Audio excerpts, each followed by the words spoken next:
Hello, and welcome back to Banjo-Dreamie, a ROM hack by Loggo. Took some time to do, and there were some cool facts that I said about it in the previous stream. But you know, I'm not one to retain information. I just live in the moment. Oh, and the texture was not working a second ago, but now it is because I fixed it because I'm good at the video game. If you are watching this live on Twitch, beneath the channel thing, like where the channel description go, I don't know how you describe things on Twitch. There are links to charitable causes that if you have the means to support, it would make me happy if you were able to support them. And I'm sure the people who run the charity thingamajigs would also very much appreciate it if you're watching this on the YouTube. They're also there in the video description, which is a cool thing. So last time we started playing Banjo-Dreamie, a ROM hack by Loggo, that was completed in 2018 and then updated in 2019, and I believe began in 2013. Hey, I remember the things I said I didn't. Hooray. And we played like 8 hours of this game. I think the stream ended up being a little bit less than that once I had cut down the little breaks I took, so my brain didn't entirely melt. I don't know how close we got, because I assume that the world that we were in, Memory Meadow, is probably the last level, but I feel like that there were supposed to be 200 notes in this game, because this game uses notes instead of picking up jiggies. Our entire gated process is note-based, which is interesting, and also kind of a pain in the ass, because this is Banjo-Kazooie 64, so the notes reset if you leave the world, if you were to die. I know there's nothing up here for us, but I'm just going to come up here anyways while I think about what we're doing. So we have a potentially last level to go to. We also have 2 levels that we haven't completed. Highlight Heights, which is right here, and what was the last one? It was the Lunar Landing. That son of a bitch. So I believe we need, and in fact, instead of saying I believe, I'm just going to continue moving on. We need 130 notes to be able to continue onwards and check what is beyond the beyond, and see if we are in fact in Last World zone, or if other stuff is in fact up. We need 8 notes, and we'll check how many we're missing in Highlight Heights and Lunar Landing. I believe we're only missing 1 in Lunar Landing, but I believe I have it. Oh, I have Talon Trot. I forgot because it took a while to get it last time. We have 1 missing in Lunar Landing because I was absolutely heartbroken when death occurred. And this stinky boy over here. Ooh, Lunar Landing. I mean, I like Lunar Landing for the most part, but it's constructed in a little bit of a strange way that can be a pain. There is 1 missing there. I think 6 if I had to guess, but I will not stick to that guess because it's probably wrong. I think this is the beehive that's down there. No, that's not what I wanted to do. Have to get used to stick again. Or C. I have the C buttons mapped to a stick because I didn't want to map them to my D-pad, because then I would have to take my finger off of the analog stick to do C button stuff, which probably would be better. Oh, and I forgot about the scary mumbo. Forgot entirely about it. 142. I thought it was 130. Oh, gee. So we need 20. So the problem is the last level. What I'm assuming is the last level. Pretty difficult. It's a very hard boy. But it looks like we're gonna have to go in there to get some notes. I thought we needed 8. So I guess we'll be going into the final world to try and break the seal on that door. And we'll have to acquire 20 notes, which is most of the notes, actually. So there's 25 notes per world in this version of... Well, not really this version of the game, but in this mod, there's 25 notes per world. 130 in the speed run you saw. Yeah, this might have been part of the update where they were like, no, get more notes. That is possible. Yeah, so I don't want to go to the previous worlds, even though we've explored them. We're probably close-ish to completing them. I don't want to go back to those because I think we may need moves we don't have. Because we don't have our entire repertoire. If you didn't watch the first stream, there was a you have to get like all your moves again. In fact, you have to earn the ability to climb a tree, which is just not a thing you think about as a move you have to acquire, but it is. It's one of the things Bottles teaches you in the in Spiral Mountain.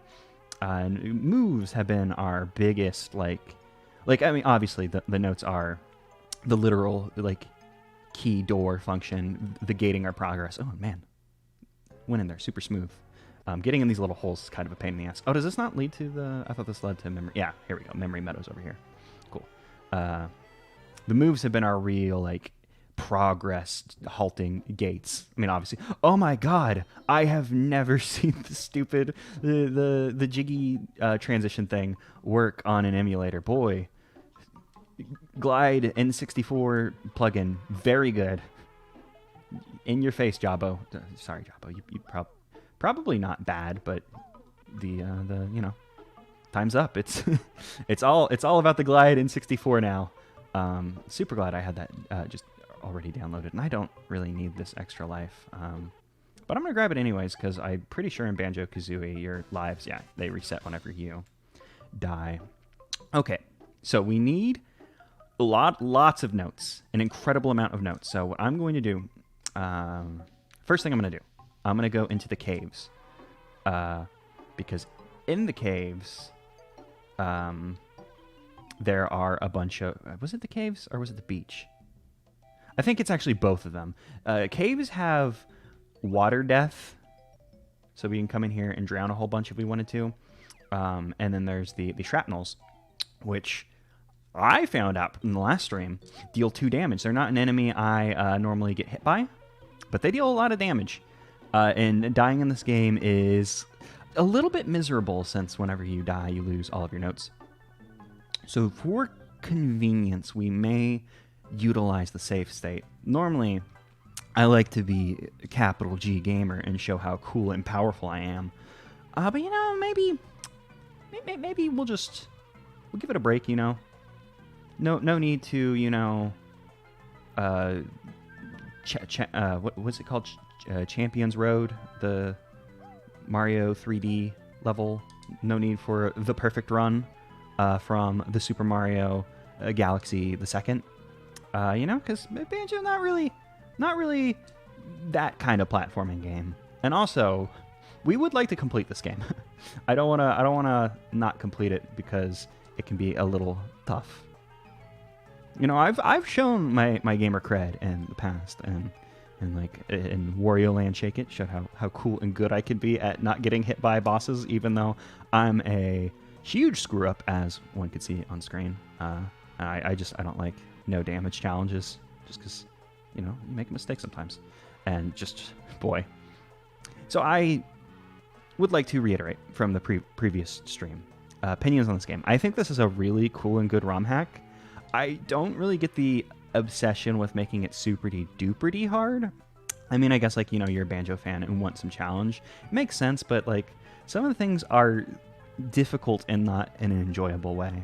For example, what I'm trying to do right now, as a bee, fly into these very tiny holes. Like, if you'll remember in Banjo-Kazooie, trying to fly into the Zubba's nest could be a little tricky, but they had, like, a nice little, like,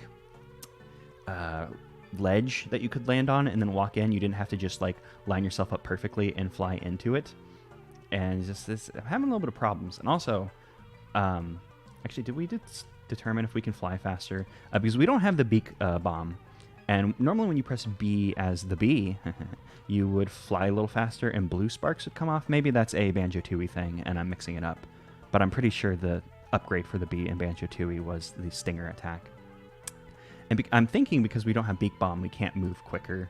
Either that or just the speed upgrade is in fact from Banjo-Tooie.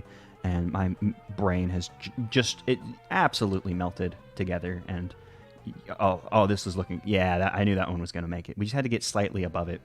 Now this area, this is going to be a little tricksy. So Memory Meadow is based off of all of the levels from the previous... previous like levels worlds we've been in, which is, you know, a cool idea. We talked about it last stream, that a final area in a video game that reuses assets is like a fun gamey thing where it's like, you know, oh, my final challenge, I'm here, but also, you know, you get to reuse assets. So helpful on development. Damn, you can get a lot of gold. It went blue for a second. Maybe we clipped outside the wall and there's water or something? That was a little strange. But this area is a little rough because this is based on the sprinkling. It's not sprinkling. Oh my god, sparkling sauna. And in these new sparkling saunas, they're now filled with honey, which, I mean, that's not really any different than water because I'm assuming it is, in fact, just water tinted yellow or whatever. But there's these shrapnels, which I said are going to be our bane because they do 2 damage to us, and there are just a ton of them in there. So we could either tank the damage and just move on, or try and lead them away. Oh, is there only 1 in here? I thought there was 4 in this one, or unless I aggroed them or something. Luckily, I came in here. We were in here in the previous stream, and I cleaned out the... Nope, let's get out of here. I cleaned out the... there used to be an empty honeycomb in one of these. Also, bee can't go into the water, so anytime we hit like deep water, bee just bounce off, which will be a problem if we need to get anything that's perhaps close to the water. There we go. Let's just corral this boy away. Get him away from our note. So yeah, this will be less bad than I remembered, because previously he's stuck in the wall, which actually, you know, that'll work out for us. You can't really get to me. Oh, nope. Yeah, we ended up getting hit. I'm not clever. It's fine. But we only needed to hit one of them, because like as you can see in there, there's like 3 of those boys sticking out there, because there used to be an empty honeycomb, and if we wanted that, that'd be a problem. But this area is very big, so the notes are very scarce, and I think that's the only note in this room. I don't remember super well because, surprise. So I'll just take a little gander around the room, see if we can find anything. Because since we need to get 20, keep sticking into the skybox or something, I don't know. You know, we're going to see emulation problems. It happens. It's fine. It's cool. It's not fine or cool. It's going to drive me wild, but there's nothing we could do. Nothing I could do, at the very least. You know, perhaps, you know, if one had, say, came to the stream entirely prepared, different things could happen. But different things aren't happening. Because I did come in perfectly prepared. I don't know what you're talking about. Why are you... Oh, man. I just wanted to land in this area. Just to take... whatever, I'll just fly up to the ceiling. So I was like, I'll fly up to the ceiling to see if there's like anything. But nah, yeah, we can just get the camera to pop in. Just so we don't have to come back to this area later. Just in case there was a thing. But I think it was just that 1 note. Which, hey, useful. We can come in here, get our 1 note, and move out. And I could hit that save state button. But I'll wait a little bit. I'll wait... no. Save early, save often, you know. No reason to be a trickster and think, I don't need a save state, because, you know, if I waited, do the save state later, then I'd be like, we only have 1 health and have to keep reloading, as opposed to, you know, just making like a little safety save so we don't have to go in the explode zone. And also, you could argue I should have done it before going into the explode zone so we could have full health and wouldn't have to waste any extra honey we would pick up for later, because I assume we'll need it. God, I feel like the bee is in fact moving faster when I hold B, though.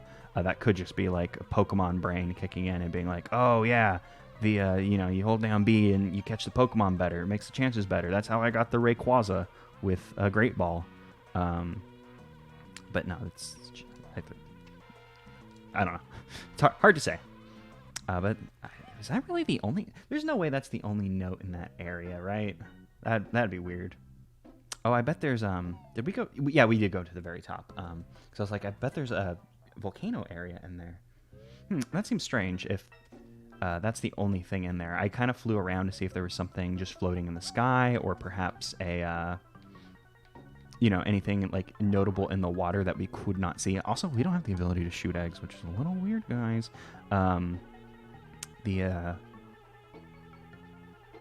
So I'm not sure if there's any more note there. There's no way there's only 1 note in that section. That'd be very strange design to be like, yeah, I don't know, get 1. What more do you want from us? Oh yeah, I forgot. You mumbo magic run out if you try and go into the highlight height themed area, which is fine. You know, it makes it easier. We can just untransform, go ahead and I guess go do some untransform stuff. in fact, also open this because you can only go into the lunar landing area as B, but you have to open it as Banjo-Kazooie, a la the Pumpkin Gate situation. The Pumpkin Gate situation from the Mad Monster Mansion. Similar to that. You just got to open the way for our little friend so they can go do it. And we also could have done some more bee stuff in here. Actually, there was like the nest, but I wanted to get dangerous things out of the way before we start doing little things, which I guess if we're gonna cheat and use save states, that kind of line of thinking isn't really necessary, but hey, why not? I'll do it again. I'll make another save state. I've gone mad with power. If you're going to use one save state, you might as well use 500 million of them. It only makes sense. Now, we got some scary shit down here. There are a lot of aquatic tunnels. And the aquatic tunnels are, let's say, incredibly tight on their timing. They're filled with either whip cracks or whiplashes. I forgot which one we decided on for their name, and I also didn't look up the difference between them. Because in this game, there are two very similar enemies that are just like thorns that whip back and forth. One is a whip crack, one is a whiplash. They have different names. One's like fleshy and organic, the other's like tree. So I'm guessing whip... What I decided on last time was whiplash was the organic one, since you, as a living thing, can get whiplash. So we're just going to assume that these are whiplashes and not whip cracks, based on my very logical reasoning. This tunnel, I believe there is a note in here, and this tunnel is just very tight. So we're going to want to get in, get out, swim as quick as we can. I think we have the time to make a single error. So if I were to hit one of these, I think we would have just enough time to get out of here. And it actually surprised me in the previous stream. Did we drown? I don't remember if we drowned. I think we must have drowned at some point, because I remember being surprised because playing ukulele, and ukulele when you swim, and oh yeah, we had much better air here. In Grunty's Revenge, they're known as whiplashes, and they're red ones, so we can only assume that I guess I was correct. Hooray! Thank you. We did that much smoother than we did last time. I guess last time I was also, 7 hours into stream and exhausted. Which hole did we go through? I think we went through... Let's get out of here before the shrapnel gets us. I think we went through the not light one. So there's like 3 tunnels in this area, so let's just go ahead and keep swimming. And have a good time. But in ukulele, when you run out of oxygen, you start losing health instead of immediately drowning. Which is a nice thing I appreciate. It gives you a little bit more time. And also, just drowning animations in games are always like, oh, nope, I've fallen off, which is actually fine. There are a lot of bottomless pits in Banjo-Dreamie, and they're usually not, the death sentence one engine room would be. They all like just warp you back, or all from what we've seen thus far. So we can only assume there'll be a mean one where it's just an instant death.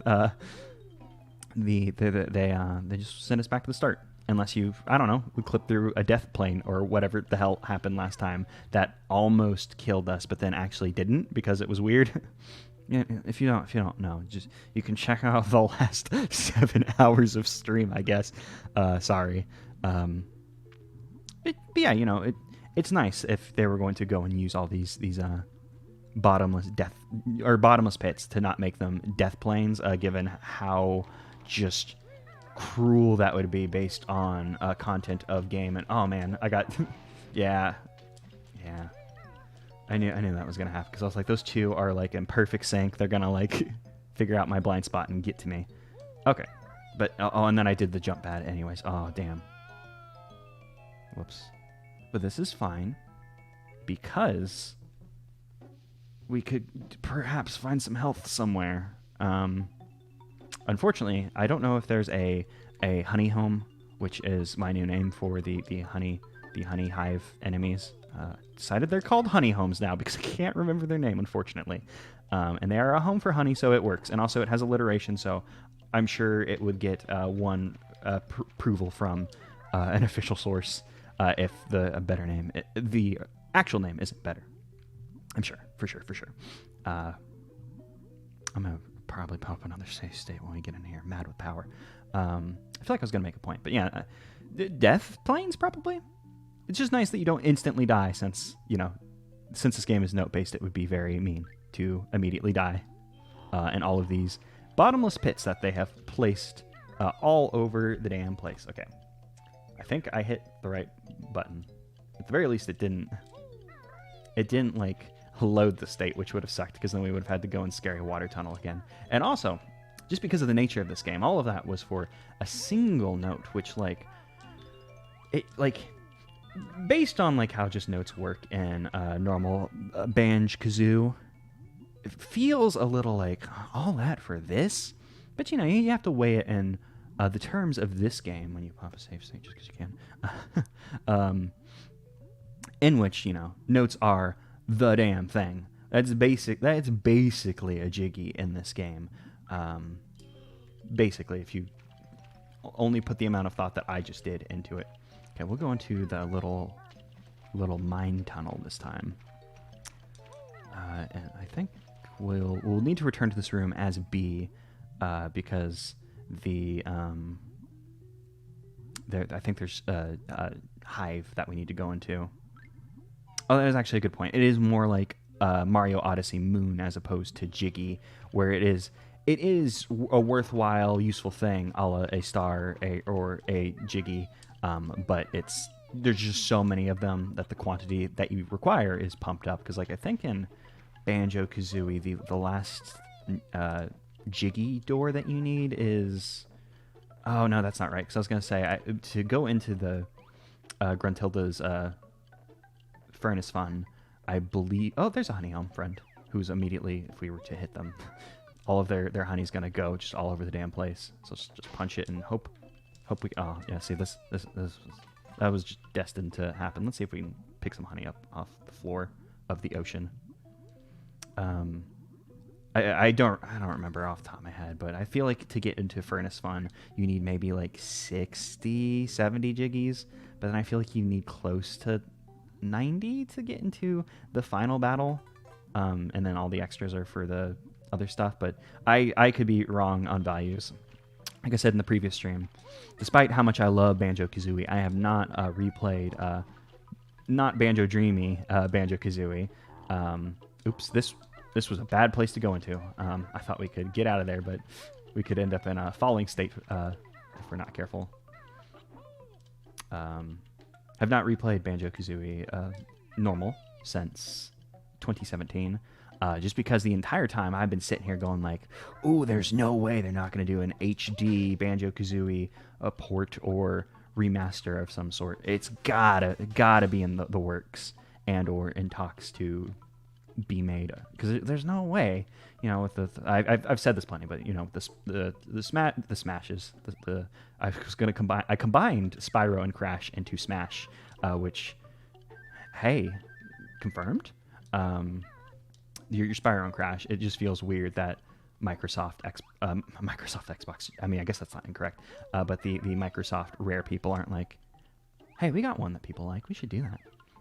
Although it would also be really funny for them to, instead of doing like a Banjo-Kazooie remake, be like, here's Grab by the Ghoulies 2, just out of like nowhere. A game that I, despite owning, have never actually played.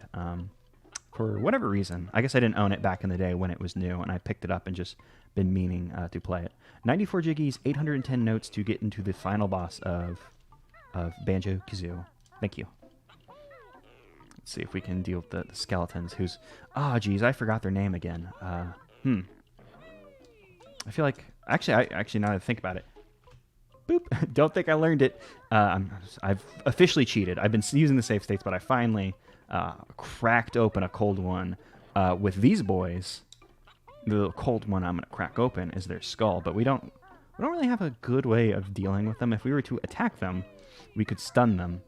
Cannot permanently defeat them without the Wonder Wing. So if I can just get up here and attack them, like, yeah, we can get rid of them, but because of the backlash, the thing that just forced us back, probably not going to work out terribly great for us.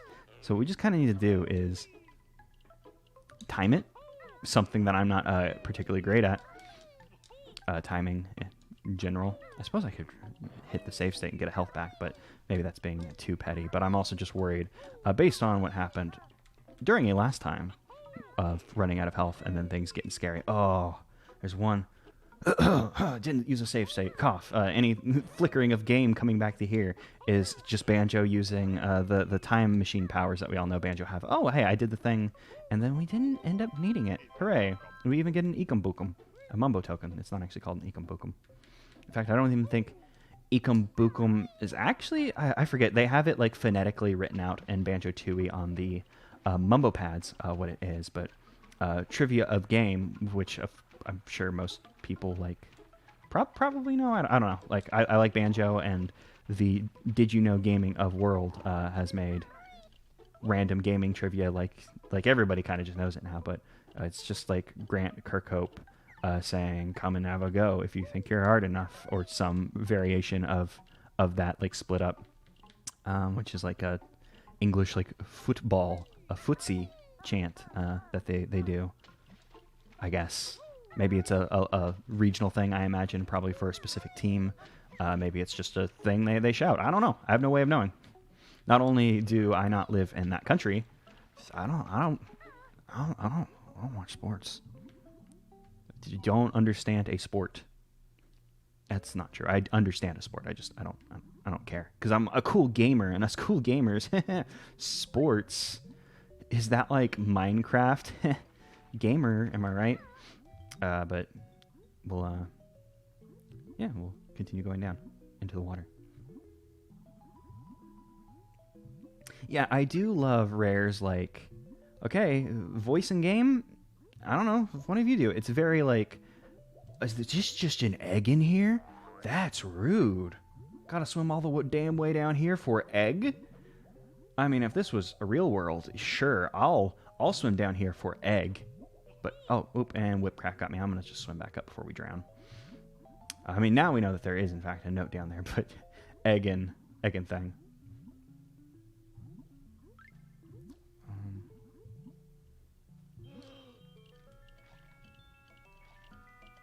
Yeah, it's fun, Rare, just being like, hey, programmer, get in here. Music guy, you're already doing sounds. You can make sound of bear, or well, Grant Kirkhope didn't do bear sound. Nothing in that one. Probably because that's where a previous egg was. Is this where note? This is where note is. Hooray. Yeah, it's just fun, just get someone to do a weird noise. I want to know, and I suppose I could look this up, who did Bottles? Because Bottles noise haunts me. How does human being make bottle noise? Is there anything down here? Golden feather, don't need that. Because, like, I don't even know how to, like, do something close to Bottles noise. It's like a little like raspy and choky and like you're short of breath, like but like you gotta like get like nasally with it too. It's a very strange like I don't even know how to move my mouth and like constrict my throat in a way to make that happen.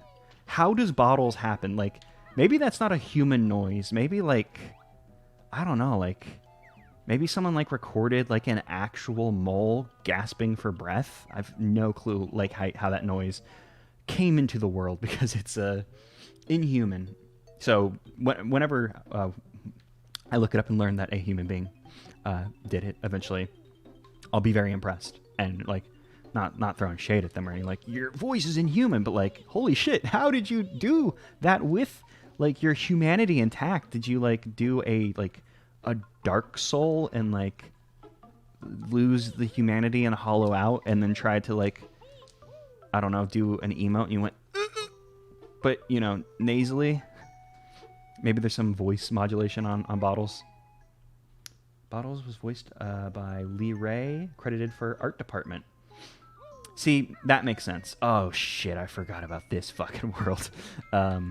Art department makes so much sense to me because you would have to be an artist to create the noise. Oh yeah, I forgot. Big Clucker's here. You would have to be an artist to devise that noise. And we even got a tasty honey energy. Let's get out of here before we get pegged in the face by the Sir Slushes, who are the worst. They do not like us. Oh, the chili boys, who's Flamin' Joeys or whatever we decided on calling them in the previous stream.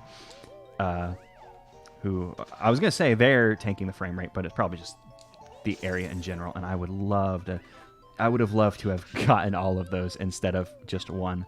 If I had to state, I would have preferred to have gotten more than one. Oh, the Lee Ray didn't voice in this game. Interesting. So that's a Bottle's voice somewhere, but not here. It's interesting because oh, but not in this game. Oh, not art department. I see. Not in the credits for this. Okay, I completely misunderstood the entirety of everything, which that's new and surprising. So, an interesting thing that I just, we talked about it a little bit last time, but like the chosen enemies for each world, like Sir Slush and Cold World, sure, that makes sense. I'm interested in the decision for Big Clucker for the Snow World. I'm guessing the idea is, like, since this is Highlight Heights and it's supposed to be in the mountain, like maybe these are like supposed to be mountain birds of some sort. We had come up with some theories of like the skeletons whose names I can't, just for whatever reason, cannot remember. Which is a shame, because I'm sure the skeleton has a great name, like, well, it's rare, so their name's probably like Boner, Big Stiffy, something like that, just knowing their general naming philosophies. The skeletons normally have fun names, which was the point I was attempting to make, and I should probably rat-a-tat-tat to deal with that guy. Yeah, like the skeletons, like in the mines, posited that perhaps they were dearly departed miners who died trying to get their pirate gold or whatever, because there's some serious doubloons in there. You tend not to, in nature, whenever you do a mining, you tend to not find smelted doubloons in the mine. You tend to find the gold that you then turn into the smelted doubloons. And oh, this is too far. Yeah, that was a bad jump, but that's fine, because as we learned, as long as we don't like hit the death plane and then die, it should be fine.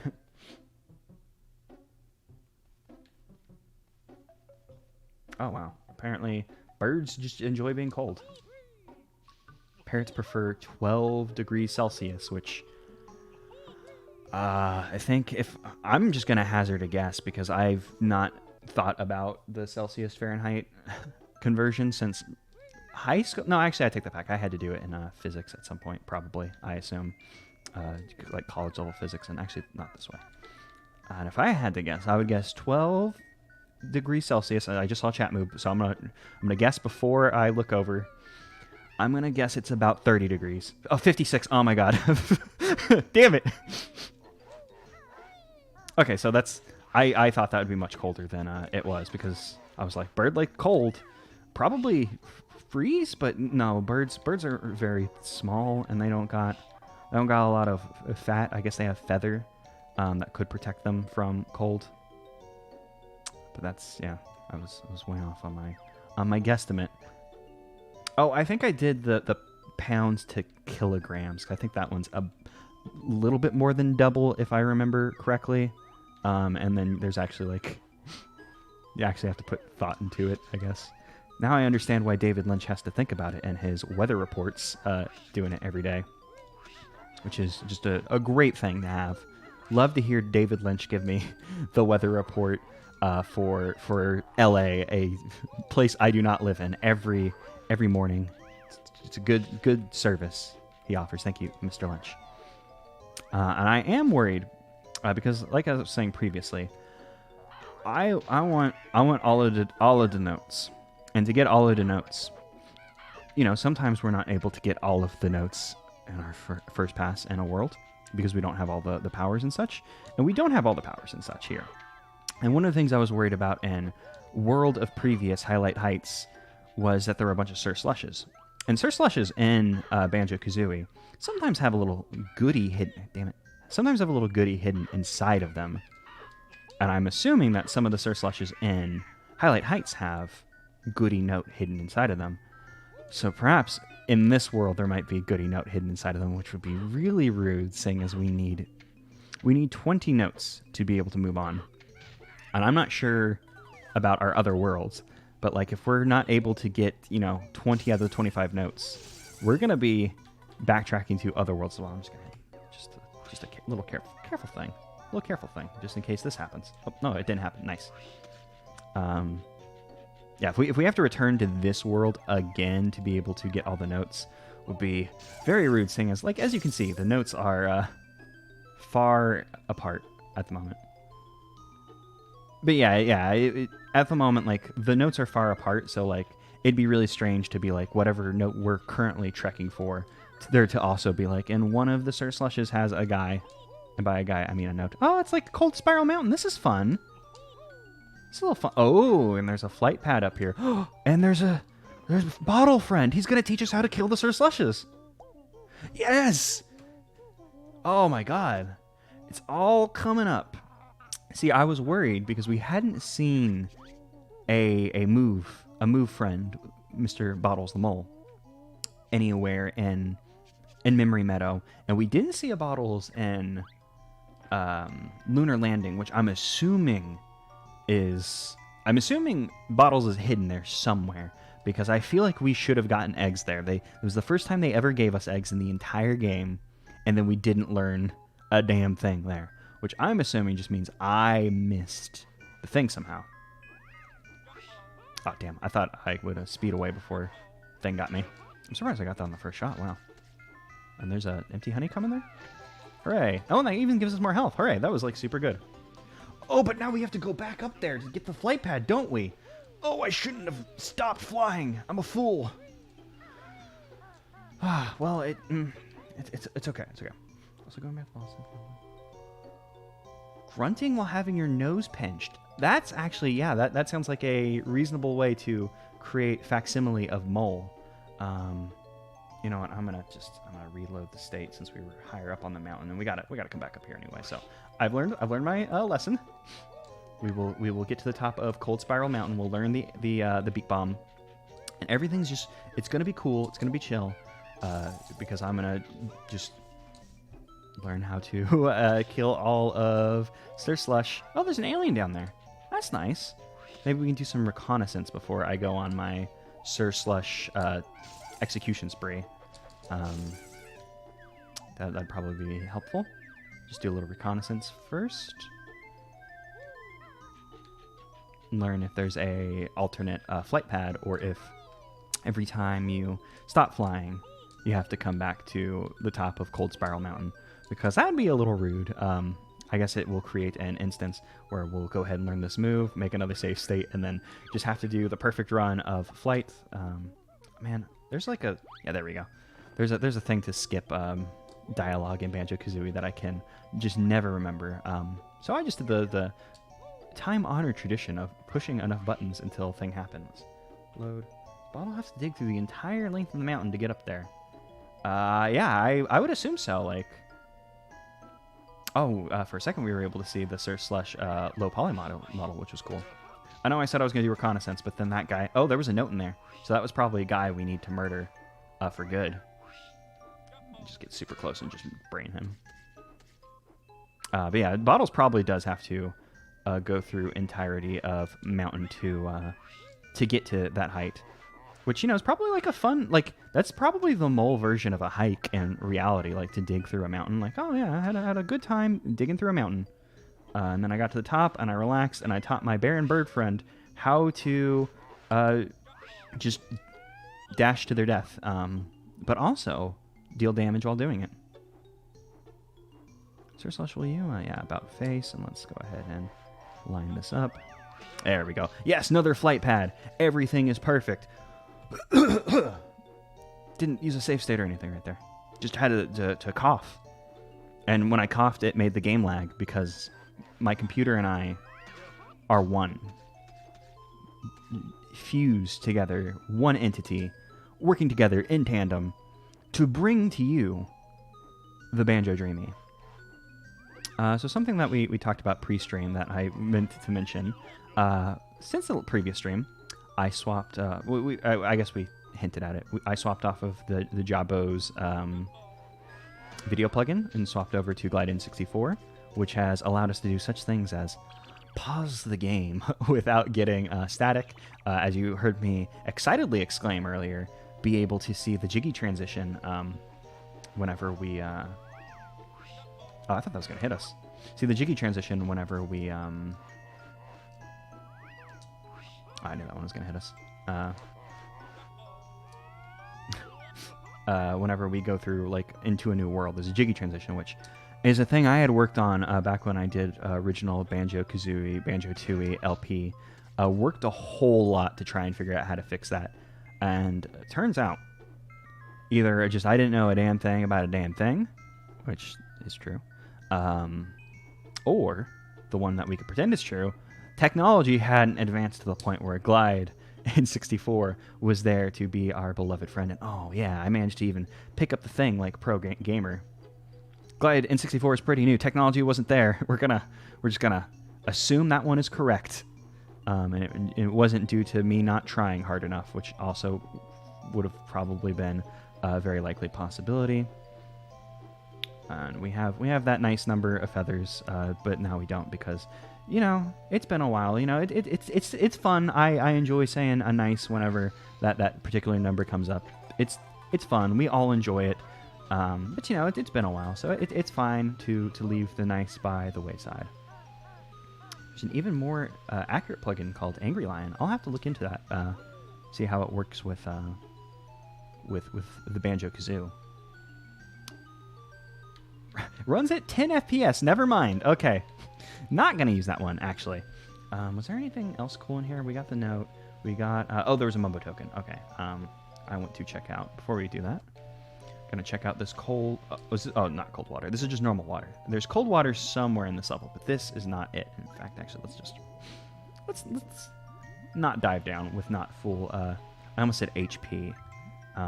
Hair points. Let's fill up our air points before we go down. Oh shit! No, it's cold water. We're losing. I forgot the kinds of, because there's cold water that hurts you, and then there's cold water that do double air and also takes air on the surface. And it can be a little difficult sometimes because in the original Banjo-Kazooie, the only I forgot that this fucking Great Hollow Dark Soul place existed. In original Banjo-Kazoo, there are two like cold areas in the game. There's obviously Freeze Easy Peak, but then there's also Click Clock Woods Winter version. And to my knowledge, I don't think there's any deep water in Freeze Easy Peak. There's some in Waza's Cave. That perhaps it's not like super duper deep or anything. I don't think it's deep enough to dive in it, so I'm not sure if it's programmed the same way. It's just like a gate for Walrus Banjo. But in Click Clock Wood Winter, son of a bitch, Winter version, there is water that does double air, like how it works in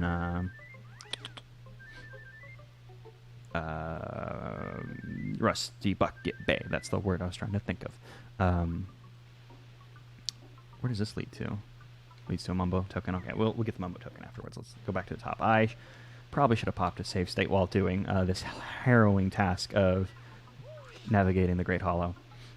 But yeah, it's strange to have two types of cold water, and as I can see in the chat, I guess I didn't put chat on screen. Oop, sorry, Banjo. There are also two types of cold water in the Mario 64, which, if I remember right, Banjo-Kazooie's engine's like a modified Mario 64. I don't remember how true that is or not. Maybe that might be rumor of gaming that isn't actually true. Like there's a lot of things like that. Like, you know, Rare and Nintendo are pretty buddy-buddy, Nintendo 64 era, but to utilize the thing, that's Zelda. Oh, yeah. Zelda used Mario 64 thing for Strange. Oh, there's nothing over that way. Okay, that's cool. For some reason, I was like, oh, yeah, and then there'll be a flight pad in here to murder Sir Slush, because he's a jerk. Animal Crossing 64 uses the same engine as Zelda. This is the 64 Zeldas. That's interesting. That's a very strange choice. I mean, I guess, like, you know, that probably just means the engine's more robust than I would have assumed it was, and able to do things like that. Are we still able to get pegged in the face with a snowball? At least not here. Is there anything in the water? Doesn't look like there'll be anything in the water. Yeah, engines can be, you know, very dynamic. It's just strange to think about, like, because obviously, you know, at that point in time, and realistically, you probably shouldn't be making an engine for like a specific game. But it's interesting if you think about it as like this engine exists for this game. Like, wow, these two games are different. But you know, obviously, you make an engine. Engine's gonna do a lot of stuff. Yeah, Metroid, GBA Metroids use the Wario Land 4 one. I think there's shared sound effects, if I recall correctly.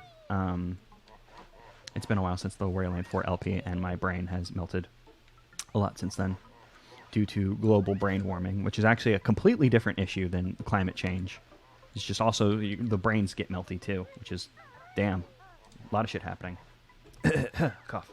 Yeah, Metroid has an interesting history of like sharing engines, like with the Kid Icarus, and then the Kid Icarus one's so fun since, like, you know, in Kid Icarus they just kept the Metroids in and then just labeled them a new enemy, and then Uprising like totally capitalized on it with like, oh hey, it's a Metroid, and I'm like, no, don't say that, it's different, shut up. Which is really enjoyable. But I also, oh damn, I absolutely adore Kid Icarus Uprising, one of my favorite games of all time.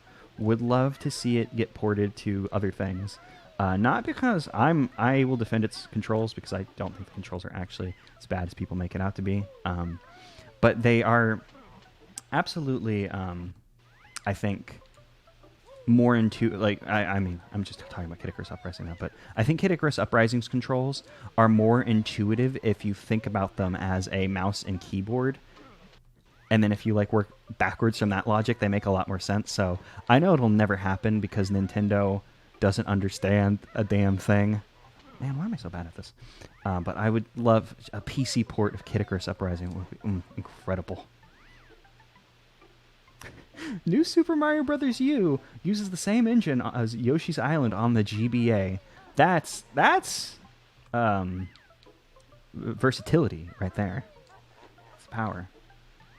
Yeah, it's definitely a hand crampy game. I will concede that. It's so funny that they basically had to include the 3DS stand with it, because, like, yeah, it's just a hand cramp heavy game. But in my restless dreams, I see that game, Kid Icarus Uprising HD for PC. Yeah, I also played it without the stand, because I think that game came out in 2011, and I was like just starting college and full of life, and still thought there was magic and majesty in the world. And I was like, I can hold this thing and never have a problem with my hand. Oh, the foolish times. Oh, the foolish times. Is this a hole, or is this just like a little fun little divot? It's just a fun little divot. For us divot enjoyers, can go have a good time in the divot. And now we don't have to worry about any Sir Slushes trying to murder us out here, which is nice. Enjoy not to attempt murder on life. Oh god, there's a guy, I'm trying to remember what his damn name is. Why am I going back for eggs? I don't need those. Can't even use them. There's a guy I follow on the YouTube. I think his name's Narrow. I don't know. I've forgotten so many things, but made a cool video about like Nintendo's emulation like standards. Like oh, you know, every new generation they get like a new virtual console, and it's a pain in the ass. You got to rebuy stuff. And he posited, and I'm pretty sure this isn't like his original idea. I'm pretty sure like this is an idea that plenty of people have had and posited, but that like Nintendo should do rather than doing like, this is the virtual console for Switch, and then whenever the Switch 2 come out, you have to buy all your games again or whatever. I mean, I guess the Switch works differently. You know, it's a subscription service now though, which is almost like what people wanted, because people wanted that Netflix style like a game emulation thing, which, you know, Nintendo has the library for that for sure. And you know, we'll just go ahead and ground pound. um, in that video, he suggested, like, what if Nintendo had a website with, like, official emulators, and then, like, you know, you do it from there, and then every generation you don't have to completely redo all the work you've done again. Which, you know, I thought was, you know, an interesting thing that made a whole lot of sense that Nintendo will never do, because, you know, Nintendo, you know, they have their hardware, so why would they commit to, you know, like a PC? It'd be nice, and I would enjoy it because I obviously really enjoy PC stuff. But, you know, Nintendo, it'll never happen. And if it does, that'd be wild. But Nintendo has also ended up in a state where there's a lot of things that I think they should do that'll never happen. Like another Wario Land game, perhaps. Or, like I was saying, Kid Icarus Uprising. Oh, yeah, I forgot that they used the oh, Jesus, how'd they get their names again? The Gerblins. Grim... Man, I always go back and forth on forgetting these guys' names. Grublin, I got it. Don't worry. I figured it out. Bam. I like using the Grublins for aliens. It's a fun little touch. Yeah, I guess they wouldn't have to remake the emulator every time. They would just have to, I guess, make sure it work on the new thing. Oh, yeah. Nintendo has so many just beloved IPs that they don't use that it's mind-boggling. How are we doing on health?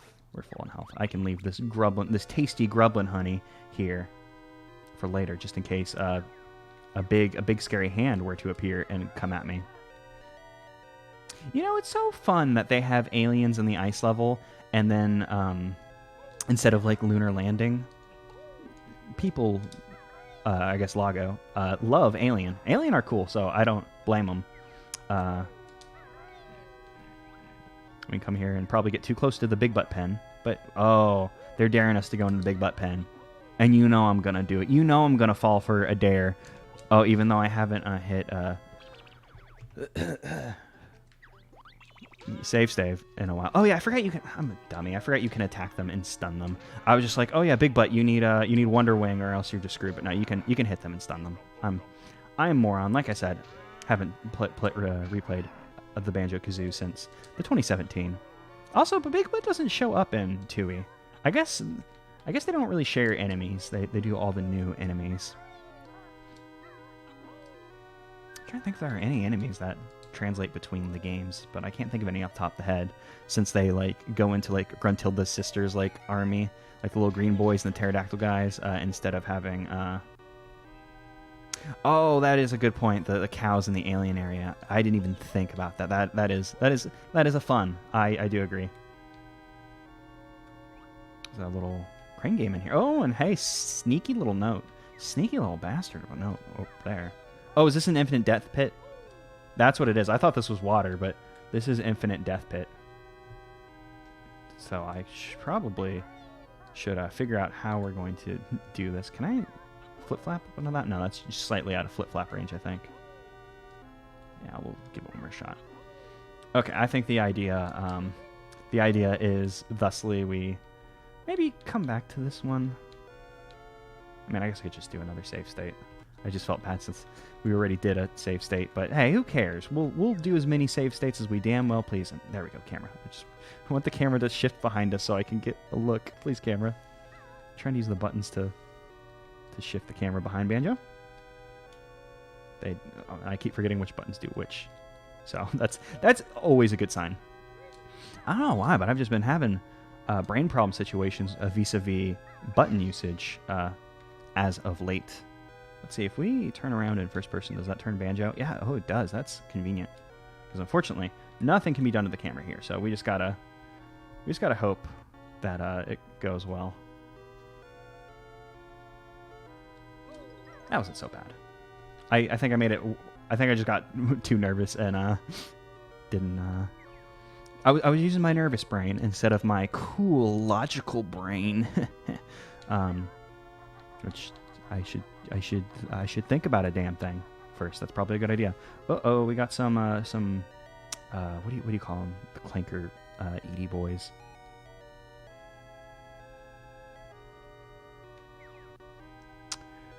What are the Clanker Edie boys called? Up, and now we're gonna fall.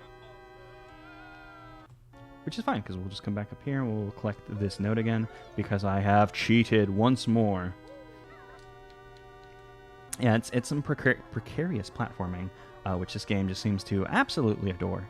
It's maybe I don't entirely agree with all the design decisions this game makes.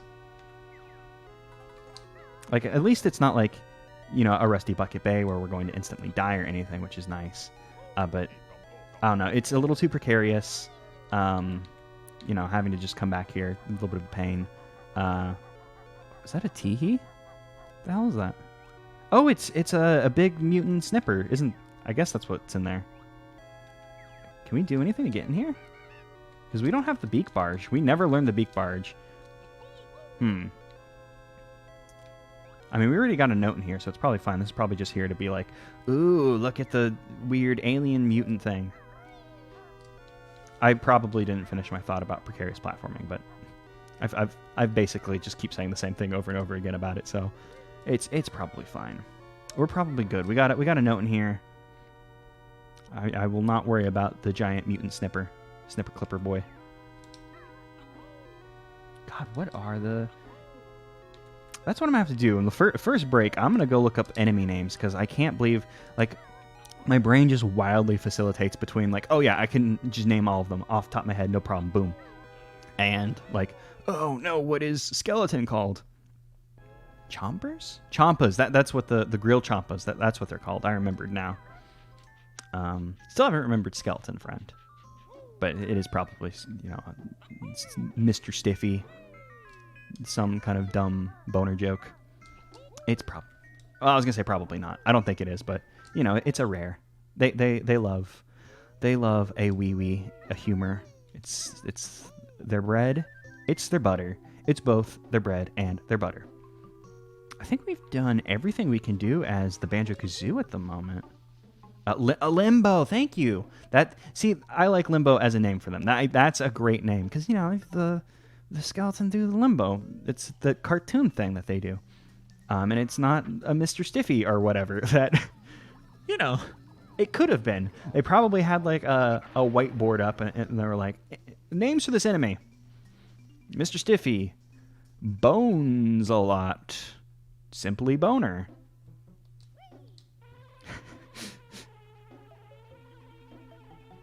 Limbo as in limber. They were like, well, we'll do the skeleton cartoon thing and get the subversion to Mr. Stiffy in there as well. That seems like some rare bullshit. So we have 9. I think we're at 9. 9 of note in this world. And previously when we were here, and I was like dead, tired, and very hungry and running out of energy, I flew around this room, and I don't remember finding like another note. But also, like I said, I don't remember much these days. So I guess we could count our blessings and just collect this note now. This note that they very clearly have a platforming challenge here, where you're supposed to come here is Banjo and the Kazoo too, and collect this thing. But if we can become B, fly around, and pick up note. Why not?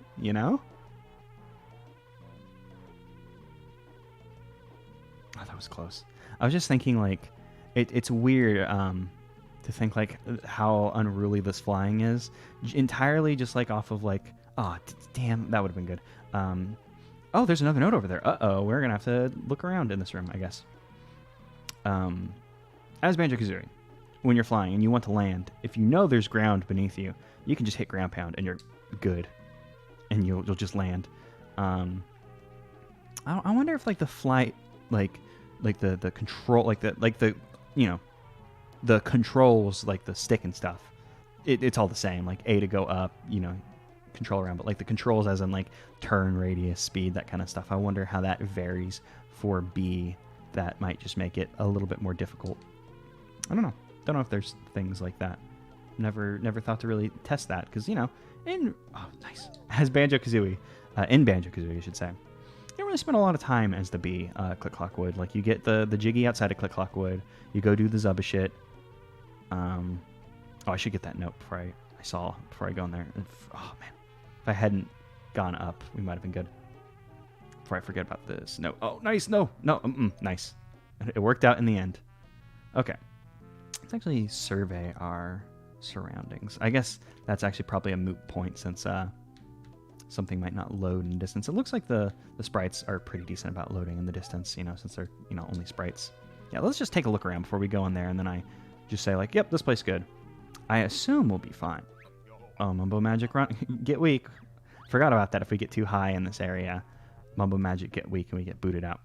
Okay, so don't fly too high in the sky of tree.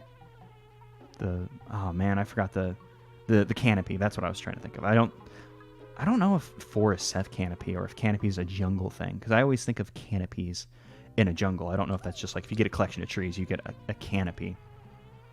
Crown? Do you call the top of a tree a crown, or am I just going wild with plant facts?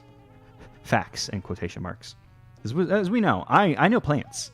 Definitely didn't forget the word for chlorophyll and say ectoplasm in first of Let's Play. I ever do. First of Let's Play, first of episode. Or at least first of recording. I don't know if it made it into the first 10 minutes. Sometimes you forget what chlorophyll is and say ectoplasm instead. And then it takes you, like, a while to realize the mistake you've made. And I don't remember enough about that Let's Play to know if I, like, corrected it. I just remember saying ectoplasm instead of chlorophyll, and then, like, later at some point just going like, oh, chlorophyll, ha ha ha. I don't know if I probably explained. Because as you can tell, talking a lot, explaining things, explaining the thought process. Sometimes those thoughts slip by, unfortunately. Oh, that's neat. They made the plugs and the cables running into the plugs green. So I was just like, yeah, they're nature. But no, they are electrical cables, but they've disguised themselves as nature. They are the combination of nature and electrical cables. The future is now. Oh, damn, I thought we were going to just slip on by into this hive, which would have been nice. If I recall which hive this is from the first stream, I believe this hive just has a bunch of the honey water. Nice. That's the secret, to come at it from below. I think this one has a bunch of, like, the honey water, and there is there was a thing in the corner that I had a hard time picking up, but I believe it was like down here, there was like an empty honeycomb. I don't think it was the note. I spent a long time trying to pick it up because, like, as you can see, if you get too close to the water, B, just skip off of it. B don't want to get wings wet. B know if wings get wet, he'll never fly again. He'll be grounded there, and he'll die a gruesome bee death. I mean, I guess he'll be in his vomit food stuff, so he'll be fine. I don't know if bees actually eat the honey. It's their vomit or whatever, so they probably don't eat it. But we can just assume. Is this okay? I thought there was gonna be like a huge krill champa that would be able to get us over here. I was like, wow, that'd be wild. Oh, that's actually something I didn't think about. We saw that giant mutant Snippy. That's not really a thing in the game. I guess they can scale enemies as they do. Oh, bee larvae eat the honey, so they. Oh, that makes sense. Like, yeah, they vomit. Like, they take the sugars and stuff that they go collect. Or whatever the hell they get from the plant, the pollen, that's what they collect. And then they, like, turn it into a more edible state for their young, like how a bird chew up food and vomit for baby. That makes sense. Okay, cool. We gotta get a note. We gotta steal it from a big old grill champa without getting chomped on, or while getting chomped on. Oh. Big boy got more range than I expected. Okay, we'll let him bite. That was his last bite. We'll run in there and then well, I was going to say get the hell out of there. It worked out. It threw me into like a falling state, but it was fine. Was there any honey? Surprising lack of honey in this hive, unfortunately. Oh no, there were eggs up here. We could like slam a couple eggs. Probably recover some health doing that. How many notes are we at now? 13, okay. So we need, I think we need 17 more. I think the door was 142, if I recall correctly. Because I did say we needed 20. I remember that, so it doesn't matter. Which also, then, yeah, means that was the amount we needed. This area had a lot more notes in it than the others do. I guess this one is just this one big old open area as opposed to, having the little rooms to kind of, oh, here's a room with a challenge that you go into, and, like, it's obvious, like, you're going to be doing a thing here. As opposed to, like, That one where it was just a big, wide, open area. Oh, okay, cool. I wasn't sure if the wood on there would have respawned for whatever reason. Now this one's fun because we just gotta fly around as B and check all of the planets. And Sun is here, our good friend, our good big friend, the Sun, who keeps us warm, gives us light, and keeps us alive. We salute you, Sun, but unfortunately, Sun in real world, if you got close to it, Sun may love us and do lots for us, but getting too close to Sun in real world, Sun will kill you. Sun has a very strict personal space, and you have to respect the Sun. I cannot undermine that you have to respect the Sun. And if you get too close to Sun, it's gonna hurt. But not in this game. That was the entire point of that. That was Sun don't hurt in this game. I was so excited to fly into the Sun and burn to death, and then it just didn't happen. Which, is fine. And also probably good, since, as we saw on Lunar Landing, actual level, lava, instant death. Do not want to mess with the lava in this game. It's not like that weak-ass Hailfire Peaks fiery side lava that just do damage to you. That's kiddie shit. I think there used to be like a note or a mumbo token. Not note, empty honeycomb or a guy up there. Mumbo token. There was either a mumbo token, there was either an empty honeycomb, or there was a guy. Who's to say? Who's to know?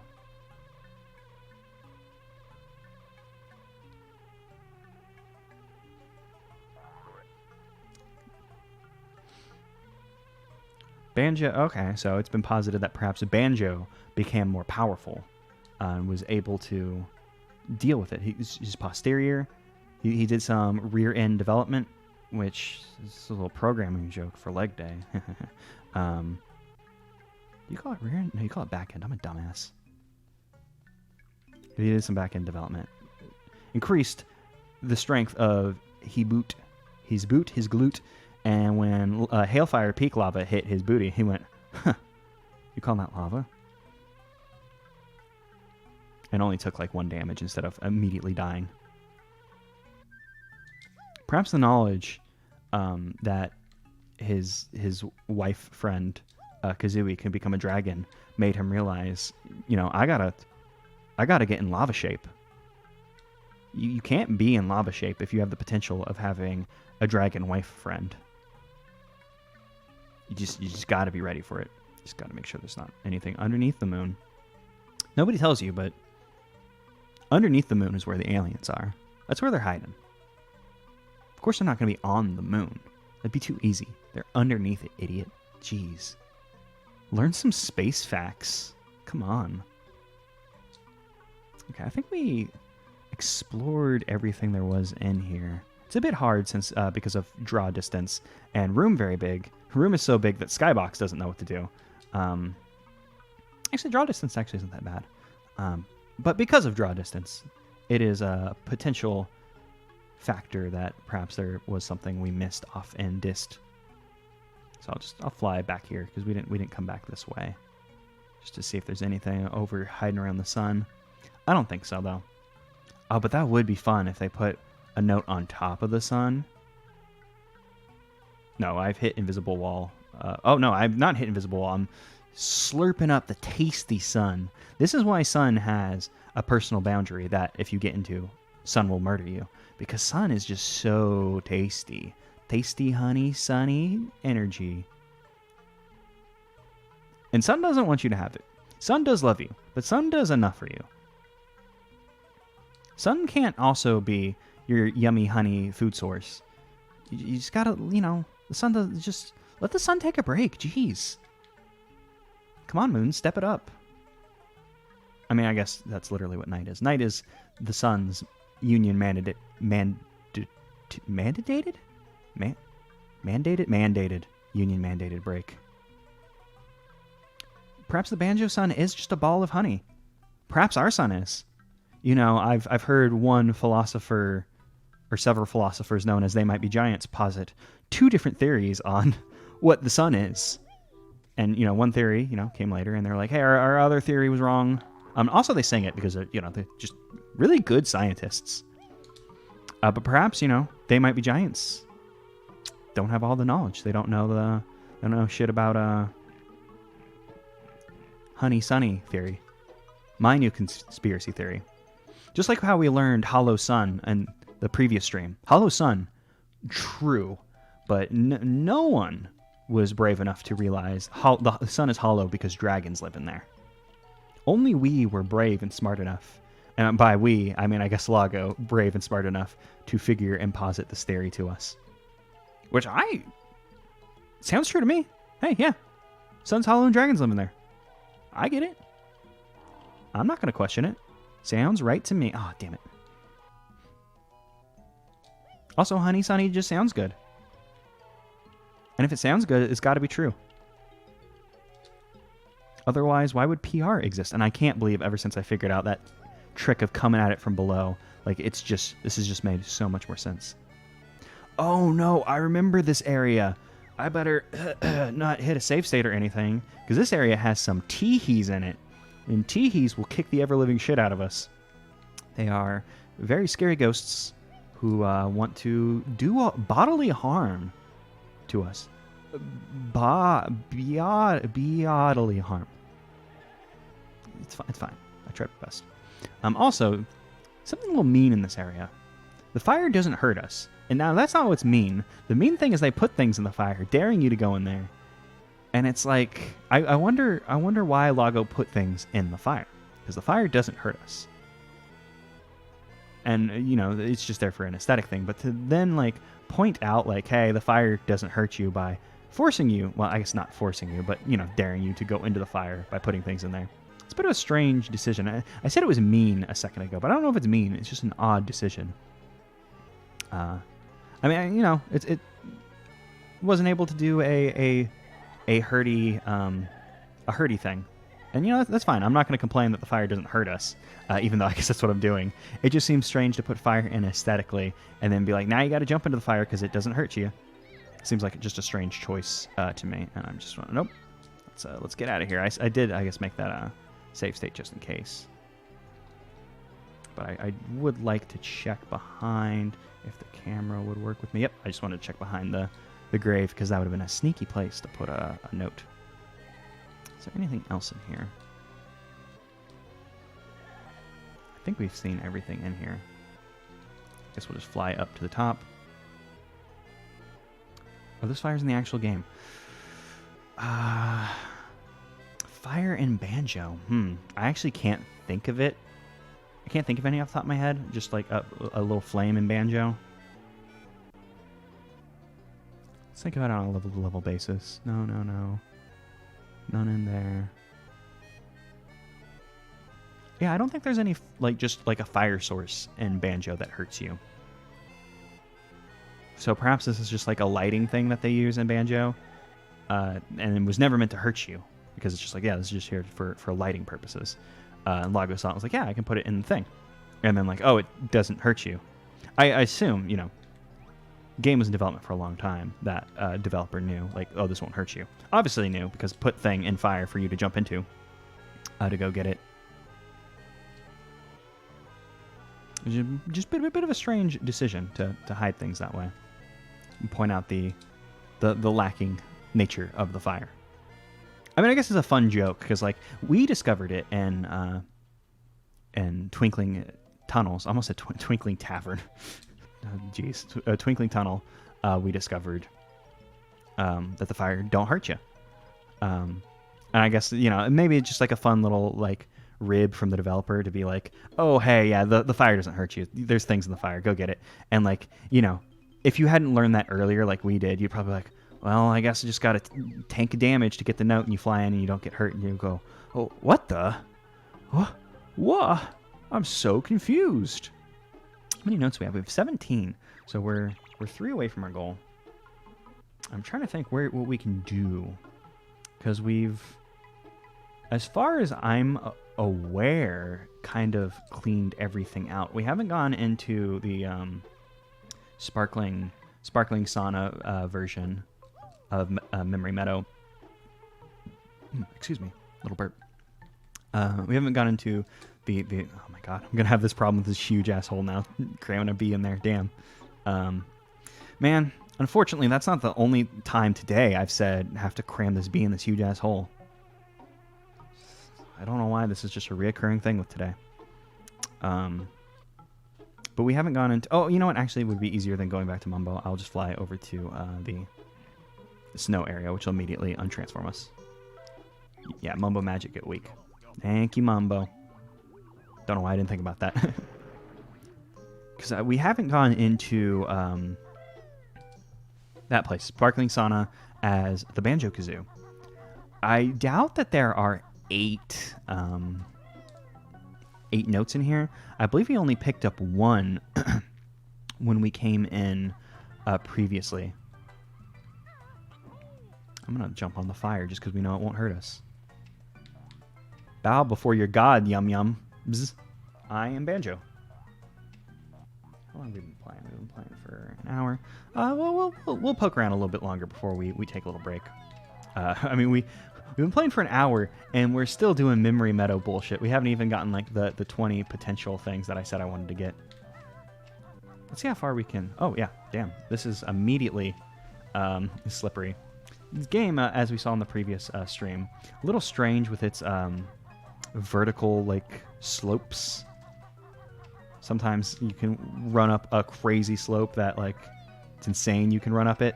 And then sometimes, you know, it's not. Which is... like in Banjo-Kazooie, the distinction isn't really there for, you know, slopes that Banjo can't walk up and stuff. Oh, is there not a snacker? There's got to be a snacker in here. I think there's not a distinction like a marking or something to be like, hey, this isn't a thing you can do. But I feel like the slopes are just a little bit more consistent in Banjo-Kazooie. So you end up being like, oh, you know, I can kind of tell the steepness because, like, you know, they're a bit more consistent to know, like, oh, yeah, Banjo won't be able to walk up that. And then, like, the distinction of, like, the termite, like, steepness isn't really that big of a problem because, like, the only time in the game you have termite is Mumbo's Mountain. So you really only have, like, 2 sections that are like, this is going to be way too damn steep for anything. Well, I guess then there'd just be slopes that Kazooie couldn't go up, and those would be the termite slopes. Now that I say that out loud, think about it. Yeah, here we go. Here's a hole. I remember seeing this big boy when we were flying around as B and thinking, you know, this hole's going to be important. And it is. Well, not the hole. I saw the mound, and I assumed... I didn't assume mound got hole. I assumed there'll be note on mound. But no, mound got hole, and now we gotta swim through the hole.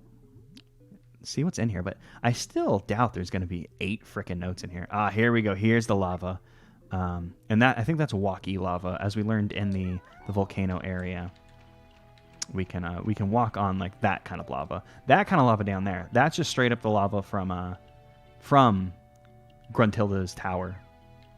Cram a bear in a big hole. Big bear in the hole, yep. That's just a design philosophy of Banjo-Kazooie in general. If you can cram a big bear in a hole, you should do it.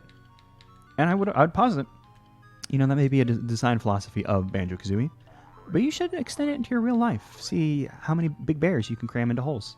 It's fun. Oh, there's some sailor gremlins up there. That's nice. Also, I don't know why I feel the need to point it out, but that that walkable lava texture is from Hailfire Peaks, which I'm sure I said this during the Banjo-Tooie Let's Play. But as a kid, I used to be a little naughty and call the fiery side of Hailfire Peaks Hellfire Peaks because I was naughty and out of control in the year of 2001 for the Nintendo GameCube. Are we going to be able to make this jump? Doesn't look like we'll be able to make that. Okay, no, we can. That was me. That was me underestimating the Banjo-Kazoo ability to jump, because in just ukulele you can jump so damn far, and I was just like, there's no way Banjo and Kazooie will be able to make this jump. But no, they can do it. And also probably because I got like the fear flashbacks from last stream before we got the better jumping abilities, and we tried to do platforming challenges, and I was just shit out of luck. Oh, that, you know, I'm not 100% sure, but that angle of that bridge giving me some Talon Trot vibes. So we should probably just go ahead and Talon Trot just in case. But now we won't be able to. Okay, no, it's just at a weird angle. So I was like, we won't be able to do a flip flap because you can't flip flap when Kazooie out because you can't crouch. Oh, and we got a Flotsam. Why can't I remember the stupid life preserver enemies' names? But I mean, we know now Skeleton is Limbo. Why do I remember that one and not the skeleton? Because skeletons are fun. Weird. Maybe it has something to do with Neopets. Neopets' a pet named Flotsam. There's also a pet named Jetsam because that's Neopets, baby. Maybe the Neopets connection, which will be the name of my autobiography that I'll never write. Let's see, is this area connected to anything else? There's some stuff over there. There's also some stuff over there. Let's go this way. This way looks safer than the other way. I mean, this one has the 3 grublins on top of it. Is there actually anything over there? Yeah, there we go. I was like, there's got to be a note up there. God, I wish we had eggs. Being able to shoot an egg would be so nice. I don't think we're full health. I guess it doesn't matter because we're probably never going to come up here again. Let's go ahead and just pop a save state in case I just go tumbling into the flames. As, you know, that's just something I personally love to tumble into flames. I thought I saw a Mumbo token. Oh, it was probably the egg. I'm actually going to jump back there. Can I zoom out camera one more? Yeah, there we go. I want to take a look at this umbrella, make sure there's nothing on the umbrella. No sneaky sneakrets on umbrella. I think we're close enough to be able to see everything on umbrella. In fact, because that umbrella is large and in charge umbrella, I doubt we would be able to get onto the top of it. Because like we can walk up the stem handle. I don't know if the entirety of umbrella stem would be considered the handle, or if the handle would just be the part you grab specifically. The hilt of the umbrella. That's probably the smartest way to put that. Oh, this is definitely going to be some talent. Oh, no, not Talon Trotty. Interesting. How many we got? 20. Okay, so 20, we've hit what we need. But there's still 5 more notes in this guy, and the view total is a little hard because the levels are a little out of order, out of the way you would expect them to be. Oh yeah, if it's windy, you grab the upper hand of the handle. I guess that makes sense. It can all be handle, even if you're not expected to grab the entirety of the thing. That's a good point. These totals are a little strange. Like it says there's 6 honeycombs here, but I feel like we've maxed out our things. And some of the worlds, like it says we've gotten none in, where I feel like we've gotten them. Like I feel like we probably got a honeycomb in space. So I don't know if these are correct, or maybe they are. Oh yeah, maybe these are totally correct, and I just didn't find any honeycombs in space. Some of these worlds, it's like, which ones are these? So game total. Okay, so we're missing 62 notes.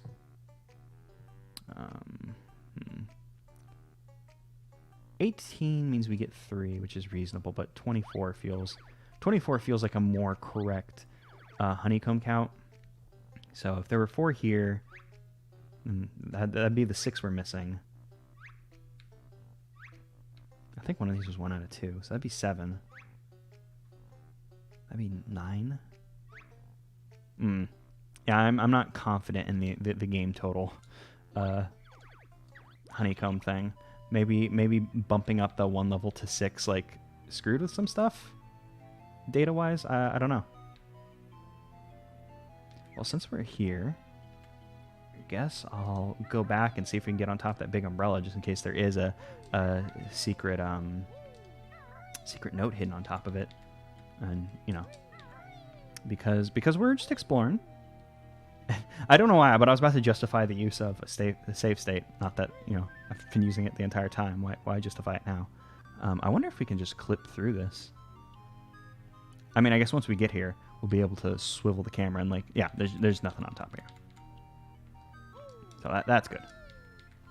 So I think we're good with this room, unless there was, like, a little secret island hidden in the lava that I didn't notice because I'm not really looking down at the lava. So let's just do a loop of this roof and check it out down there. Also, this is a fun reuse of assets. kind of combining all of the city aesthetic, or I guess the actual resort of Sparkling Sauna and the volcano area into one to have like a little volcano town. That's pretty cool. I like that. Oh, is that an entrance we can go into? That looks like an entrance. Cool. Was there I don't think there were any indoor areas we were able to get into in Sparkling Sauna other than inside of Captain Blubber's volcano. So it's nice to finally see the buildings that I was like paranoid about the entire time. Like, we're going to be able to get the beak barge and we'll break down the door and we'll get them all, so we can't get anything in the world, or we can't get all the notes in the world. And then it was just me being paranoid. But now my paranoia pays off, where we get to come inside and have some seaman grublins, which is like in the Rusty the Rusty Bucket Bay when we come in. Oh, is this a honeycomb? No, that's just a golden feather. I'll still come in there and bust up that grill champa, because he could have been hiding like a note above him.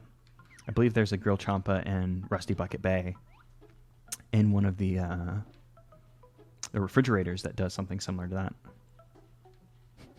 He came out of the door. The enemies have a tendency to clip through walls and stuff in this ROM hack, which I'm not going to complain about or anything. Like, game hard. It's a modded version of the game. The enemies might have like some programming that just makes them prone to walking through a wall for whatever reason, once their familiar layouts have changed. But just in that one specific instance, seeing the seaman grublin, are they sailor grublins or seaman? They're probably seaman grublins because it's rare. The seaman grublin walk like through the door. It was like, oh, he came out of the door, even though that's clearly not what was happening there. But a bear and a bird can dream. And speaking of dream, I'll just go ahead and pick up the thing. Oh, you know what I just put together? I had not thought about the original working project name for Banjo-Kazooie was Project Dream, where it was a very long development where it changed a whole bunch, and this is Banjo-Dreamie. I didn't put that together for whatever reason. I mean, I didn't put it together because I didn't think about it. And when you don't think about things, you don't figure out things. It's the way of the world. So what are we at? 21 notes? 21. So there are 4 notes hidden from us. We got, we came in here with 17, I think. 17? That sounds right. Before we came into the this world. So where could have we missed some stuff? I guess if I had been counting what we got per world, that probably would have been smart. So we could know where we could have potentially missed stuff. Let's see, what kind of areas have we not seen that are in the game? Excuse me. I don't know.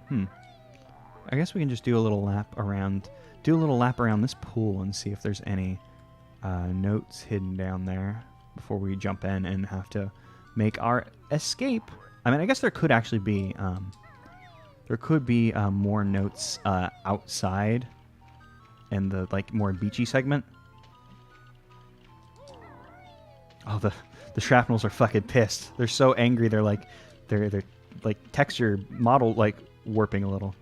Also, that was weird. That one was moving really fast. That one was really pissed at us. Okay, I didn't see any notes at the bottom of the water, and I don't think the draw distance would have hidden them from us like that. Maybe there's another hole in the water somewhere out here. But I feel like we got a decent amount of notes in this area. I feel like we just got 4 now, and I feel like we got 5. Not got 5, but I feel like we got 1 when we came here as B, which would be 5 for this area. And I think that this is World 6, so each area having 5 notes makes a lot of sense. So we might be done with this area. So I'm trying to think where... Oh, geez, I wish I had counted better. Or not counted better. I wish I had counted, period. And then we would know how many notes we've gotten in each area, and we could try and deduce if there are 5 per area. I'm trying to think. So I think we saw everything I remember seeing in Snowland. The Snowman Land. Highlight Heights area. Can we walk up this? Nope. Okay. Yeah, because I haven't seen anything in the game thus far, or not in the game, but in this world thus far, that has made me think, oh, damn, if only I had that move, we'd be good. Other than the Sir Slushes, which we were wonderfully granted the move we needed to deal with them. What if we go into the darkness?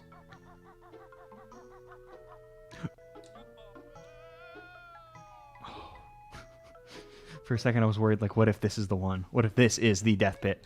Okay, so I guess we'll have to just keep poking around in the worlds till we find all of the notes.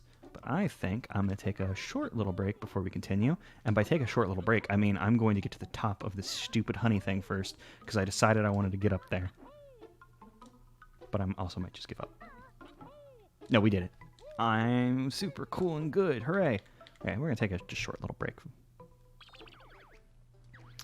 Okay, so I took my little break. I recovered some energy via the power of stretching and water, which will recover you for 1 HP unless you are from what? Oh shit! What's? I don't remember what Pooh's kingdom's called off the top of my head. I was gonna say Dulcine, but I think that's the Street Fighter guy. But on top of recovering HP, I took some notes. I tried to remember where we got all of the notes, and I think we are missing one note from every world but Twinkling Tunnels, if my well, bye Banjo, if my memory is correct, which it might not be. Very, very well could be wrong. Excuse me. So I figured, we'll just go take a look around, because I feel like we got 4 in every world, except for the Twinkling Tunnel, in which we got 5. I couldn't remember all of the notes we had just collected in the Sparkling Sauna area, but I feel like we had just gotten 3, and then we had 1 in the Hive. So my numbers could be off, but at least we kind of have an idea of where we should be looking around. I probably should just turn into a bee again, and yeah, that was much farther than I thought it was. Probably turn back into a bee and fly around this area. But I figure, we'll come and just poke around as Banjo. Like, I've never bothered to come in here as Banjo. So maybe we'll, with our new perspective, be able to find something that we were previously overlooking. Perhaps. Also, just it might be fucking nothing, but, might as well come and have a go, I'm feeling... Oh, no, that's awful. I was about to say, I'm feeling particularly hard, but then I was like, oh, no, wait, that has bad ramifications. And then I said it regardless, but I put, a disclaimer on it, because that's not what I meant. Not what I meant at all. Oh, okay, there's a vine over here. It's not the way we're supposed to go. There was a vine that we could have jumped for earlier. That was probably a way of correct to go. Oops. Well, I don't know why I said oops. I said oops because I thought I was about to fall off. But I kind of want to have a look around before we do a jump. Because I'm guessing maybe there's a hidden little hidey hole on one of these trees that I just managed to overlook as B. That's what I would assume happened here. Maybe there'll be a door that will be unable to, open as B, because B have no attack. Is this something we can walk up? Yeah, we can just walk up this nice. I say nice now, but now we gotta do our harrowing tightrope walk across this. So now we're actually getting into the real memories of the glowing garden. Except now we have the greatest weapon of all on our side at time, via the power of a save state. Also learning that we can re-angle the camera in first person. And by learn, I mean relearn, I guess. I don't know if that's anything that I've ever realized about Banjo-Kazooie. It makes sense. If you're going to look in a different direction, you should probably point the character in that way. Just Banjo-Kazooie doesn't have the kind of platforming where this is something you would have to really worry about on the reg. Man should just jump straight over the egg. I didn't particularly need the egg. We're full up on egg. don't even know how to use egg. God, what if there's something in this world that requires use of egg, but we don't have egg? That would be heartbreaking. Let's go ahead. Oh, I saw I saw there's a stick, a branch over there that has slightly more brown, whereas most of these are slightly more green. And in my mind, I was like, oh my god, it's a bottle molehill friend. I guess we could go either way.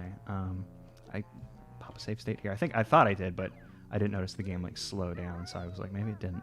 I don't think there's anything over this way for us, because I feel like we would have seen it as a bee flying around. But we'll just come over this way, see what's up, and if there's nothing, I should move my leg. Because I had my leg bent, because I like to sit crisscross applesauce style, but I really shouldn't do that for long periods of time, because I have arthritis in my knees, and I gotta be able to move my knees a lot, which is a thing that I am using time of break for stream to go and stretch my legs, so my legs don't fall off and die. Oh, there's something inside here, isn't there?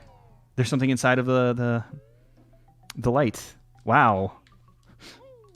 And yeah, that was a good time to use a save state. Otherwise, that would have been a scurry time. This is a neat little area. Oh, you're gonna come inside of the light and explore inside of light. It fits within the theme of the glowing gardens pretty well. Oh man, damn. That was a Grill Champa who had a mission, but unfortunately for the Grill Champa, I have murdered lots of its friends, and its friends. Where did your delicious honey go? Was that a fake one, or maybe its honey just popped off into hell after it was done? Now, this guy, you just got me, but you won't get me this time. Oh, that's neat. You can see his tail pop out the other side, because when they spawn in, they're long boys. It's interesting. I guess they have, the full. They have to load in the full model, because they fall to the ground, so they got to go somewhere. It's interesting to see. Normally they'd be in a wall as opposed to a little pillar like this.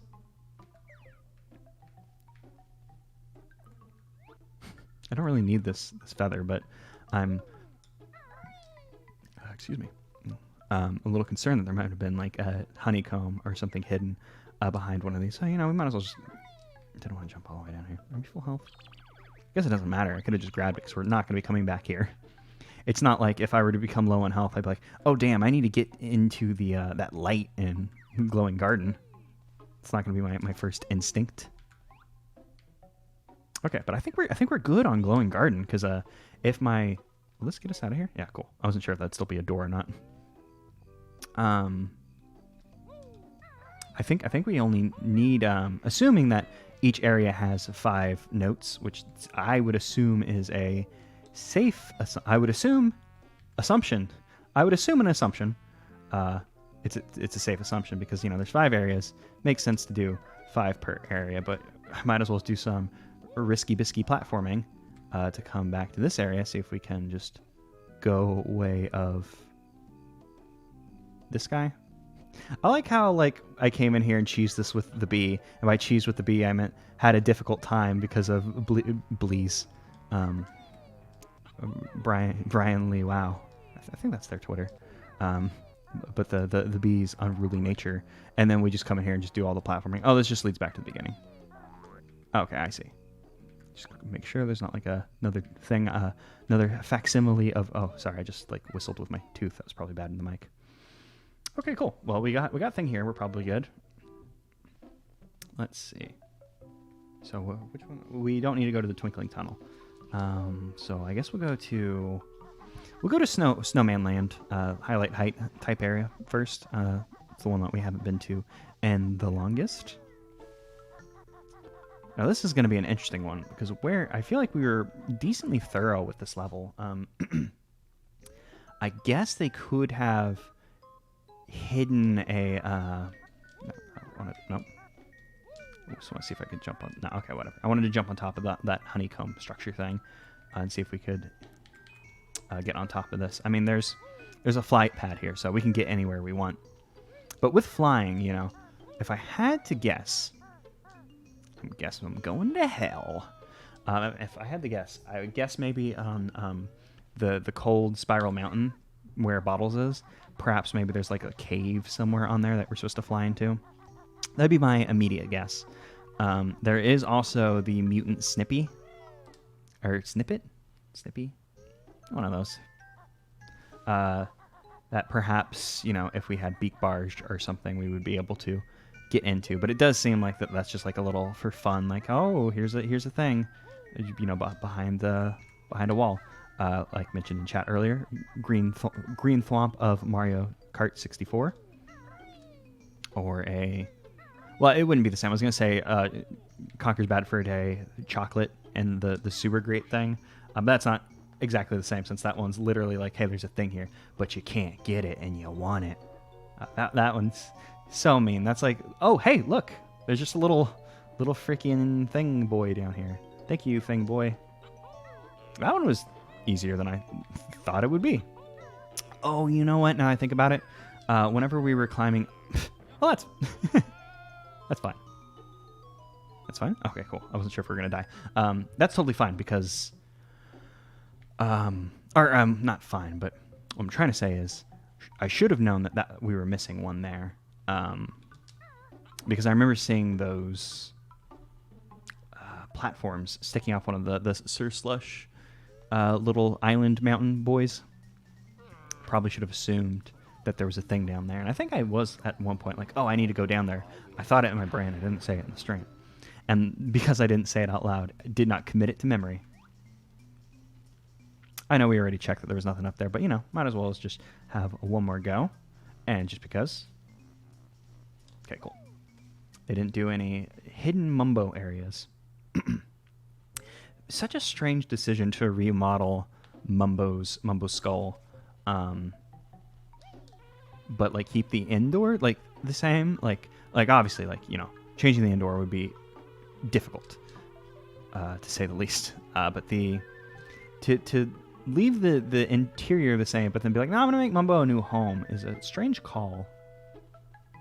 Especially since, like, if they were like, well, I don't like the way Mumbo's skull looks, that that could have imported the 2v1 in. I doubt it's, obviously it's just not as easy as boom boom import. I mean, it could be. I doubt it though. But strange that they would make a whole new one from scratch instead of just using the existing ones. Whether it's the Banjo-Kazooie one, so perhaps it's just like maybe they just didn't like the way Mumbo's skull looks in Kazooie, and maybe they didn't like the 2v1 either. I'm like, fuck it, make my own. Now, where could a note be hidden in space? Note could be hidden anywhere in space, assuming that my logic of there's 5 in every world, and I assume that I have gotten 4. Oh, actually, you know what? This one, actually, I didn't count now that I think about it. Because I was trying to remember all the notes we got in here, and I couldn't remember all of location of note. Because, like, oh, look! That's mean. There's this little hole on the, backside of thing. Damn, this is a mean little note. It is on the rare coin, though, so that's nice. 24, we're only missing 1. Hooray! And God, I just love how just dopey B-Banjo looks. So I think we're good for this world, but let's go ahead and just poke around a little bit more. Because what was the other world? The other world was Sparkling Sauna, and I couldn't remember all the areas, all the notes we had just gotten, even though that was literally the area we were in right before I took those notes. So I probably should have remembered it a little bit better. But perhaps, there'll be another just hole in something. Like maybe a hole in the sun. Oh yeah, we are able to cram our face into the sun, so it's possible. Yeah, 'cause for this area, I couldn't remember how many of those little satellites had notes on them off the top of my head. So I was just like, whatever, let's just jump to it, see what's up. Maybe there'll be a hole in the moon somewhere too. I got so excited when that golden feather appeared. Oh, that golden feather appearing just reminded me of the disappointment I felt when there was a similar disappointment in Lunar Landing when we were playing last time, when we were looking for the last note there as well. and a golden feather like appeared where I thought there'd be a note. And just that moment of something popping in, it's yellow. I was like, yes, we did it. But then it didn't. It did not at all. Is there a thing on the satellite? No. I mean, I could have just missed it since I kind of just did a drive-by, but the flyby, technically.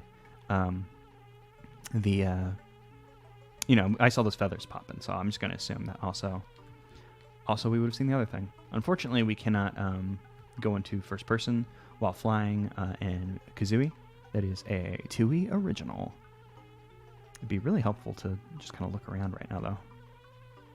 We know there's not a hole on the front of the moon. Otherwise, you'd see it from Earth. And like I said, the aliens are underneath the moon. NASA's too afraid to look underneath the moon because they're scared they'll find the aliens. And the aliens will jump out and be like, boo, but they'll yell at an alien. And then they'll, I don't know, their skeleton will fall out of their mouth because they're afraid, like a Scooby-Doo. I'm thinking we're good in this world. Which would leave the sparkling saunas. I'm trying to think, because I was so worried that there was going to just be something that we can't get because we're missing a move. Because I feel like we should have gotten eggs and lunar landing. There's no way that you don't get eggs there. It'd be nice if this game had a tally tracking your learn to move in world on the total. Something talked a little bit about with Steve during Ukulele LP. Just interesting the things that don't end up on the totals page for those games. Excuse me. That'd be really useful. The big example being level specific items that you just pick up in that level and that's it. It's not in the other ones. Be a nice thing to have in on the totals page, which at that point you'd either have to have special spots for this is for world sensitive or world context sensitive item 1, 2, 3 whatever. That'd be really helpful thing to have, I guess. And I know we already came here as B. I don't know how thorough we were in our swimming around this place. If I look up, just fly as high as we can. We'll fly as high as we can, and then we'll hit Death Plane, or it'll transform us back into Banjo. Ah, man, I just want to go into first person so bad while flying. Be really useful. Which one? This was the main shrapnel place. So we not going back into this hive because I think we're good on that hive. Let's just fly around the mountain a little bit more. Let's actually get some distance from the mountain so we can see it from distance and just kind of see if there's maybe a little platform or something along its siding. It's hiding a note from us. Should probably get some distance again, but I think we're probably seeing everything.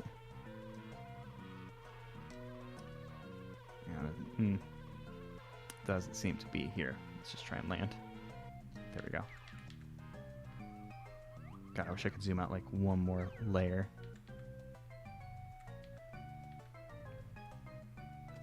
Yeah, where could final friend of note be?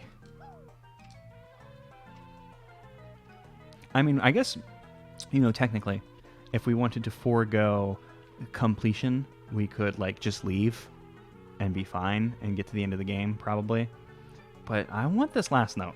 I want to get all the notes, even if that means we have to go back to space. Lunar landing. Because I'm trying to think.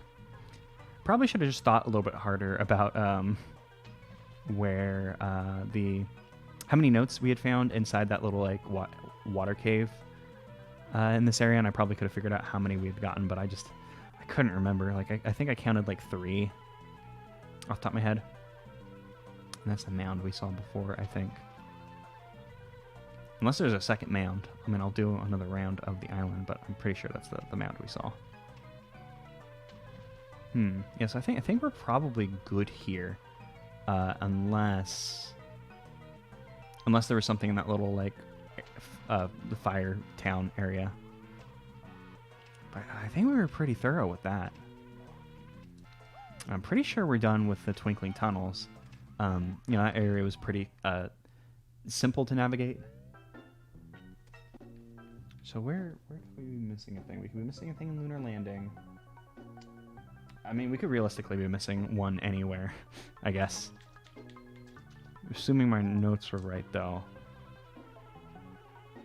I don't know.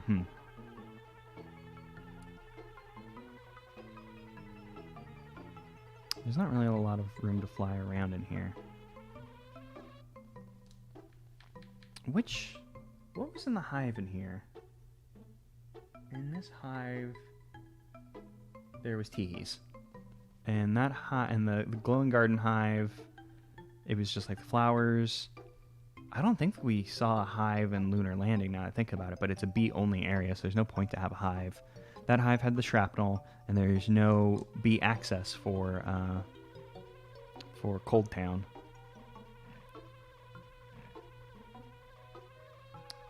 I feel like space we were probably good in. Guess we could just poke around the sparkling area a little bit more. Maybe we missed one in snow? We could have missed one everywhere, and now I'm just getting paranoid.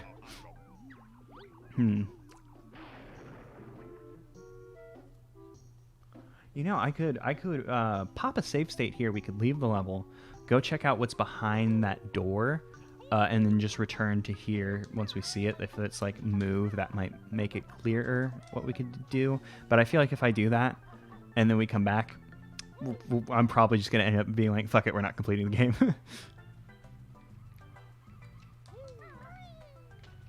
Yeah, so what else could there be? Like, we looked around in the sky, in the water, and didn't really see anything. Like, I mean, I guess we could go down low. Like, I feel like I already did this. Like, just check for a note in the water. And for as mean as this game can be in a lot of ways, they've typically been pretty good about, like, hey, here's the place where a note's going to be. Or even whenever a note is hidden in a sneaky spot. It's at least, like, very, like, like the hole in the moon. The hole in the moon was well hidden and mean. But, it was like a notable thing. It wasn't just like, oh, there's a note floating out in the middle of space. Fuck you. Or anything like that, So I doubt that it's just going to be like, here's a note just in the corner of the water that you can't see unless you swim down and get it. I'm going to give this game the benefit of the doubt on that because, like, it hasn't been that way thus far. This game has been mean, though, so perhaps I should not be so generous with that benefit of the doubt, but, we'll grant it regardless. God, maybe I should just take another count of what we got. Make sure I didn't forget anything. Let's see. Let's do some more counting. So let's see. We picked up one in Glowing Garden. We picked up one in there. We picked up one in Lunar Land. Let's see if I can think about Lunar Landing. Let's see. Okay, there was the one with the hole. There was... I don't remember if there was one on a meteorite, but I think there was one on space station you had to get. Not space station, a satellite. Another one on a satellite. I think there was 3 on satellites. Oh, did we get 5 here? I know we got 5 in Highlight Heights. We're only missing 1 though. So I feel like it has, assuming my numbers are right, I think it has to be either here or Lunar Landing. Let's see. You get 1 in the hive from here, 1 from Grublin, the Grublin Tower, 1 on the side of the cave, 1 inside the thing.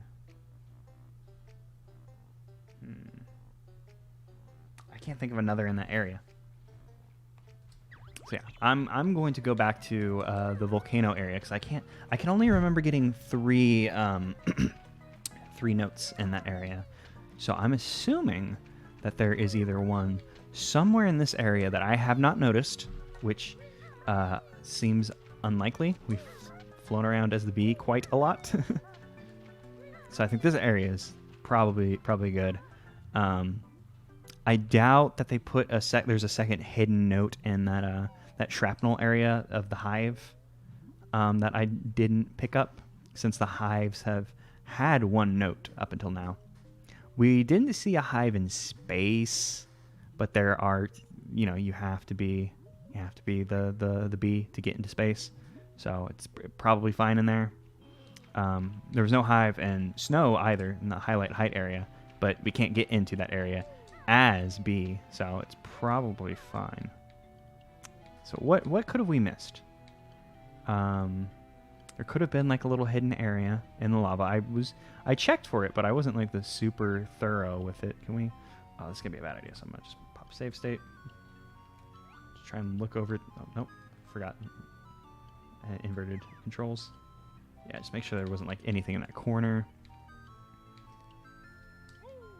Because like there could be this like a little cave entrance like on the side of this cliff. That'd be pretty mean. Ooh, there could be one on like this big like little pillar that the grublins were on. That'd be a good place to hide it. If there was just like an entrance inside. Oh, that seam made me think there was like a little cliff there, and I was like, oh, there's a cliff. And there was a similar seam cliff thing, and Sparkling Sauna. So I was like, yes, we found it. No, that doesn't seem to be it. Not it at all. Oh, that egg got me excited. Stupid egg. Eat you as revenge for getting me excited. Unless the egg was leading us here. Perhaps the egg was friend. Our ally all along, leading us to this corner. No, there's fucking nothing. Seeing that honey. The honey got me excited too. Excitable area.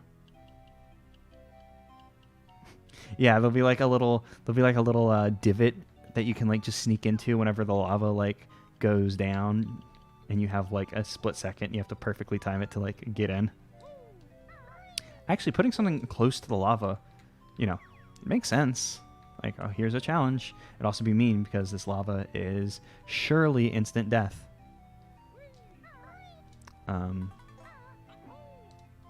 But I don't know where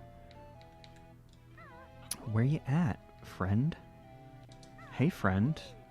Show me the notes. Show me that heckin' note. Show me, let's boof the snoot of the note. The good old noto. Everybody's fair. Oh, you know what? I had Brain Blast. Jimmy Neutron Brain Blast. Ground Pound. I have not tried to ground pound anything. Maybe there was something that we could have ground pounded to break into. That I just didn't consider. Shit, where have we been that ground pound could have happened? I don't know. We already found a note in here, but I'm going back in. It's 3 a.m. I'm coming back for notes. More notes. Oh, we're full health, right? Yeah, we're full health. I assume these were tables, but maybe we can bust up a table and receive prize for busting up table. Also, there was like the yeah, that doesn't seem to be it. What about this corner? Is there anything in this corner? They were hiding things in the corners. There is a area that I didn't bother to go to. I can't lie any blame at y'all's feet. But we didn't come over to like this part, Maybe we can like go up there and like the note will spawn in. Yeah, anytime you go into a restaurant and they have tables, those tables are there to be broken by your powerful beak blast, beak barge, ground pound, butt slam, hip drop, whatever you want to call it.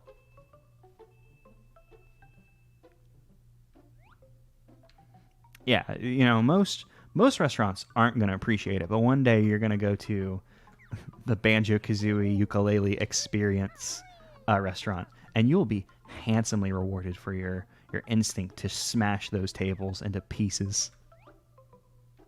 Yeah, this looks about as empty as my marriage. because I'm not married, so it's very, very empty because it's non-existent. Wow, weird how that works out. The posterior terror. be a good like parody of ground pound name. It's weird that people just don't like decide on like, yeah, ground pounds are just ground pounds. That's what they're called because that's what they're called. Like I'm the big banjo fan. I always forget like the beak blast or whatever the ground pound's called in this game. Ukulele has a great one. The ground pound's called the buddy drop, buddy slam. I think it's buddy slam, which is a great name for it. But like, they're ground pounds. I get it. We're having fun here. We're naming our moves and attacks. Fantastical things, but ground pound's the way to go. And I feel like more often than not now, if you're going to play a game, most games will call it a ground pound. I'm pretty sure like the Marios have like, yeah, they're ground pounds. No hip drop. Yeah, that's just a seam. It's not a secret cliff or anything. Yeah, I'm not seeing any polygons.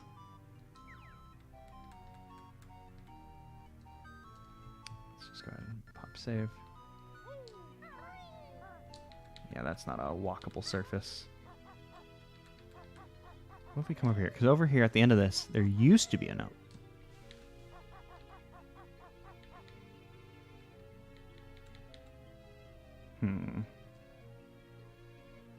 Yeah, I think this area is a bust.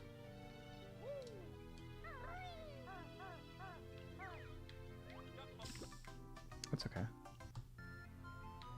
I did that on purpose, actually. Very cool, very calm. Not bothered, not scared. I have no fear. I have the power of time on my side. What am I to fear? Some pathetic lava. Yeah, I think this area is a bust. But okay, what did we get here? Because we got... It's got to be here. Or not here specifically, but I think it's got to be in this part of the world, the sauna part. Because I can only remember getting three notes in here, right? So we got a note here. We got a note up on like this area, up there, and we got a note inside. Those are the only three I remember collecting in here. Let me see, is there a thing on this? No, there was not a thing on this. Is this going to be the time where it's time to bust a window? There's been no window busting in this game. I assuming that this area is, I'm assuming that they're not going to all of a sudden be like, oh yeah, you got to bust a window. And also like, assuming that this building is structurally like the same as it is inside, like all the windows would just lead you out to lava or into same room. I mean, trying to break every window was exactly what I was doing in the sauna, sparkly sauna, as I decided to call it, previous stream, and haven't done once this stream. It's basically what I was doing. It's not going to be under the bridge because we'd have no way of getting back up.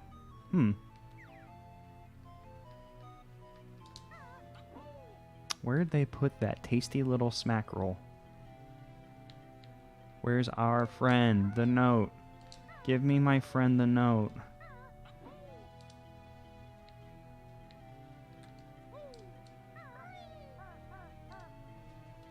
Yeah, because if they stuck the note under the bridge, yeah, you'd have to collect it last because you would immediately die since there's not like a flight pad or anything that could assist you in getting to it without death.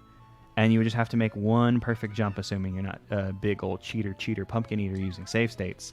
Like I would never. Me? Save states? Huh. Relish the thought. Which is actually funny because normally in my Let's Plays I'm like, no, I'm not going to use save states because I'm a cool gamer. But, sometimes cool gamers recognize the lamers. That's not what I wanted to do. That's sort of conceptually what I was trying to do, but incorrect buttons were hit. But yeah, you'd have to pick it up last because it'd be like you're just not able to. God, I have to be careful not to hit F5 and then make a save state as I die. That would be bad. Believe it or not, but it would in fact be bad. Actually, let's boop. Let's just get out of here. I don't think there's anything in here. So just ground pound this and this like completely caves in, because there wasn't anything particularly ground poundable in this building. But you know, the note we did collect in here. I'm gonna go back in here and check, even though I don't think there's anything. The note we did collect in here was like in a sneaky hidden area. Like it was, you know, back here, like hidden door. Like it feels like this wouldn't be the only note in here. Like it feels like there'd be a more obvious note to throw you off the trail of that one. Or, you know, just that one's like the soupy sneaky. But like there's nothing else to do in here. Like I've gone everywhere in here. I haven't just ground pounded every square inch. I guess we could try and break some windows. We already checked this corner, but might as well check it again. Just gotta double check your work when you're doing math or playing Banjo-Dreamie. Yeah, because I'm not really sure where we should be going or doing at the moment. Well, we could just abstract it out to we need to collect a note. Oh God, what if there were only 24 notes in this world, and it was like mean game of Conker's Bad for a Day thing, except like in reverse? That would be so mean. I don't think that's the case, but that would be incredibly mean. Okay, not here. I don't know where it could be in the entire world, which is true. But I was gonna say I don't know where it could be in Sparkling Sauna, because like we've been everywhere. In here, we've checked out everywhere in here. I feel like we've been pretty thorough with the outside stuff. Oh yeah, that is a good point. It does kind of look like the Conker's Bad for a Day tavern. They could have had Banjo's head on the wall again, and it would have been like some like David Lynch, like, who are you? Why am I dead here? If I'm me, how am I dead? What if we blow up one of these guys, they all blow up? No. What if we ground pound them? No. We don't have enough health to destroy them all either. If we had egg, these guys, they wouldn't see it coming. So we don't have the ability to destroy all these guys. And even so, like Banjo-Kazooie, like very rarely are you rewarded for destroying all of enemy.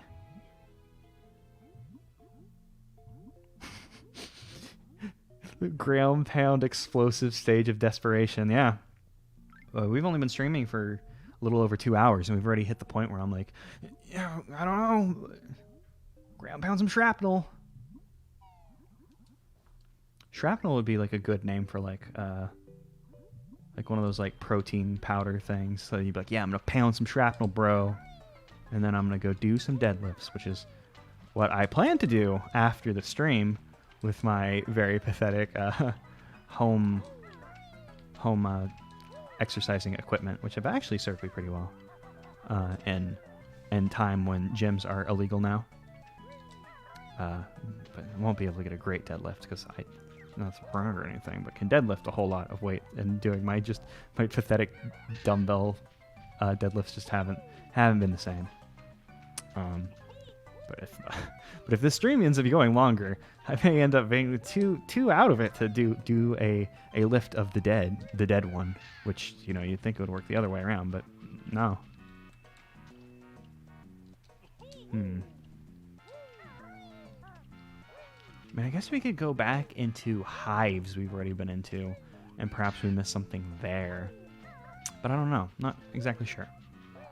You know what? I'm gonna do the thing I said like 30 minutes ago. I don't know how time works anymore.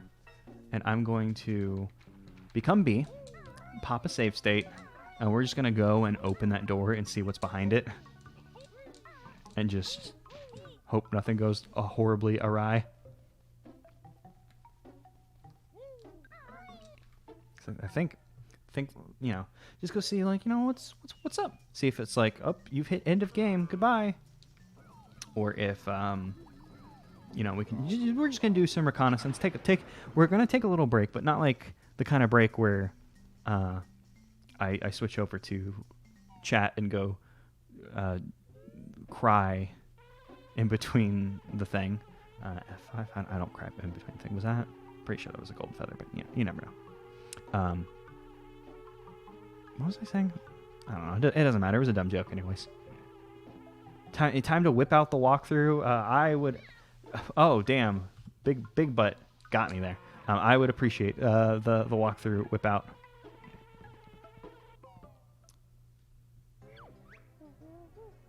Let me just... F7. Yes. Just to be sure. I don't know why... if it didn't work, it'd be too late to be like, oh... And if we are unable to, if we had like just like, you know, left or whatever, I would not be recollecting all these notes. I guess it wouldn't be as bad because we now know where they are. But let's just do a little bit of exploring. A lot of honey out here. It's a nice place to come and heal. We'll have to remember that. Gotta stay low to the ground. Come at this, and sorry, Loggo, I'm going to interrupt your thing because I've learned how to get through there.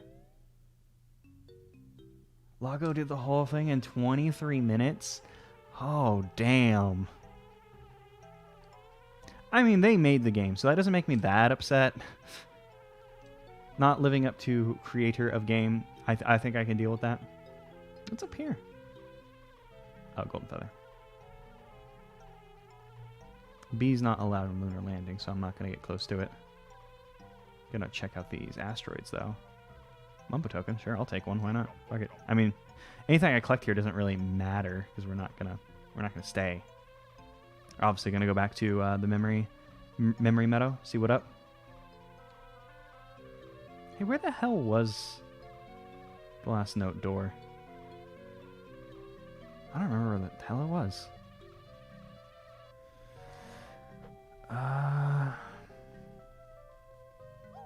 Last note door. Oh, last note door is like on the back of one of these, isn't it? Yeah, I remember now.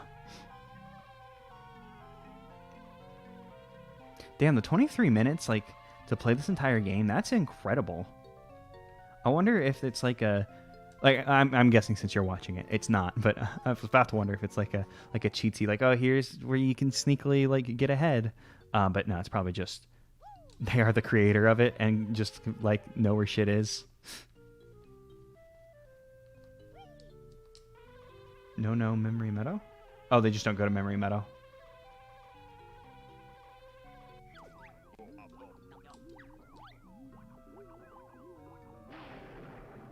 That makes sense, because Memory Meadow's a real time sink. Oh, 23 minutes. Oh, I see. 23 minutes for Memory Meadow. I was like, how do you beat this entire thing in 23 minutes? What kind of insane speed run is that? Oh, I'm liking the music for this last area. I also heard a gruntling grunt at us. Oh, yeah, this is looking like area of final. No, there's another note door. How many notes do we even have? I mean, I guess I could just walk up to the thing and be like, no, you don't got enough. 142. Man, how... Does that mean there's a... This must be that this is like another world then, right? Ooh, it's like some rusty bucket sludge, or is this death water? Rusty bucket sludge, cool. My loggy water and you plunge. Oh, you'll lose air while in that gunge. Gunge? It probably said grunge. Oh man, this is slow down town. Area too big for Banjo-Kazooie to handle appropriately. Okay, so this is interesting. Memory Meadow is like your penultimate level. It celebrates all the things, and it's looking like there's another thing happening here. What's this? We can't go in that. Oh, Oh yeah, I remember. I was so sure that that there was a daybreak barracks. Interesting. Final level. Yeah, I remember seeing this one in a trailer. And there's gonna be another Mumbo that can fit, another Mumbo transformation that can fit in that tiny hole. I don't know if it's gonna be a returning one from the game that exists already, or if it's gonna be a new one. Putting a new one into the game would be insane. But I'm so sure that at some point I saw it advertised that it had a new new transformation. I guess we'll find out. Maybe it's termite because we're not able to get up here. So maybe it's just gonna be termite or some shit. That makes sense. Oh my god, there's 2 more levels? Oh, I thought we were so close to being done. Oh no. I thought this was going to be like a 4-hour stream where we pop in, pop out. Oh, jeez. The Nightmare Fortress. That's Nightmare, right? Not like a... Oh, Nightfall. Okay, I thought it said Nightmare, but I was like, that doesn't say Nightmare. Oh, damn. Now I'm really confused why Memory Meadow is... Memory Meadow is like such a like final area. It's strange. I mean, 2 levels makes sense because I heard this game had 200 notes in it, which, means, 8 levels. But I had assumed that there was also 25 notes in the overworld. God, 8, custom worlds for this game. Damn. There's another Mumbo over here. Actually, can we get up on this? Yeah, damn, maybe dreams of completion are dead. I don't want dreams of completion to be dead, though, so... I'm not going to give up just yet. Oh, 20, we don't even have enough for Yamumbo. For some reason, I thought we just had, like, a shit ton of these. Oh, the fireworks in here! There's working fire in Mumbo's skull. Yeah, because I was like, I could have sworn that there was like that tss, and then Banjo go, ow, noise. Actually, now I think about it, I think there might be fire in Gobi's Valley.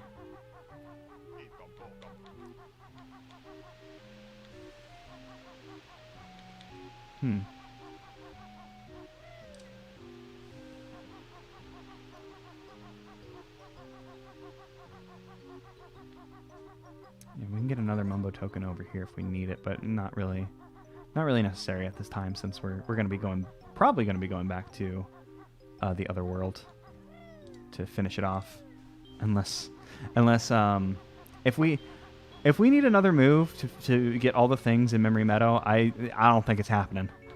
I think Dreams of Completion will be dead at that point. How many Mumbos do we have? We have 17 Mumbos. There's 2 Mumbos in this room that we could get that I've seen. Unless there's a 3rd Mumbo hiding somewhere, I don't think it really matters. It's like, I guess to collect these while you check guide. I wish there was a text walkthrough. I wouldn't put you through the onus of walkthroughing it for me, but I appreciate it. You're able to stand on this, right? No, we're not. Maybe if we get up there and then I just do the thing really quickly. Yeah, there we go. If we do the thing quickly, we're good. It's over here. Oh yeah, there's another Mumbo in here. Okay, so we can get enough Mumbo tokens at the very least that we can check out what that transformation is.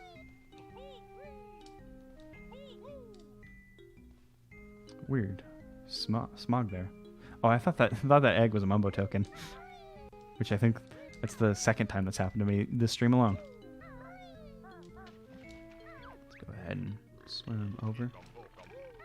Oh, this is the...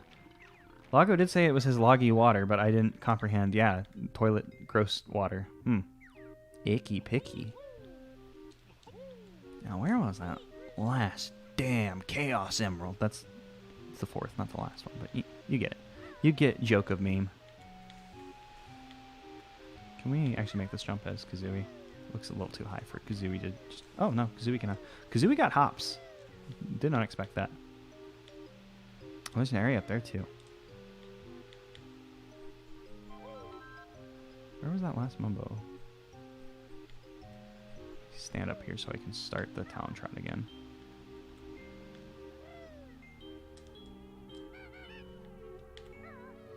Yeah, I knew that the Scarby. Scarby? It's like a scarab, and then it's like scarab and it has a Y. Scarabee. It's like a Pokemon.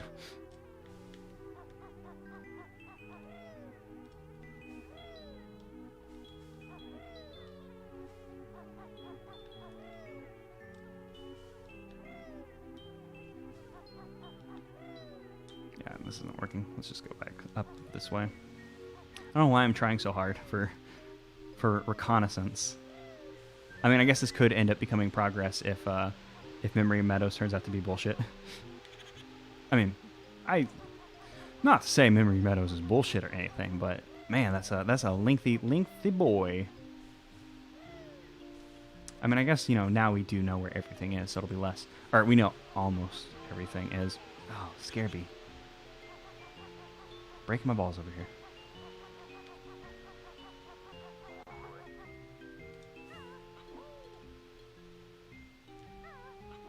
God, now I'm worried that I might have accidentally hit the save state button. It's just me being paranoid, though. I mean, we're about to find out whenever this bug kills me. Because I can't come out of... Oh, came out of the attack just in time. I was like... When the lag struck, I was like, there's no way I'm going to be able to get out of Talon Trot fast enough to be able to hit that bug before a bug get me. But no, it worked out. Let's just check out what's up here. We'll see what Mumbo turns us into. There's a note in here?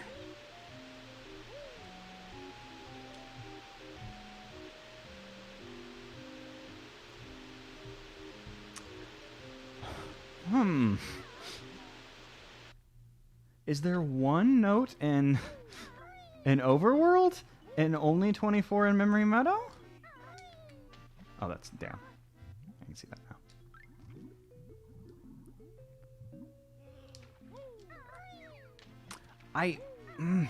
There's no way, because like the totals are so hard to trust.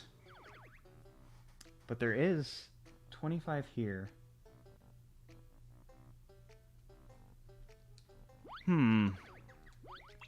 What if there's 24 in Memory Meadows and there's one in the Overworld?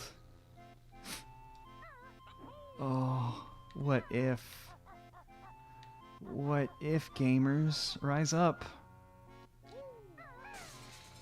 Did I get a note under an asteroid? I don't think so. Is the asteroid like one of the like brownish reddish ones? There is 25 in Memory Meadow. Okay, then let's get out of here. Which one is load state? You know what? I'm just gonna. I think it's F7, but I don't trust. I don't got faith, so I'm gonna hit load state. Let's get out of here. Okay, recording is working fine. Okay, let's see if this is the last boy. Please, Memory Meadow. I'm begging for your forgiveness. I was expunging your great qualities, how cool it is that you were a final area, but you're not for some reason, which is a little weird, but that's not your fault. That's not Memory Meadow's fault. No. Memory Meadow was like, here I am. Rock you like a hurricane. God, what a strange decision Memory Meadow is. To be like, this is final, like, this feels like final area, but it just not? I don't remember getting a note. Oh, there it is. There it is. I see. Thank you so much. Squow.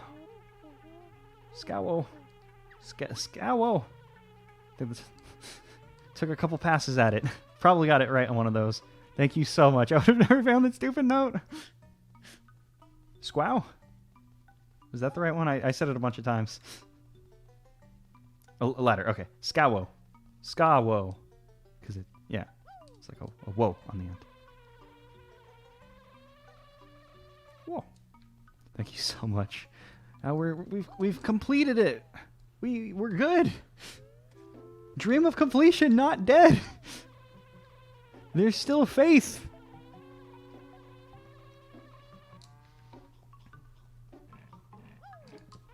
I mean, now we're gonna have to go and redo all the stuff we did.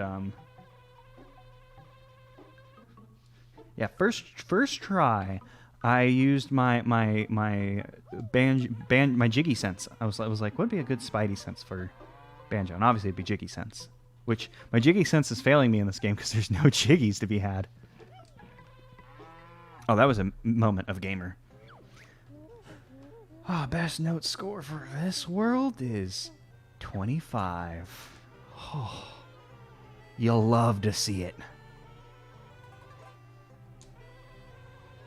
Let's try and pick this boy up. Can't you get here any faster? Come and fight me, I'm the master.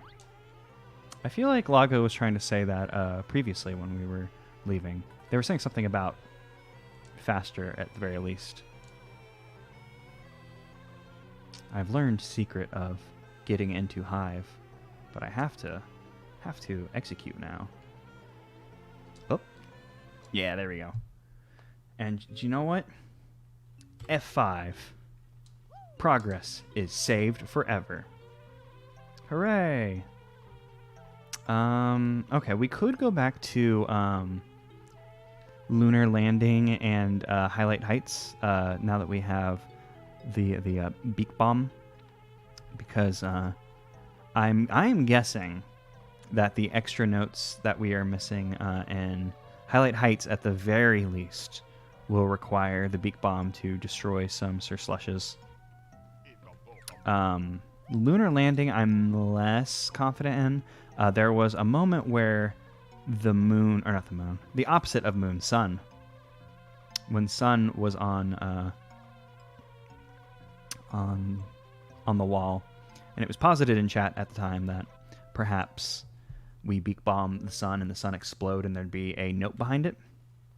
Not 100% on that, but it's a possibility. So, you know, we'll continue to the new worlds, and like, you know, unless we were supposed to get eggs in Lunar Landing, and the eggs are hidden in the, or ability to use egg is hidden in an area we weren't able to get to, we should be fine. Because, you know, assuming there were no moves in that world for some reason, which I don't think that's the case, there's probably definitely a move. That's where the extra note door is. God, it's also wild that we just start getting notes in this world, too. So crazy to go the entire overworld, and all of a sudden it's like, there are notes in the overworld now. I wonder, like, you know, this game had a lengthy development time. Like, it started in 2013, ended in 2018, got an update in 2019. So, like, a lot of time was spent on this game. And I wonder just how much of, like, the design ethos, like, just changed over time, and, like, maybe some things, like, just don't gel together in the final version. Like, I mean, this is the first time I'm, like, positing that, something like that. Because it's just odd to have gone through this much of, you know, Loggo's lair, which I think is called the Dreamy Depths, and then all of a sudden for it to be like, now there are notes in here. It seems like a very odd decision. So perhaps at one point there was going to be, you know, no notes in the place, but then, like, at some point in development, Loggo was like, I got ideas for areas that don't really fit in. Let's just throw them in. Fuck it.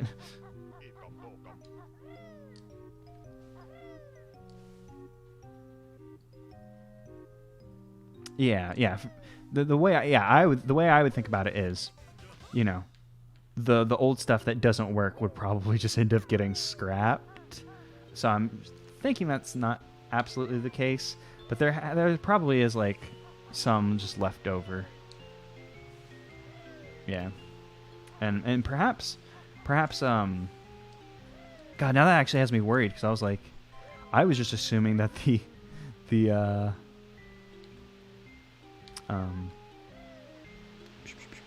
how do you use your mouth to make the noises? I was assuming that the totals was off, which means if the totals are in fact correct, there could be 6 honeycombs in Memory Meadow, unless like maybe in Gruntilda's lair, maybe Gruntilda's lair has 6 honeycombs, and like the totals just had to like work out a certain way. I don't know. I don't know how Banjo's backpack works. And that being said, I did not see 6. Okay, cool. Just 2. Yeah, because I was like, I have no clue where they could have crammed any more shit into that level that we didn't like see. Do a blind jump this way, but it's fine because it's not a big blind jump, just a little blind jump.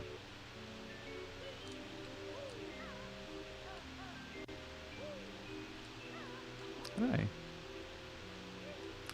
Yeah, there we go. We just had to hit the lip correctly to be allowed access into friend.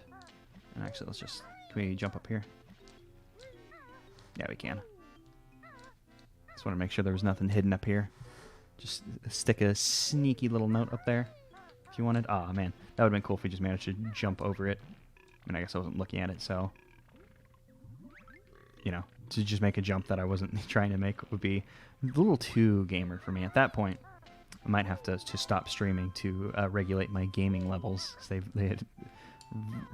would have risen to be too high, too good of a gamer at that point. Damn you, Flotsam. You got me. Oh, and there's a little water pipe over here. There was a typo.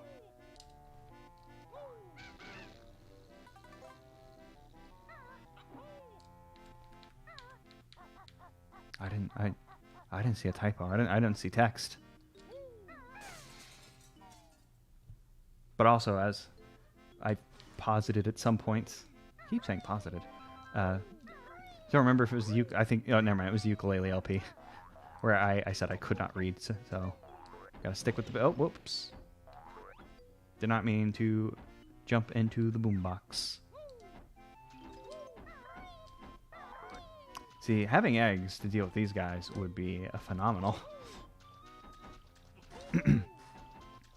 God, I'm so certain that eggs are hidden somewhere in Lunar Landing, just hiding from us. Which is an interesting thing to miss, because eggs are such a just like iconic part of the Banjo-Kazooie. They're teasing them. Yeah, they've teased them a lot. They're such an iconic part of Banjo-Kazooie's moveset. They're the B attack, the B special, like the most basic special attack they do in Super Smash Brothers Ultimate. And just like I don't feel like we're missing out just yet, because like we haven't hit a point where it's like, oh no, if only I had eggs, I could feed the bucket, our bucket friend who needs it, who has the hole in it, whose name I don't remember. Grimlets. I don't know why I remember the Grimlet name, but I do remember the Grimlet name. I don't see. Probably the reason why I remember it is because I don't understand what Grimlet mean. Like, why is that your name? Grim, like, okay, because it's Grim, but I don't understand what nature of pipe make the name make sense. How hurt am I? Just enough. Hey, just chill out, Grimlet. I'm just checking out. Alright, so there's there's stuff on top of this like rusty bucket crane, but I don't see a way to get it. Oh, you know what? The way to get up there is there was like some pipes on the wall, and I bet we just have to platform over them. I was like, why would we platform over these pipes when we could instead go the other way around? But no, we just got to do a little bit of Clanker's caverning in here. Actually, I don't think we'll still be able to make that. Maybe it's just here for... Nope, there's a thing up there. Damn it. I was about to be like, maybe it's just here for show. No, it's certainly not. It is actually here. It exists. Get used to it. I just gotta be a good jumping boy. Maybe we'll cheat a little bit with a handy dandy little save state. So maybe if we come down here, like if we were to do flip flap, I don't think we would have. We're not gonna have the like the verticalness. But if we do a, or no, that was feathery flap. This is flat flip. That doesn't get us the horizontal nature we need. So let's just take one more pass at this jump. Oh, actually, there's like little the grading there is making like a little platform. That doesn't help us in this instance, but perhaps no,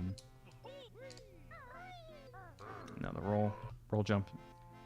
Don't think that's gonna be the answer. What if we try it from down here? No, because we can get far enough over here.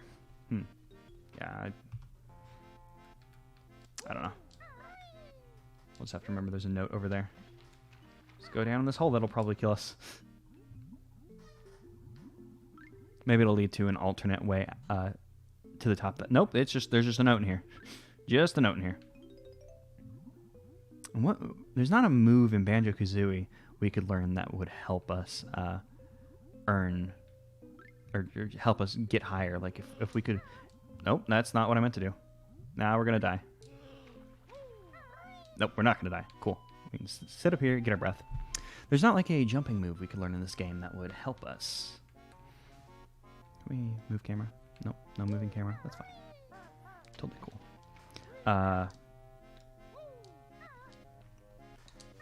Like in like a Banjo-Tooie, like if we were like able to split up, then we could send Tooie.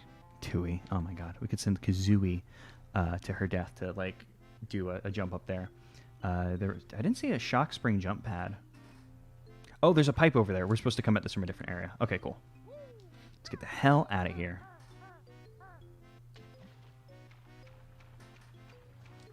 I'm going to assume that was a pipe into the area and not a pipe into cool of new area. And oh my god, the chair is being so loud now. We should probably go to the Daybreak barracks before we go to the Nightfall fortress. Oh, I wonder if this is going to be like one area and not two, you know? Like maybe there'll be like 12 notes in one, 13 in the other. Some kind of like split between them. That'd be interesting. I don't think that'll be the case, like if it's supposed to be like a day-night cycle worked into this game. But I mean, like you would just do that like the way they did Memory Meadows, where it would be like you'd walk into like a Click Clock Wood like hub, and then it'd be like daytime, nighttime, and then just be like one unified world. So that's probably not the case. We have 19. Oh no, we do have 20 mumbos. I feel like there was a mumbo in this area that I have not collected yet. I think it was up the. Does this lead us to Mumbo? No, Mumbo's not up there. So I think this is where the last one was. In fact, we can't even really get into, and by can't really, I mean we cannot get into Nightfall Fortress because those whiplashes are in our way, or whip cracks are in our way, and we don't have invincibility. We don't have eggs. I actually don't know if eggs will destroy whip cracks off the top of my head. I think they don't. I think you have to use a Wonder Wing. So we're gonna have to learn Wonder Wing before we can get into Nightfall. God, I hate the big eyes on the Mumbo skull. It's a bad decision, Loggo. I'm sorry. You know, I disagree with some of the design things, and I'll defend. Even if I disagree with them, I'll defend a lot of them. Even though I've mostly been bitching, I'm sorry. But the eyes on the Mumbo, not a fan. Also fun that they give us a bunch of Ekum-Bookums in this area. Oh man, I could have gotten that health. I was a fool. And swim in some nasty water. Grab an HP. Man, I thought we were gonna. I was so certain that like Memory Meadow was gonna be a final level, and then we would be like, yeah, you know, short little stream. And by short, I mean like 4 hours, which is still a super long stream. And then we'd be done. But no, Loggo continues to get us. Yeah. The sewer sludge on the honey did nothing to deter its healing ability and its sweetness. It gained a new flavor that Banjo now appreciates and craves. Banjo can now only eat the sewer sludge honey. Loggo all along was here to show and fascinate, delight Banjo with his new delicacies that you could perform with sewer sludge. You know what? I think I agree with you that Memory Meadow was supposed to be the last one. And then it was like, oh, fuck it. I've been working on this for so long. I want to do more. Or I have a cool idea of area. And, you know, to add them in would mean to change Memory Meadow, because then Memory Meadow would need more. And 5 areas with 5 notes each makes the most sense.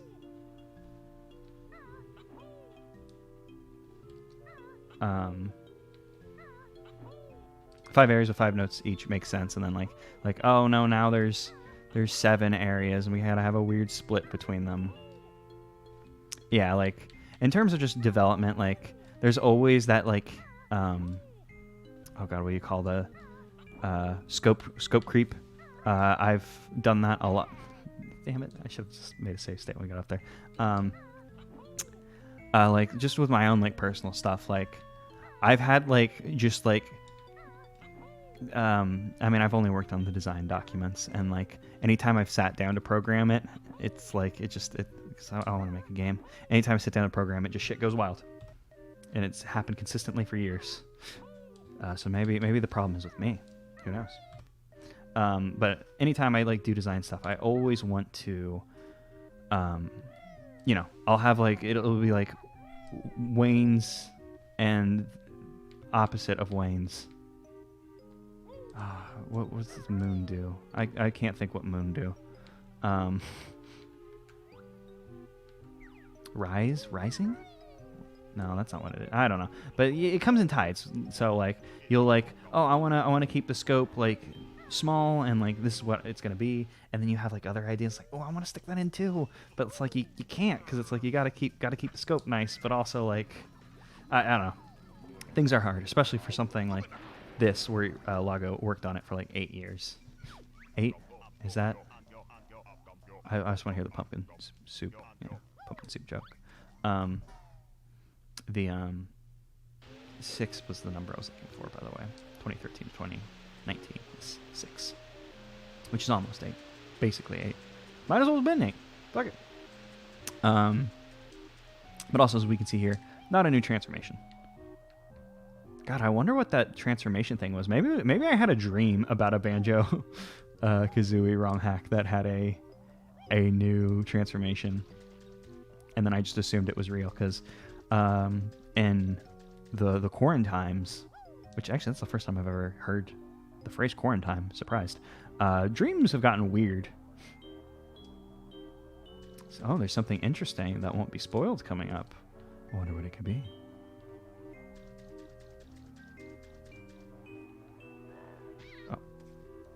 Yeah, because with how much the transformations have cost, we're about out of Mumbo tokens now. We're gonna have to find a ton of them. Oh, there's just a note in here. I thought this would take us to a new area. I mean, that makes sense, but the what the hell am I trying to say?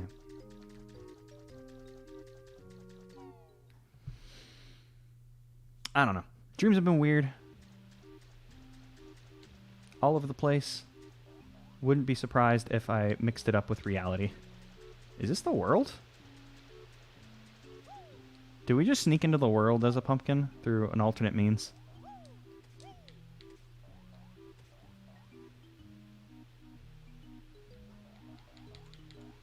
Well, let's just keep pumpkin around. I really enjoy the pumpkin transformation, even though if it's like the transformations in Banjo 1 are all more or less the same, where it's just like, here's a small thing that can go through small stuff, with, you know, the exception of some having slight differences, like the I was gonna say like the termite being able to go up steep slopes, but that seems to apply to all of them.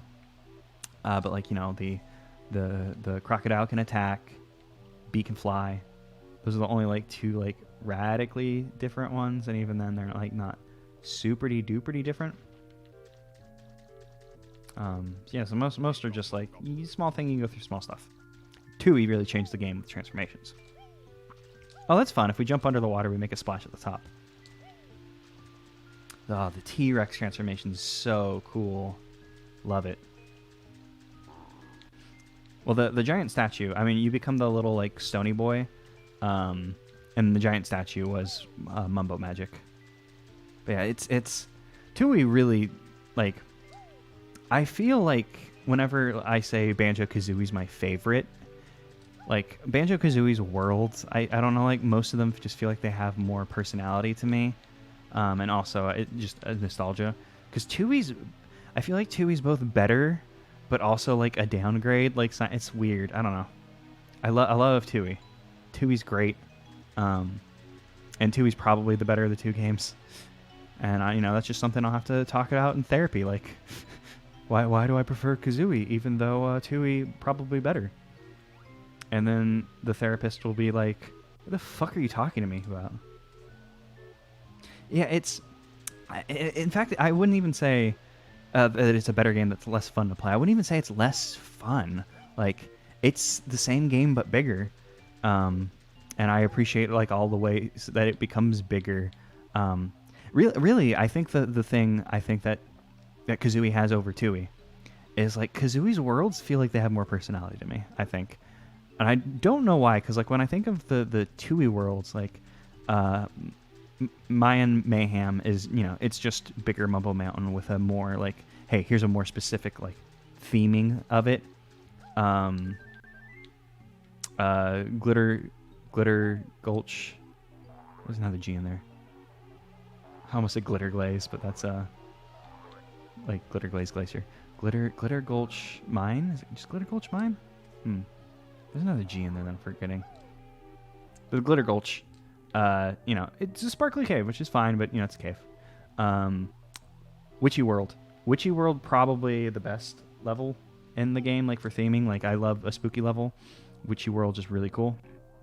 Jolly Rogers. Jolly Rogers, you know, it's just a big underwater place, and I like Jolly Rogers, like the Atlantis theme. You got a little pirate theme, but, you know, it's just a big water level. So it kind of loses points, unfortunately, which is a shame, because it's not bad. In fact, I think it's quite good, but... You know, water level, whatever. Pterodactyl Land. Dinosaurs are cool, but Pterodactyl Land is just too big for its own good. It kind of loses points there, I guess, unfortunately. Hailfire Peaks, very cool. You know, love a video game Fire and Ice. The, what else is there? The Gruntilda's Industries is... an interesting level, but, you know, you're inside, so it kind of has, like, the cave problem where it kind of loses that identity, even though it does have, like, such a solid industry theming that is, you know, pretty neat. And Cloud Cuckoo Land, very cool, but I don't know, just, like, the open sky nature of it kind of makes it easy to, whoops, kind of brush off. Oh, I fell into some water. Neat. Yeah, and I went on a whole tirade about the worlds, but 2E's a whole damn thing. Like, you gotta commit to play 2E. You can just pop in Kazooie and be done in a couple hours, which is nice and fun. Whoops, I wanted to jump. Well, that's fine. I feel like we should probably... Yeah, well, it did it for me. I don't know why it took me back here, but thank you. Oh, maybe we were still in the overworld, actually. That's why we came back here. I thought we had found a secret entrance into the level. Oh, weird. That was still overworld. Huh. Maybe that's where, like, all the notes and the overworld are hiding. There's just basically an extra world and the overworld themed after one of the... That's weird. Yep, 3 more levels, and we still have to go back and complete, No, this is the level. This is the area we were previously, I think. It looks like it. It tastes like it, but we could still be being deceived. No, it is still overworld. This is registering as overworld. Because we still have our notes even though we were, you know, warped out of the world. That's interesting and strange. That they just built a level into the overworld, essentially. Huh. Does that have to do with the level count and Kazooie? Because there's 9 levels in Kazooie, I think. If I just gonna guess the number off the top of my head without thinking, which is what I'm doing. And my chair's being so loud. I really need to replace this chair.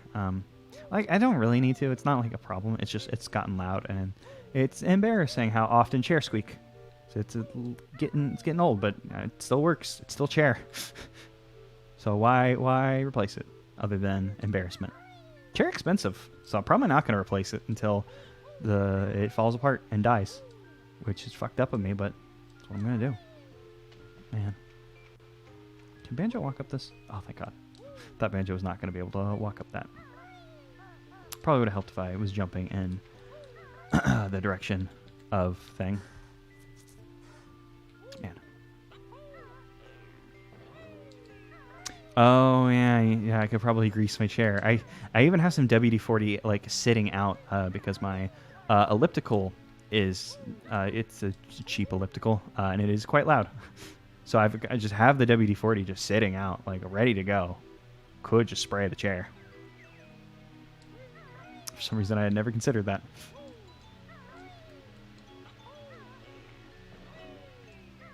Honestly, I mean, I probably shouldn't be talking about furniture, but if I'm going to buy any new damn furniture, it's going to be a couch, because I do not have a couch.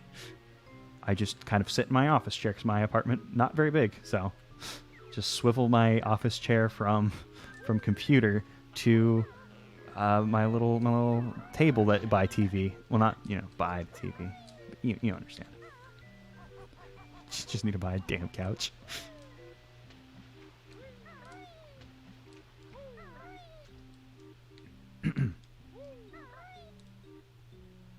God, I would love to talk to Loggo and ask, like, the reasoning behind cramming this world, the Daybreak Barracks, into the overworld. It's such an interesting decision that, like, it feels like a decision of necessity, I would assume. Like, it just had to be done that way to make it work for whatever reason.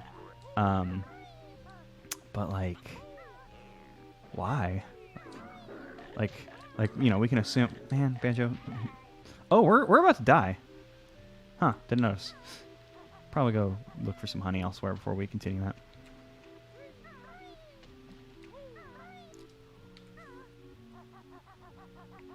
Like, I can only assume that the reasoning behind it was just something to do with the way the levels are built in Banjo-Kazooie and or maybe limitations of the editor for some reason.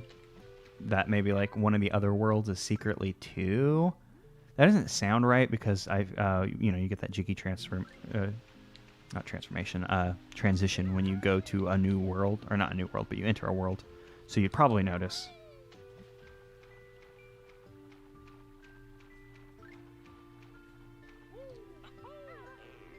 Oh, perhaps it's being done to create, quote unquote, create an extra world in game. Interesting. To create an extra world in game to work with, like, I just straight up walked into that guy. Cough. Oh, that was a bad idea. I forgot how long ago my last thing was. Damn, I owned myself with that cough. That's fine. We didn't do a terrible amount once we became pumpkin. It's fine. Don't even sweat about it. I'm not going to sweat about it. In fact, I'm not even going to become the pumpkin. We'll become pumpkin later. We're going to breathe in, breathe out. Yeah, I also am scared by how big this game is. Oh, there's another pipe over here. Damn, that's what I was looking for as the pumpkin.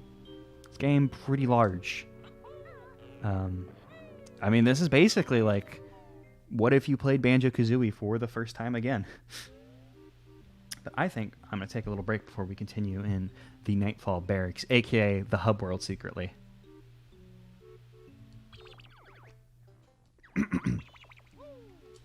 Back at it again in the Nightfall Barracks. We're full of health. We have lost a little bit of progress thanks to me accidentally hitting the safe state. I did it on purpose. I did it on purpose, but the intended effect was not to lose progress, but to, in fact, perhaps protect some of our progress. So I'll hit save state again, because As you all have seen, we need to protect our banjos. Our banjos, and they're in danger in Banjo-Dreamie. We got to make sure Banjo is safe and he's loved. We got to make sure he goes to a good home, namely his home. So, because his home is where he lives. It's where he's comfortable. It's where he's safe.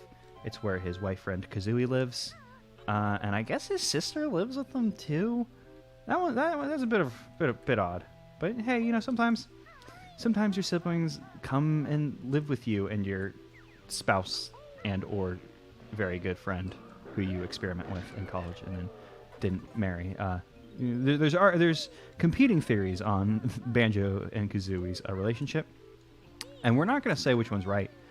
I mean, the wife one is probably right. Steve is probably correct. Steve knows a thing. I don't know a thing. Which, just talking about Steve would be really fun for like people who don't like know who I am. If just like randos wander into stream and like, fuck, this guy's talking about Steve. What the fuck's that?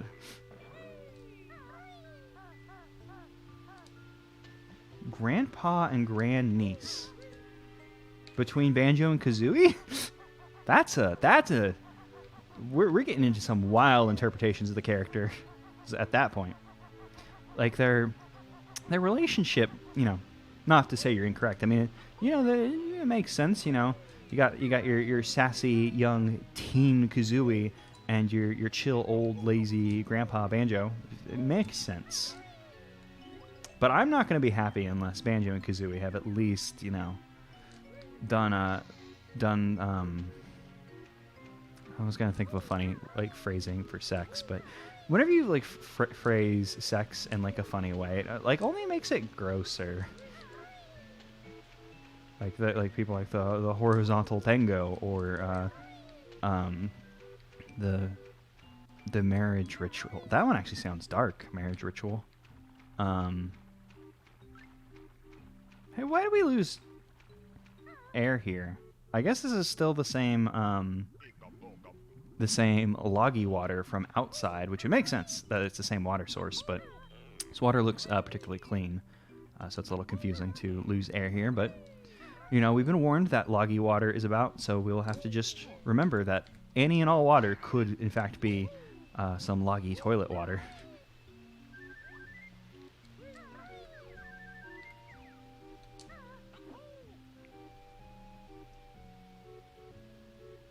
Yeah, his Banjo's nose was above the water. Like the water that does that does the double air. Like the cold water does it, and I assume that the idea was it was like an abstraction of like, oh, the cold is hurting your fortitude without just like making the cold water hurt you again. Probably because like you would like in Click Clockwood at the very least you would just die before you got to the other side of the thing. In Rusty Bucket Bay, it's because like the water's oily, and I always assumed it was like because the fume of the water, like the fumes coming off of it, prevent like you from breathing, even if like you're like not below the water, like you're above. If you were to breathe, it'd be like, oh no, this is the toxic oil gas water stuff that gets spilled into the ocean because, you know, fuck the environment. Who's using the environment? Hippie. But yeah, his nose just good. His nose gets clogged up with the gross stuff. Banjo never learned like the swimming discipline of like how you're supposed to breathe when you swim. Like it's been a while, and I was always real bad about it. Where you're supposed to take breaths at certain times while swimming. And I was on a elementary school swim team. I don't know why I mention this as often as I do. I guess I have like no life experience. But I never did the breathing the right way. Just because I was like, no, if I can breathe, I'm going to take a breath. I need the oxygen. I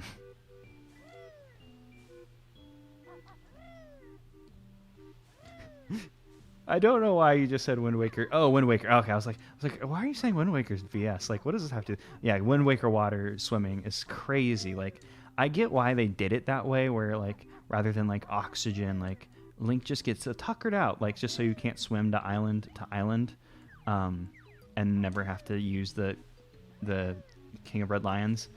But like, it's such a strange decision to be like, okay, you're in a world full of water, and you're like the worst Link at swimming. I mean, I guess, you know, like 2D games where you need the flippers, you could argue he's a worse swimmer. But once you get those flippers, you're good. But, you know, so it's like, once you learn how to swim, you're fine. But, like, this guy can swim. He just has, like, no stamina. Toon Link, the Wind Waker Toon Link, just a wee baby with no stamina. Poor little baby. We gotta take care of him. We gotta take him back to his grandmama, get some gamma soup, heal him, and make him feel good. I could use some gamma soup. Phantom Hourglass one's worth. Oh, yeah, in Phantom Hourglass, you just hit the water and you just... Yeah, you can't. I don't think I would be able to do this.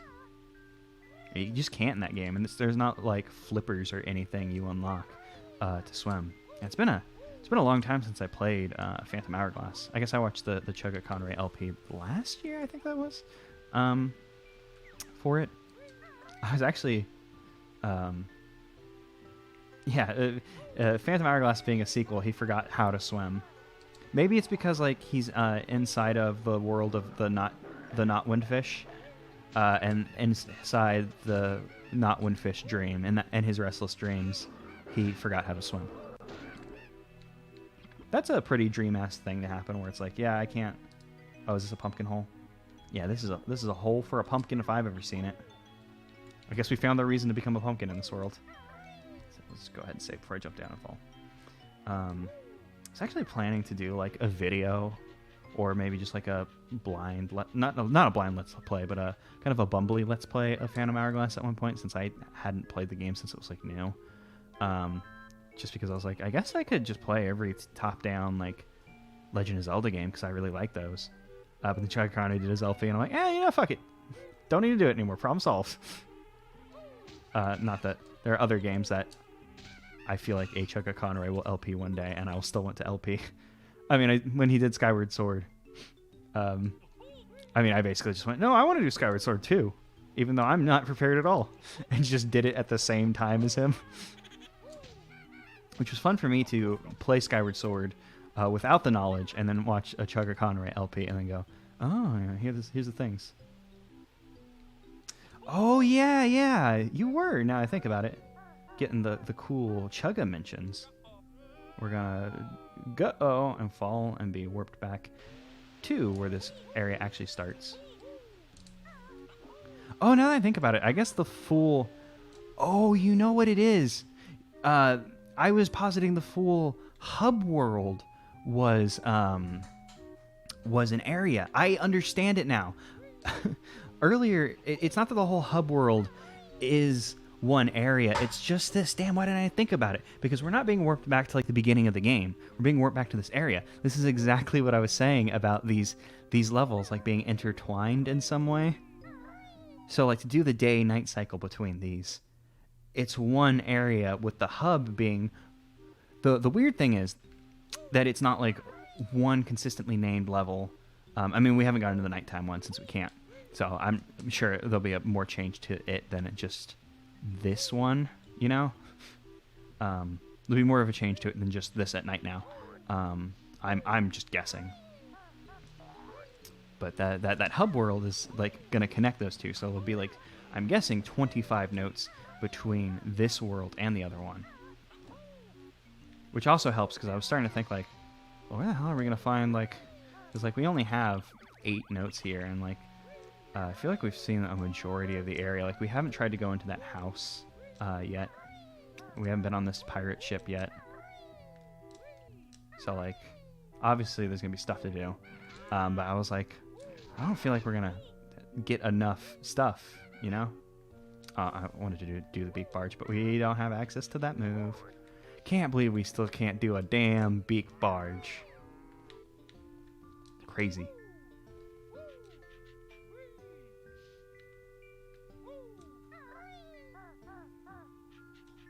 From what you've seen, it's just this, like this little area. Okay, so maybe my positing is incorrect. This is another pumpkin hole. Also nice that we're learning what to do with the pumpkin instead of just wandering around as a pumpkin. Did we make it to the end? I don't think we made it to the end of that, Man, why did I try that? I don't think we made it to the end of that That like winding gray path.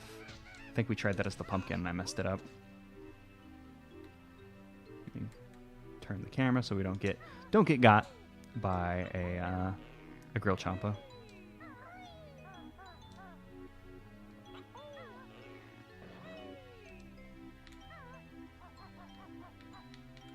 Cool, we're on top of the castle now. Oh, this doesn't take us high enough, does it?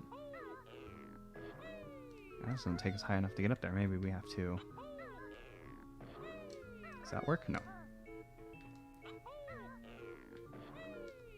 So it'll take us over here. Oh, man. I think I'm starting to overthink this, because there's no way we're supposed to get up here, come over here, land on that, and then get into... Talon Trot. I mean, I guess it could be possible.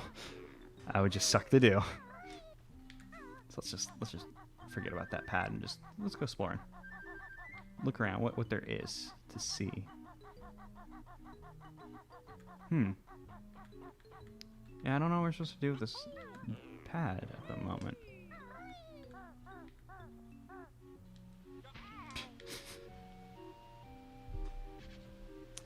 Yeah, that pad has to be there to get up there, but like the only thing to do would be to do the thing I said about like we'll have to shock spring jump up to there and then land and then Talon Trot, which seems like a whole lot. In fact, let's save state and just look around because there's a flag up here we can climb to the top. Yeah, there's a note up here. Of course there was. Here we go. Here, now we're cooking with food. Oh, I see a bottles. I'm guessing it's gonna be the Wonder Wing. We're still missing eggs. We're missing Wonder Wing. Oh yeah, it's gonna be Wonder Wing. There's a bunch of whip cracks up here.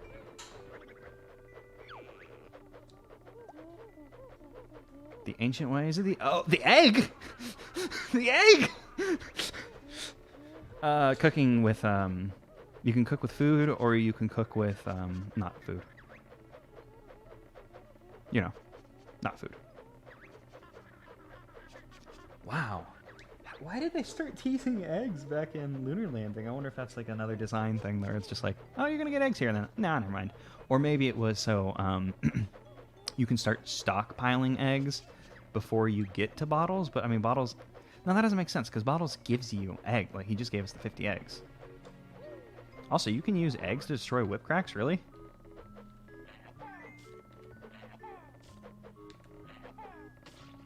I never knew you could use eggs to destroy whip cracks. And if I did know it at one point, I forgot it. I always thought you had to use Wonder Wing. That's crazy. What a weird thing. Because, like, they don't give any indication that, like... shooting them, like, they weren't taking like a damage of any sort. Like, I mean, they're plants, but you know, they weren't showing that they were feeling the effects of our powerful ancient way of egg. Bit of a strange thing. Yeah, that's definitely like deep knowledge, which like the kind of knowledge I would never learn, I guess, which is, it's the kind of knowledge that you either learn as a kid or learn on a wiki, it feels like. Because, like, who's going to be like, oh, yes, I'm going to go, this enemy that I can't defeat, time to shoot it with an egg 3 times to learn. I'm also kind of surprised that I never learned that, because I was the kind of kid, whenever I would play a video game and I'd finish the game, I would, like, just go and basically, like, run around and just dick around, like, do some roleplay in it. Light roleplay, just for fun. So I'm surprised I never just... I mean, I guess I'm not surprised to shoot a specific enemy 3 times. Not that big of a surprise. Okay. Cannons on the platforms can be defeated with a boomerang in Wind Waker. Cannon on a platform? I can't even think of what that means in the context of Wind Waker. I haven't replayed Wind Waker since Wind Waker HD came out, which maybe I should remember it better. Platform sticking out of the sea. Oh, out of the sea. I see. Yeah. Okay. I see.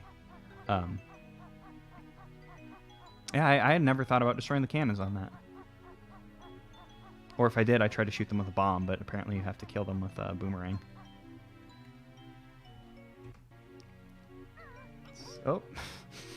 Didn't work out the way I thought it did. It could have gone worse, though. Oh, bomb is the normal way? Oh, okay. Oh, it's just that they can be... I see what you mean. Yeah, I haven't done a Wind Waker in a while. Because I played Wind Waker HD, actually not even when it was new. I think it was a little older. Like maybe it was like a year after it came out, because like there was a thing that happened. Can I stand here? Cool, I can. Like at some point, for whatever reason, I got a free... Oh, that's what it was. I got it for free on Club Nintendo, God rest its soul, with my like gold points at the end of a year before they expired. Oh, I shouldn't have done that. Why did I do that? I guess I just wanted to do my favorite glitch. And then I had it, and then I was like,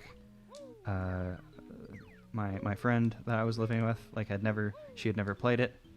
Was like, hey, you wanna play Wind Waker? So we played Wind Waker, and it was fun.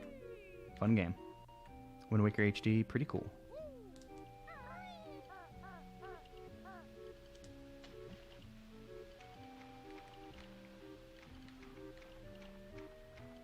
Yeah, I miss the Club Nintendo, but I never got like enough points to get like a ton of stuff. In fact, for the longest time, my points would just expire. Like I was like, yeah, I'm gonna put in my thing and get the points, and then I would just forget that they were there and they would expire. Because in the days before I had an email I really checked or cared about, I mean, I guess I had the same email I have, I just didn't care enough to check it. It's funny, because for a long time, like, I had my email, and I would just use it to sign up for shit, and I wouldn't check it. And I just had thousands and thousands of emails.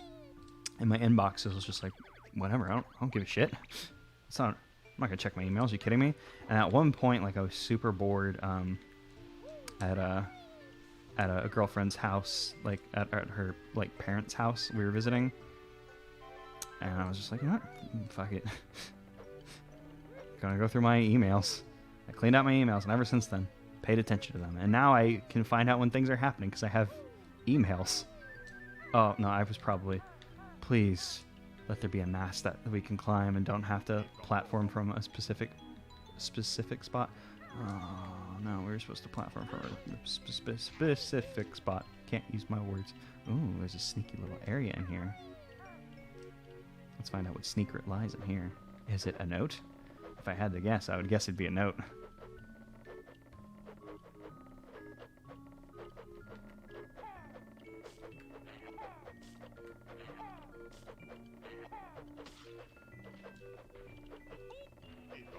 Yeah, when I checked my emails, there were so many offers to get gold from the Nigerian princes, and I fucked that up. I'll have to live with that, my mistakes for the rest of my life.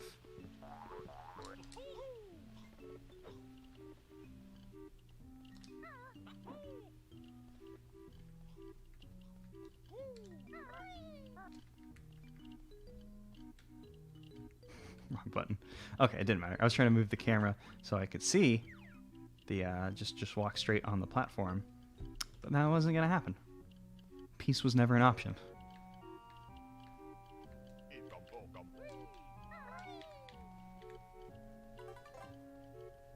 Ooh, we can go inside the pirate ship. I mean, I guess it's just a ship. It's not inherently a pirate ship, but all ships should be pirate ships. IMO. Oh, just a little area to come in and get some treasure. Nice. Hey, that worked out for me.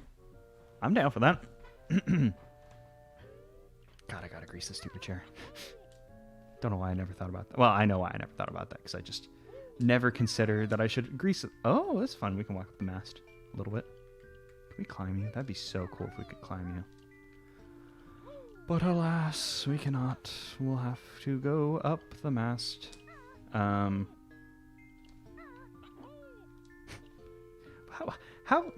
How did I pull out WD-40 and never once think, yeah, oh, nope, that wasn't against the wall. Depth perception failed me. That's fine. That's fine, because I secretly wanted to get back in the water. Y'all heard me. I was like, I should get back in the water and see. Whoa, shrapnels. I think I'm full health, so I won't die. And even if I was gonna die, I wouldn't cry because I can hit F5. That doesn't really. It's a slant rhyme, I think. I think that's what you call it. I don't know things about things. Okay, the camera's not shifting, so probably nothing down here. Let's just jump back.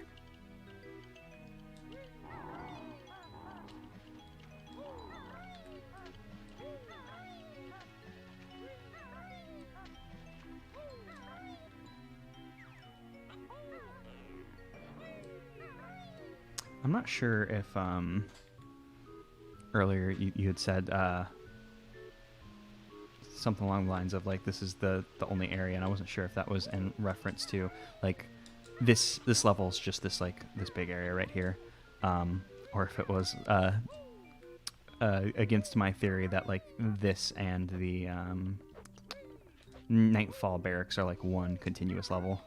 So that's what I had assumed, but perhaps that was incorrect. And you were correcting me, and I didn't know.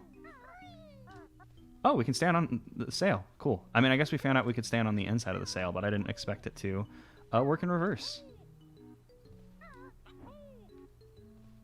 Neat.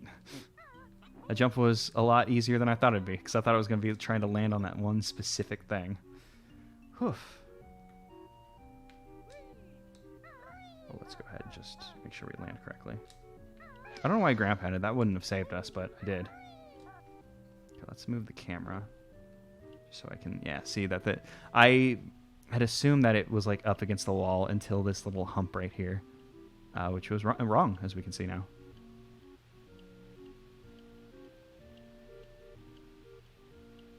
Yeah, we're not doing bad.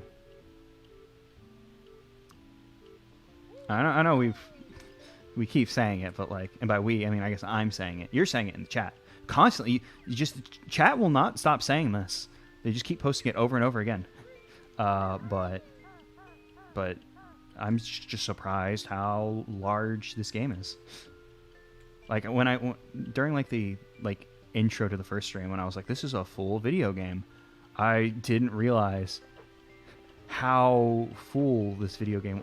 Our egg poop not going to be able to go up that high. Of course, that didn't work. When did I pop that last? Yeah, pop the last one up here.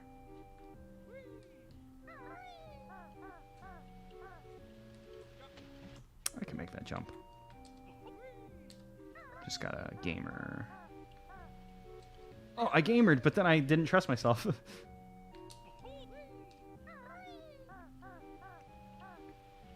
Yeah, I feel using the save states has really bolstered my morale playing this. 'Cause, you know, I enjoy this game, but this game can be scary. Can I hit this whip crack? Oh no, not if I mess with the camera like that.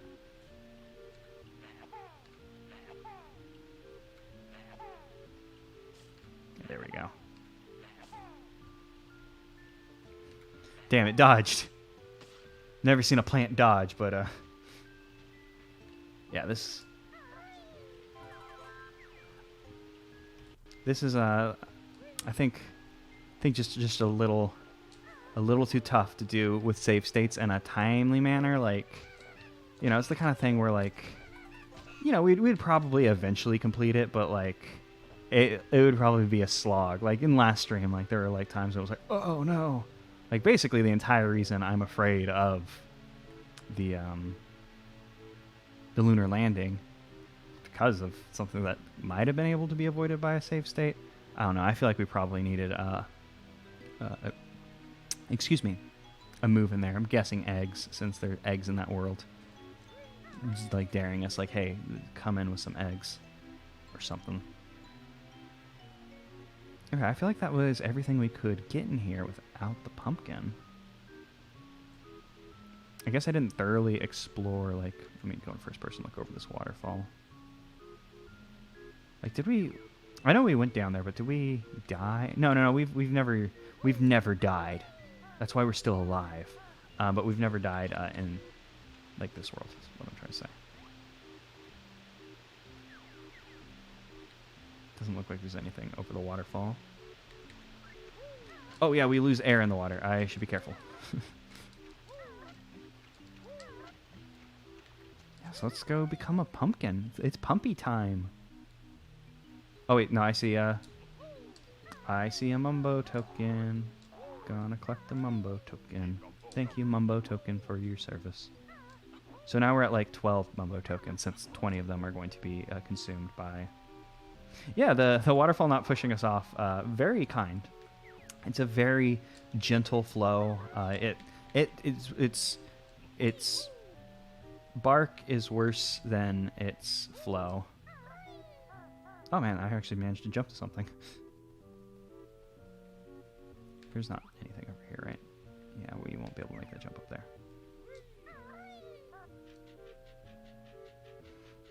Yeah, I think currents in the game. I don't think if currents are in this game, I don't think they function that way. Like we can see when we go back into the main hub area, which I guess I should just jump off a waterfall. Jump off a waterfall so we could fall and just be led back to the hub. The water, yeah, there's like water moving texture, but it's not pushing. And I can't think of any time in this game that there's a current. I feel like Tui has currents, though. I can't think of any off the top of my head, but there's probably a current in Tui. Maybe there's not. Because, like, the swim faster move... I'll just pop a save state just in case leaving the world, like, messes with stuff for whatever reason. The swim faster move is an optional move. So like they couldn't be like, oh, you have to get the swim faster move to beat the current. Like there's stuff in Wario Land 3 where you have to like get a swim faster move to be able to get through a thing. But I can't think of an instance of it off the top of my head.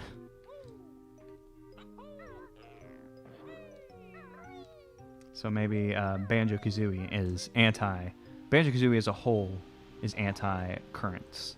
It's very, like, no, water, even when water moves, it's not powerful enough to push big, strong Banjo with his powerful, and might I say, kind of sexy thighs.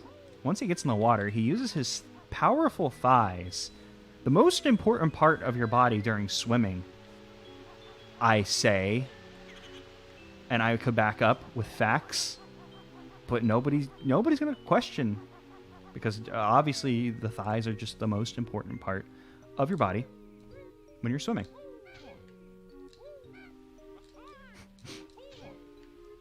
Fighting that guy didn't go exactly the way I assumed it would. Yeah, so given the fact that we have like 20 notes, 18... maybe the Nightfall Fortress isn't actually connected to this one. Just strange. Strange decision. Oh, I meant to pop a save state there, but I just did it because gamer. All right, Mumbo, hit me. Oh, I don't want to punch you, Mumbo. I would never punch you, Mumbo. Mumbo can be a bit of a trickster. Can cause us a little bit of trouble from now in time. Again, from time immemorial, Mumbo has caused us issues, but never would I want to punch Mumbo. Sure, his face has some natural defense against our assault, but still, I look at Mumbo and he makes me smile. I actually had a Mumbo plush as a kid. I had a Mumbo and a Banjo plush. It was so fun. So I had a Mumbo plush and a Banjo plush because they were just like Nintendo plushes that they sold. And as a kid, I was like, oh, here's the crane from earlier. I was like, oh, yeah, I got... Wait. Oh, I can jump on top. That sneaky. We got to use the thing we came in as a platform. This Banjo-Kazooie plush I had, I was like... Oh, like, Kazooie was, like, hanging out the backpack. And I was like, oh, cool.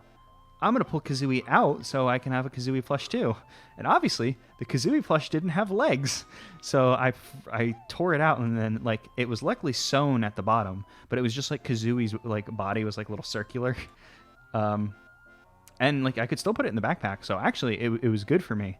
But like as a kid, it was like one of my first instances of, oh, things don't work the way I expect them to, huh?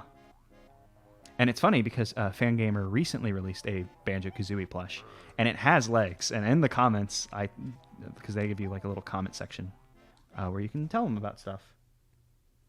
I was like, hey, when I was a kid, I did this, and thank you for having a Kazooie plush with legs. I appreciate it.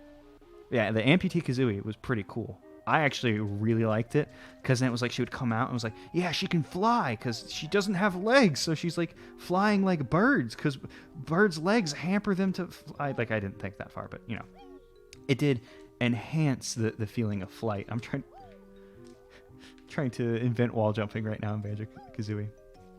But I love the plushes, and I was sad. My mom sold them at a garage sale without me knowing, and I was like, oh man. Like really, like I don't care for plushes all too much. Like I don't dislike them or anything, but like I've hit a point where it's like I can't have more things. I have too much junk. Also, I live in a very small apartment, so can't have too much stuff. But damn, I still wish I had those plushes because those were cool. I'm trying to think if I had a Wario plush now that I think about it, because I don't remember one. I had like Donkey Kong and Mario, maybe even a Luigi. Couldn't say for sure if I had a Wario though, because it's funny. I really enjoy Wario. Wario Land 2 was one of the first games ever purchased. That were mine thanks to Best Buy commercial money as a child. On top of N64, we got like $500 or something. I don't remember the exact amount, but it was something like that. And because I was bothering my parents to get a Game Boy, I didn't know Game Boy Color existed, but that's the one I ended up getting. Because I had been bothering them before that I wanted a Game Boy, and then all of a sudden I had a Nintendo 64, and they were like, "Well, I guess we got money, so we'll get Game Boy too. Thanks, kid. We'll use the rest for bills."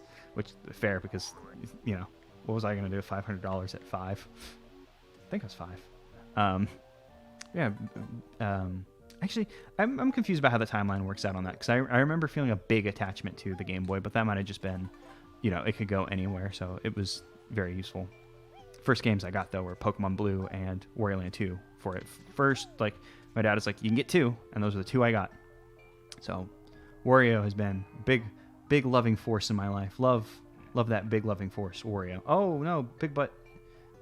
Big butt. I thought he was gonna clip through the tree, but no, the tree stopped his rampage. And I loved Wario. Like, okay, hold it. I love Wario now. But I didn't love Wario the way I do back then. Like, I was just like, oh yeah, cool, Wario game. And it was really coming back to Wario Land in high school. Like, you know, I was like bored high schooler because I was smart enough to not have trouble with stuff, and then that fucked me. I was one of those kids because it was like, nope, I should have tried. I tried too hard in high school, but also not hard enough. And then, did I get this one already? Oh, I was trying to get back here, but I already got it. Whoops. But you know, I came back to those games in high school, Wario Land 2 and 3, which I had, and then I was like, oh damn, I really like these. I really like these Wario Land games. And then in college, when the 3DS Ambassador thing happened, I bought a 3DS like in the time like when they announced the Ambassador thing and that the price of the 3DS was going to go down, but before before the price drop happened, but stores were honoring the price drop. So I got the Ambassador stuff for cheap 3DS, which was nice. And I had Wario Land 4 on that, and that made me replay it and made me realize, oh damn, Wario Land 4, which I didn't enjoy. Well, I didn't dislike it, but I was disappointed by it when I first played it, because I was like, it's not like 2 and 3. Those ones, like, they're my first ones. I really liked them. But replaying 4, I was like, oh, damn, this is the best one. And then I was like, well, I'll play 1, because I played all these, and now I want to do Let's Plays of all of them, and it took me like fucking 5 years like to play all of them. Actually, I guess it took me 4 years, because I finished Wario Land to Shake It last year, and I think I started in 2015, if I had to guess. I don't know. Maybe it was 2014. Who knows? Were there only 2 pumpkin things we needed? I thought there was a third one. Oh, yeah. Shake It. I was so excited for Shake It. Like obviously I talked about it in the Let's Play. Like I didn't know it was coming out until basically it was out already. Due to that YouTube thing. Yeah, Shake It is weird. I think Shake It's good, but I think it is a less good 4. Like the animation's wonderful, the music's incredible. The game itself is it's fine. It's good. It's not bad. But just it's not. Yeah. The achievements in Shake It are basically a trap. Like I love that game, obviously less so. Like I don't know if I put together a ranking of like my favorite Wario Land games, if I did that or not. But you know, it wouldn't be super duper high tier or anything. But those achievements weigh the game down so much, and I wanted to complete all the achievements for the Let's Play, and I did. Oops.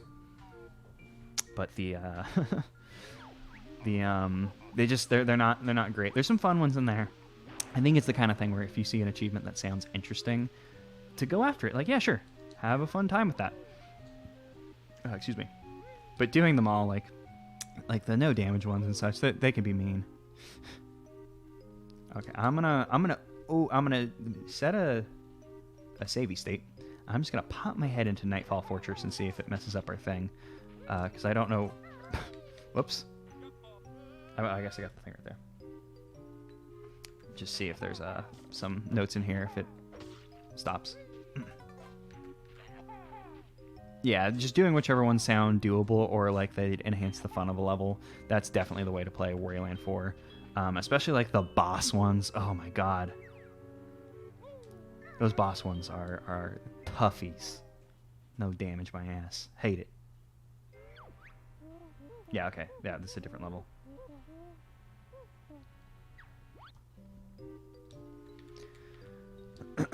Okay, so we're missing 3? 3.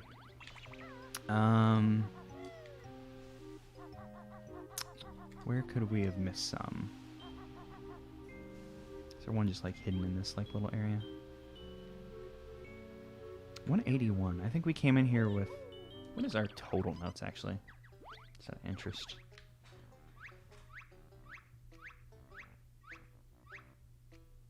Oh, I saw that was the same was called.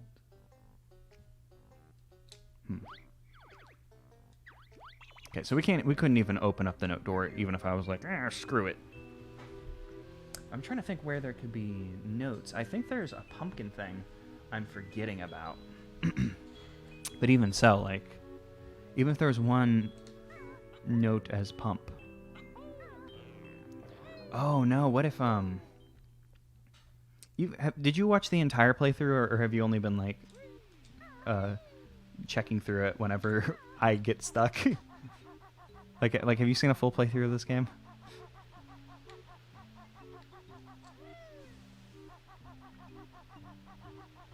Okay, you have not. Okay, so I was starting to get the move shakes. Like, what if I need Beak Barge to get into to get inside of the castle?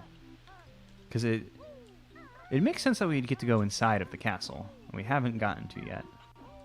I guess I could go check the level Loggo. Okay. Yeah, so I'm just trying to think where we could still explore. And it was like this, but called differently. Okay. So the next level will be the Nightfall one. I feel like, yeah, we got the big butt note because we had to gamer through here. Pretty sure we got this one though. Yeah, nothing in there.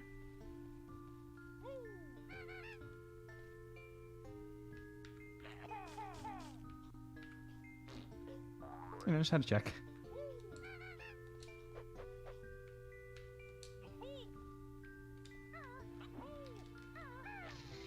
Okay, I'm like, maybe I can ground pound the blocky wood thing and get in.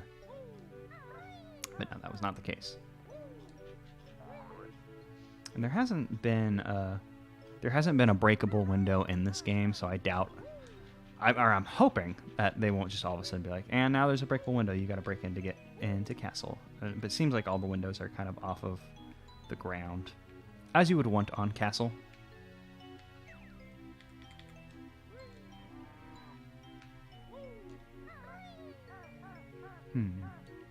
So where could three notes be hidden?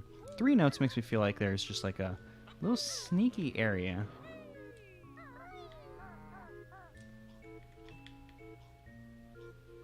Maybe bloody anywhere is correct.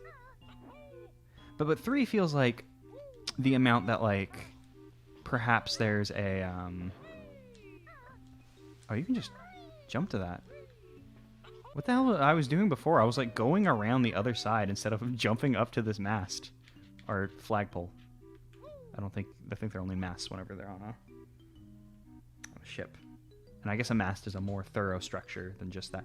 Oh, hey, the thingy, the honeycomb is doing it. I tried going into the night version, and it told me like, oh, your note total. So it going into the night one like reset it.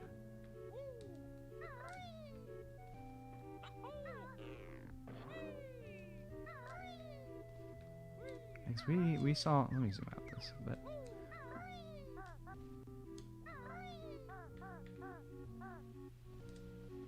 Wait, was there another entrance that I didn't notice? Because I went into the Nightfall Fortress area.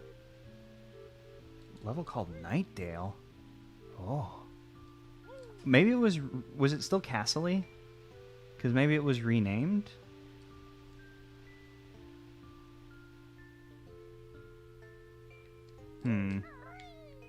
Yeah, maybe they renamed the level during the update.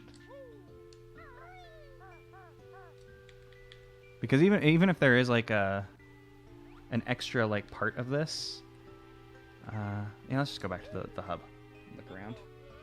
Exactly like this level, night. Here, I'll pop back to the let's go into the Nightfall Fortress and see if it looks like Nightdale.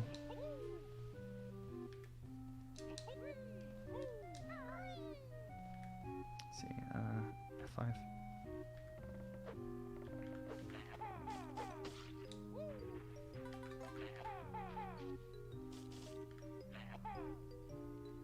Oh, night and day. I see. There's another level, huh? A lot of levels in this game.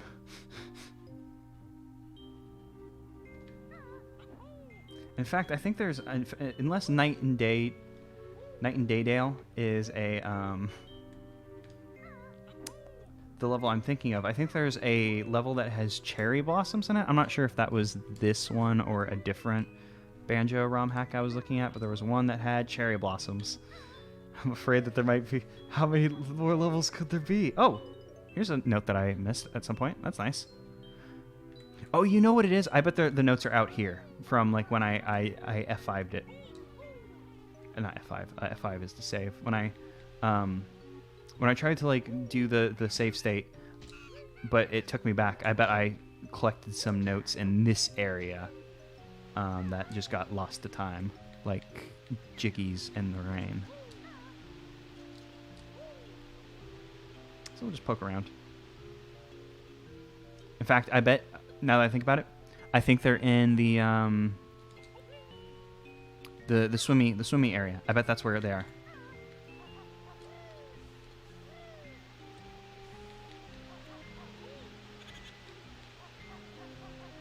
Give me a second, Scarab. Please. No, Banjo, don't roll. I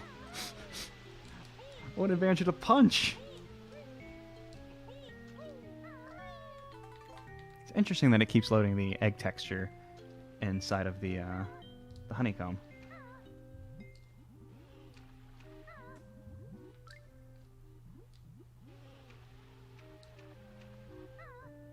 There we go. Okay, so if I had to guess, I would guess the final, not honeycombs, the final things of game note.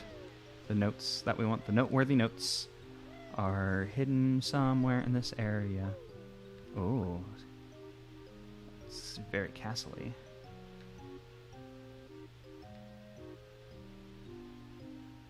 Like, I'm thinking that our final notes are back in that area, and I accidentally reset our progress.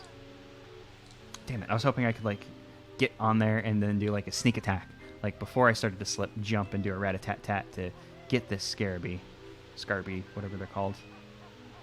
Something similar to that. Let's just jump away. Let's get out of here. Bye.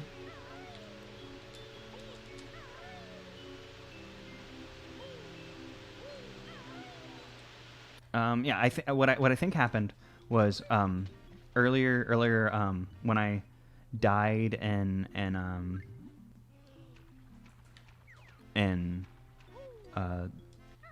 the barracks. Oh, you're talking about something else.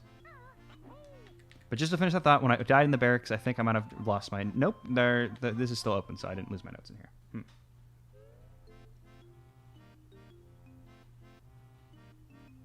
Starts the video on night and then changes to day. Huh. Maybe the night-day mechanic is weird in level, or maybe it was... I mean, you're the one watching it, so you would know if it was just a cut, or if like the mechanic just like boom. Because there's the fungi forest and the Donkey Kong 64 that is the day-night. A little weird. Seems seamless. Interesting. So maybe it has like a cycle somehow, which would be weird because this game doesn't really like. They came up with like a timer somehow just for that level to cycle. That'd be wild. I don't think the note's still in. Yeah, the note's still not in here. Well, we're only missing 2 notes.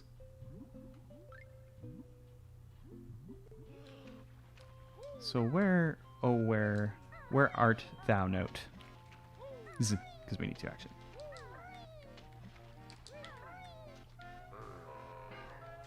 That dodge was totally an accident. The camera like flipped on me. Okay, so if it's not in here, perhaps it is still outside in the hub area.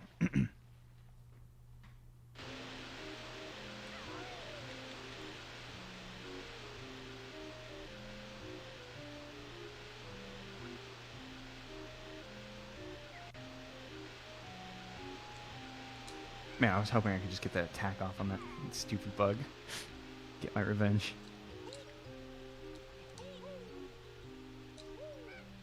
A little low for a window. I mean, I guess it could be a basement.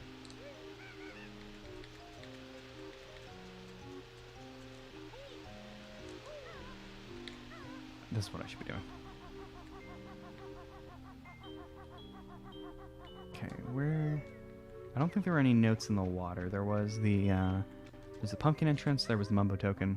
Yeah, I think I just need to climb all the castles again. Or all these buildings.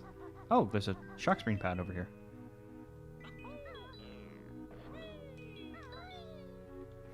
Maybe I've been climbing these buildings wrong all along. Or maybe this is for something else. Damn. Damn.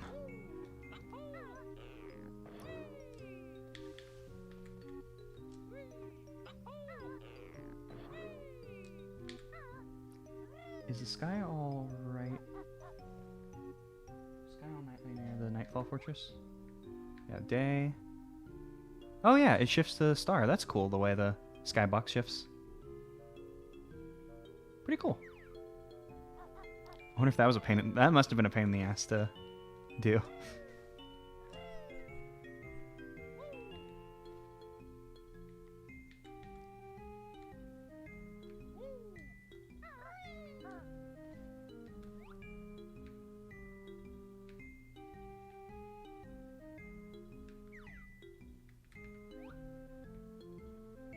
Yeah, we killed the guys over there, so we probably got a note.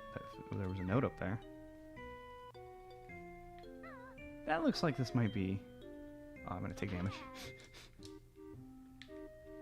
This looks like you might be able to cheese this by... Oh no, this is too steep too.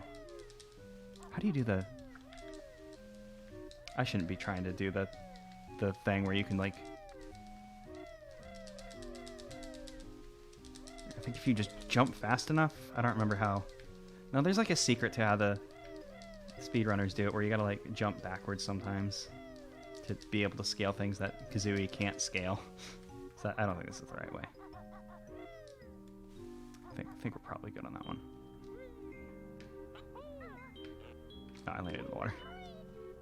We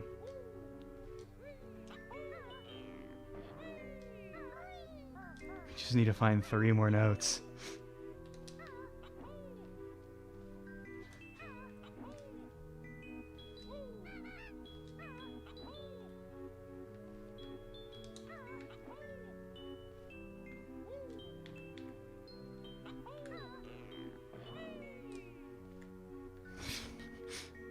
Where could the last notes be?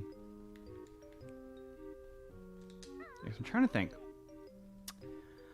I only remember those 2 spots for pumpkin, but it feels like there would be one more pumpkin. I feel like I'm forgetting a pumpkin spot because we got 2 pumpkin notes in the world, and I feel like there'd be 3. I mean, I guess we get how many notes do we get as a pumpkin overall?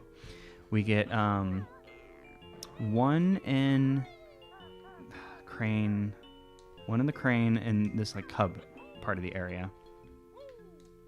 You get 1. You get 2 from windows in the level proper. You get 1 in a little tube above some boxes in here, so that's 4. I think, unless I just messed up counting. Why is it coming up here again? So I feel like there's probably one of our last notes is probably pumpkin related. Oh, this is why I wanted it up here, because I was like, what if the note is on top of this and it just wasn't spawning in? Damn. Man, I was trying to do a rat-a-tat-rat real quick. We can see feathers over there. We can see feathers over there. So we know it's not on the other side of those grill chompas. Doesn't look like there's anything in this ravine. Yeah, not like a sneaky little hole.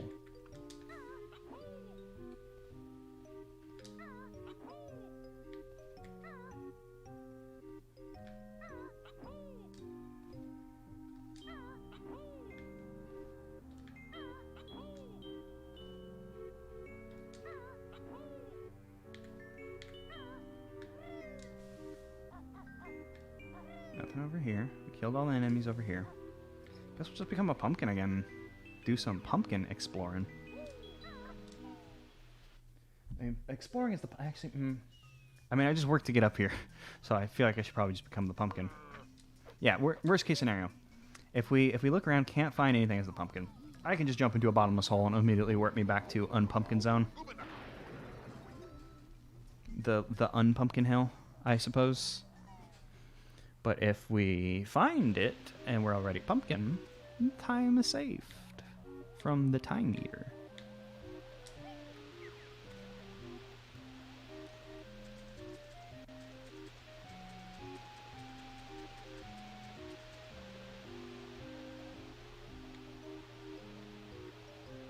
It's probably a bad idea to just assume that there's 5 pumpkin notes, but I feel like there's 5, and I could only remember 4.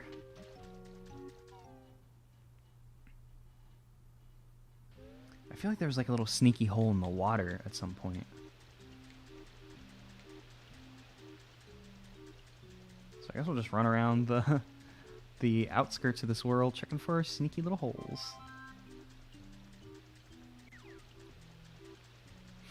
I wonder what the logic behind giving you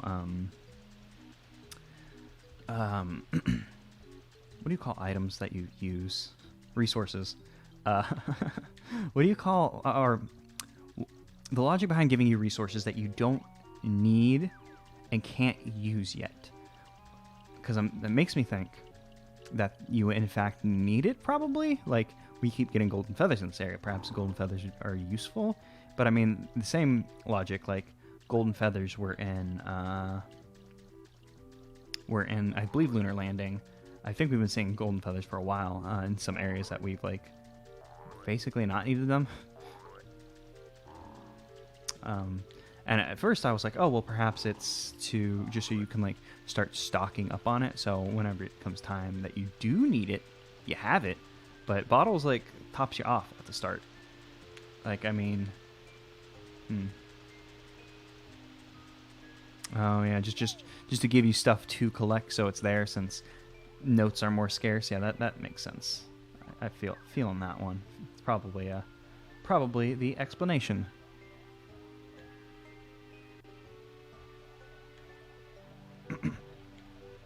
Weren't we able to get up to the I think I know where if we did see a pumpkin area, I think I know where one might be. Oh, oops. I had to scratch my nose and punch the mic. Did I say nose? I mean I scratched my ear. Those are different parts of the body. But I think I remember a pumpkin hidey hole thing on one of those top windy walky areas. So perhaps if we were to go up there as Pumpy Pump, we could find a thing. Let's see. Will Pumpkin be able to do that platforming, or do we gotta go this way? Let's just go this way. I remember there being shrapnels in this water, but I must just be mixing it up with the other water, and I think there was probably the scarab guys over here. And this leads us to the grill chompas, who would be our friends, but they're dead. And as every piece of anime has ever led you to know, as soon as someone's dead, they're no longer your friend. That's where friendship ends. It's ride or die. And once you die, you can no longer ride. And as every friendship anime has taught us, it's just, well, they're dead. Shit out of luck. No longer, friendship is ended. Hit a cool F5 there. So I can swivel a camera. There it is. I knew there was one. I remembered one. Hooray! Now we only need one more. Now it's the real desperation times.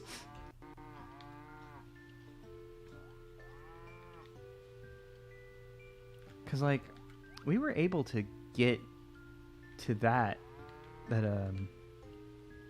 walkie pathway as a pumpkin before, because I'm pretty sure that's where we fell as a pumpkin the first time. So perhaps Pumpkin can get over there, and maybe there'll be a hole for Pump.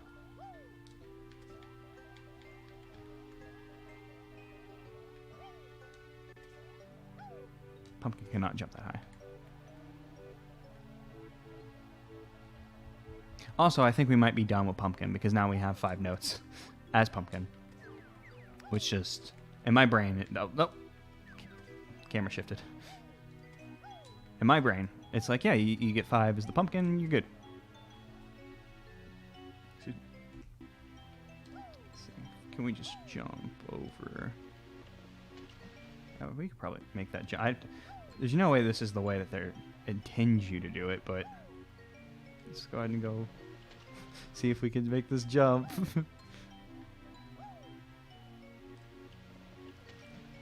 I feel like I just keep barely missing it. We shift it this way and I make it. That's not going to help. Now I have no clue where I'm going. Well, I mean, we landed on something that time.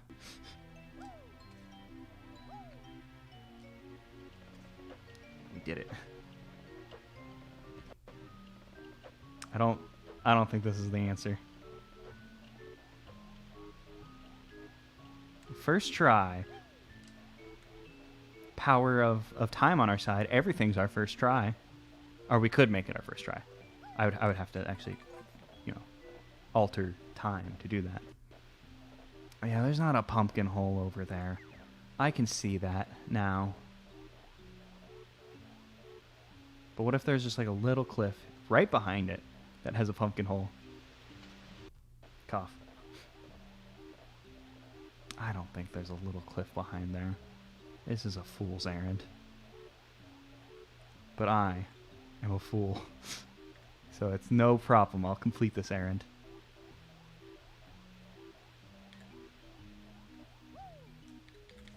Wow. Fucking nothing. Yeah, I think we're done with pumpkin.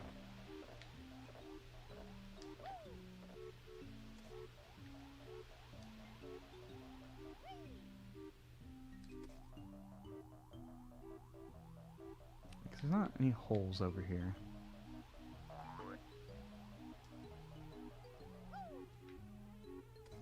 Yeah, there's just some scarabs and shit. Where could our final delicious prize be?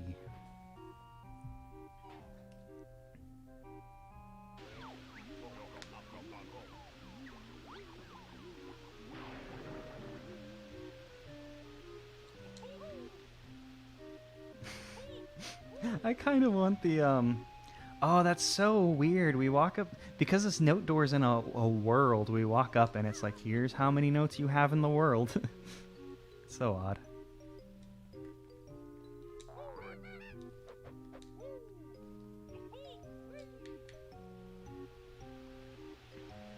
So since we're only missing one, I'm just gonna take a swing for the fences and assume it's somewhere weird, because we've been all over this place.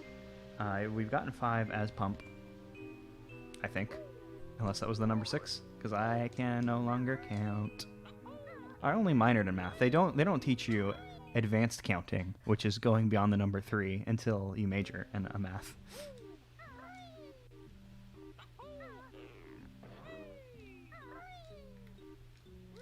But we're gonna do it. We're gonna find this last note. Is it weird that like the hesitation I'm having right now? Like, I would love to complete this game because I've been enjoying it. But my biggest hesitation right now is like, to complete it, I have to go back to Lunar Landing. Even though I would say the Memory Meadow definitely more difficult, and probably actually scarred us more, but just the scar we received in Lunar Landing in the previous stream was just such a powerful injury, and I can't even. Okay, you're right. I need to sit up a little bit because my mic is blocking my eyes. My neck is hurting my eyes. Yeah, Lunar Landing will be a lot better with save states, and also I feel that the move that we were probably just unable to find last note because last note didn't exist in the world. Hey, okay, we didn't find last note because we didn't have move we need, because we went all over the place, but also game could be weird.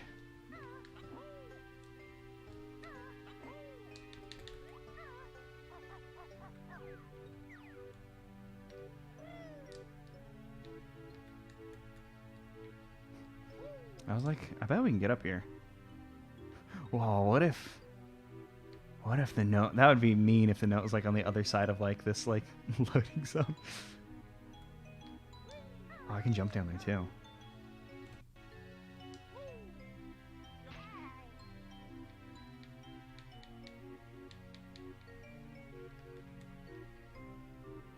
I'm in the forbidden zone. Loggo didn't want me down here, but I came down here.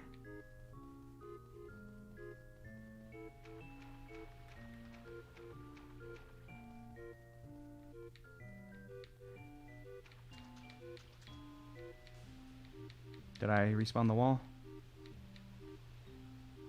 Yeah, I'm physical again.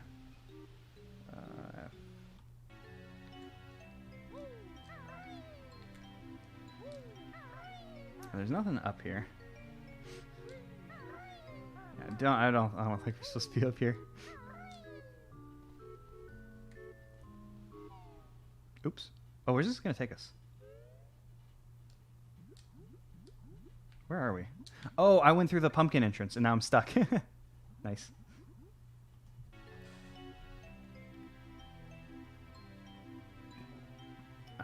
Oh man, I probably should have just taken a break instead of taking a drink of water now.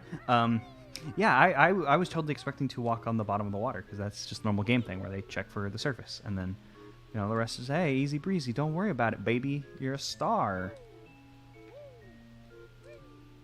You don't got time to be worrying about if somebody's walking on the bottom of water, forget about it.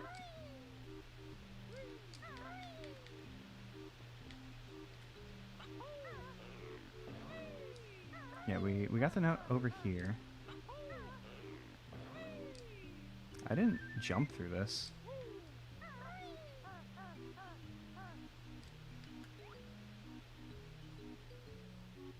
No, there's not like a sneaky little note in there.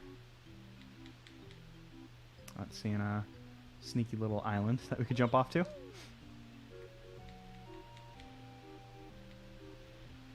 God, Memory Meadow got me paranoid.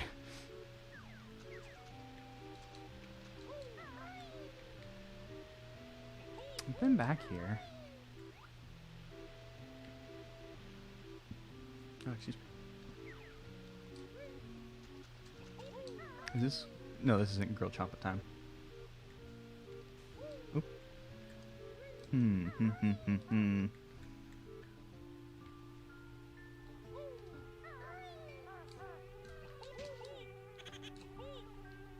Maybe if I kill every single bug, that'll give me a note.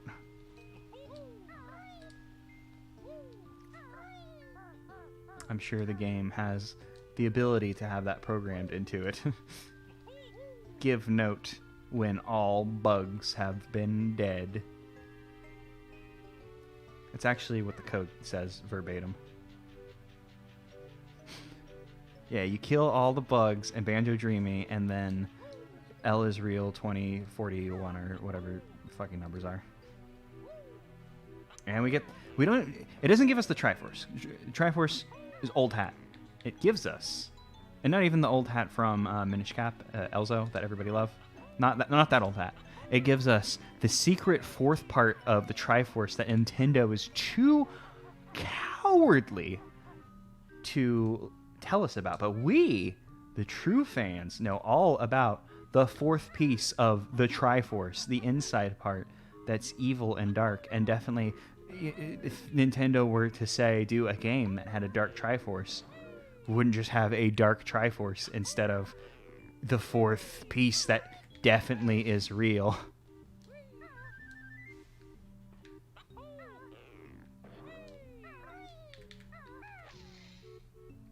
Oops.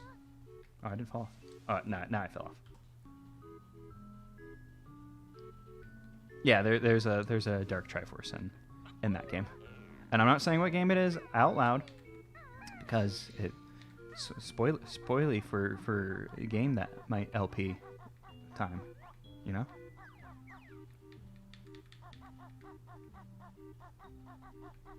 So I'm not going to say it out loud. But I guess I probably just did spoil something by saying there's a dark Triforce. Oh, well, it's whatever. Legend of Zelda, dark Triforce. Ooh, really surprised? I would have laughed if you had to get on top of this door to ground pound it to break it. Oh man, I almost read part of your message out loud with the spoiler that I said I wasn't going to say, because I was going to make a joke about the name. But then I realized saying it out loud, then I would have just completely just spoiled the thing I said I wasn't going to spoil. Hey, Note, where the hell are you? Note? I have an idea. There's the big whip crack in that big hole. Maybe there's a note underneath the big whip crack.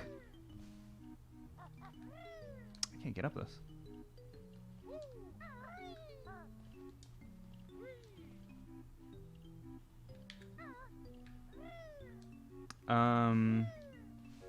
It's fine. I cut out the breaks out of the YouTube version. So the chat will be our little secret. Yeah, because I figured YouTube, you know, hey, you cowards on YouTube, you don't get the premium experience of me getting hungry after 7 hours of streaming and cramming spinach in my mouth. That's for people who can show up to the stream only. at the weird time I've decided to stream at. So most people they tend to stream at what would be around my nighttime, but I get sleepy at the nighttime. A lot of people who stream are the vampire, the powerful Dracul. Achoo. Oh, that totally looks like something to ground pound. You get out of here. You get out of here. No, don't hurt me. Get out of here. There it is. Note of final. We did it. I'm so glad I figured it out.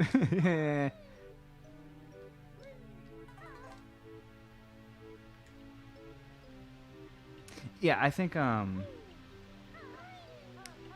nighttime just is a better time to stream objectively. Most people do it. I get sleepy. And also, I don't have an audience. So, I don't have to worry about it like, oh no. Nobody can show up. Whatever will I do?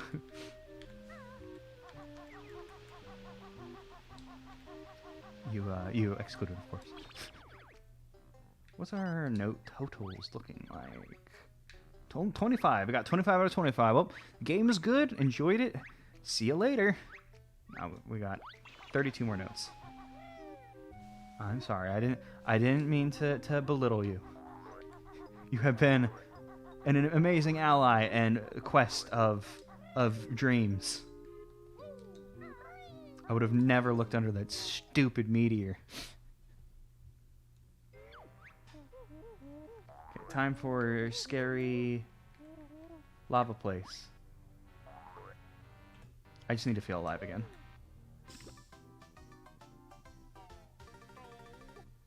There we go. I feel better. Okay, I just needed to fill myself with life. And unfortunately, I had to fill myself with life by doing a little bit of murder to Banjo, which, I mean, I love Banjo. Why did I feel the need to hurt the ones I love? That's how you can tell I'm a real Kazooie/Laylee personality type. Die, you stupid, unobservant, non-note magnetic bear. Unfortunately, that's not the first time. Not the only time Banjo's ever been called that.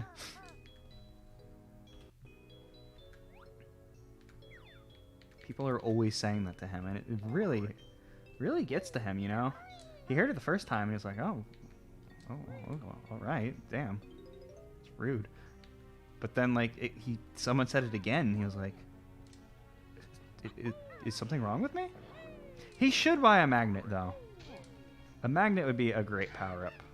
Magnets are always an amazing power-up in any video game, and not enough video games do it. Like, I get it, there's cool video games that do magnet shit, but, like, do a magnet. Put a magnet in the video game, do it for me. That's a picture of teehees. We don't want to mess with those guys. If we had the Wonder Wing, teehees would be nothing to us. But unfortunately, we don't have the Wonder Wing, so they are something to us.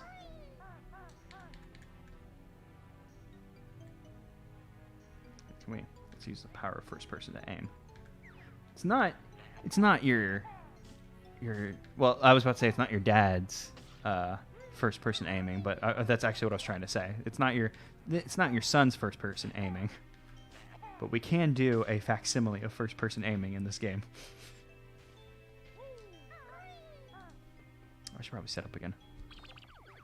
Start to slink down in my chair. But I gotta be right up on the mic, or else I start sounding far away and quiet away.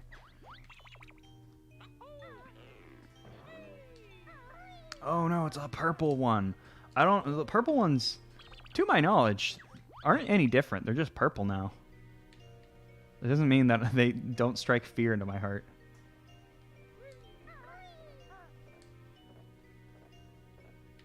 Yeah, it's... Oh, it's the portrait chompas. That makes sense. Yeah, it's strange that so far purpose of egg has been to destroy these whip cracks that, like, I didn't know previous to this that you could destroy them with that. I probably should have saved before making that jump, just in case we hopped over here and there was a portrait Champa, or I fell into hole and die. Where do we go now? I don't think we make that jump. I don't think there's anything up there. Is there?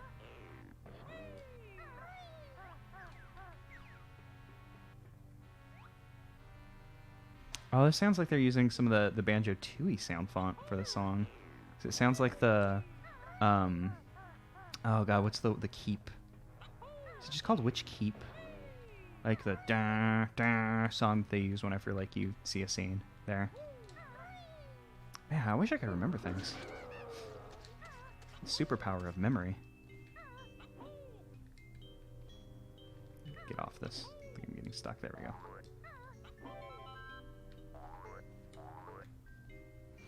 I guess like you know, Banjo-Kazooie, like the vanilla game, has lots of instances where you use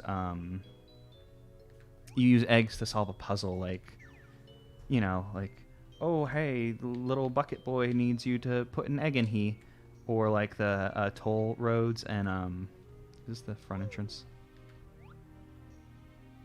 No, it's a different area. The toll roads and Rusty Bucket. Like, you know, just stuff like that where you just shoot an egg into it and it's like, okay, you've paid the toll, you complete puzzle. Not really a puzzle, but you understand. Or beat bootleg Donkey Kong, yep. And I guess like the whip cracks, like with the secret gamer knowledge that you can defeat them with 3 eggs. You can like substitute in a Banjo-Kazooie shoot egg in here to advance thing. So I wonder if it was like just the closest thing they could find to a locking key that the eggs were useful for.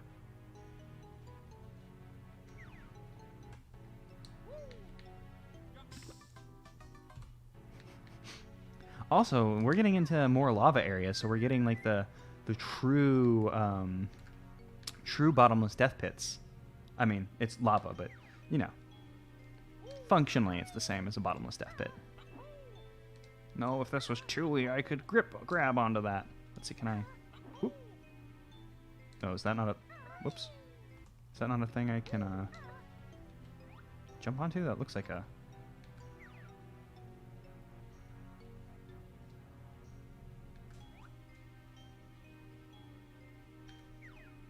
Looks like a thing Banjo could climb. Guess it's not. Maybe it's just to come at this area from a different direction. Okay, this is gonna be a little spooky. Actually, wait, is that a thing over there? Oh, I see now. We jump up here, and then we can come around town. I was coming at this incorrectly. Here we go. I have platformed on this day.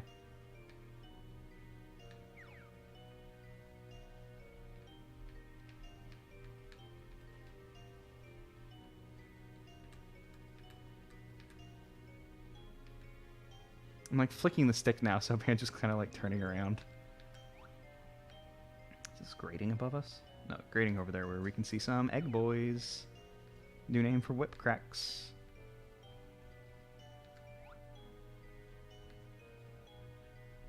Oh, that is a thing we can climb. I just wasn't getting to it. Since we're jumping in perspective. Whoops. See, just in case that happens.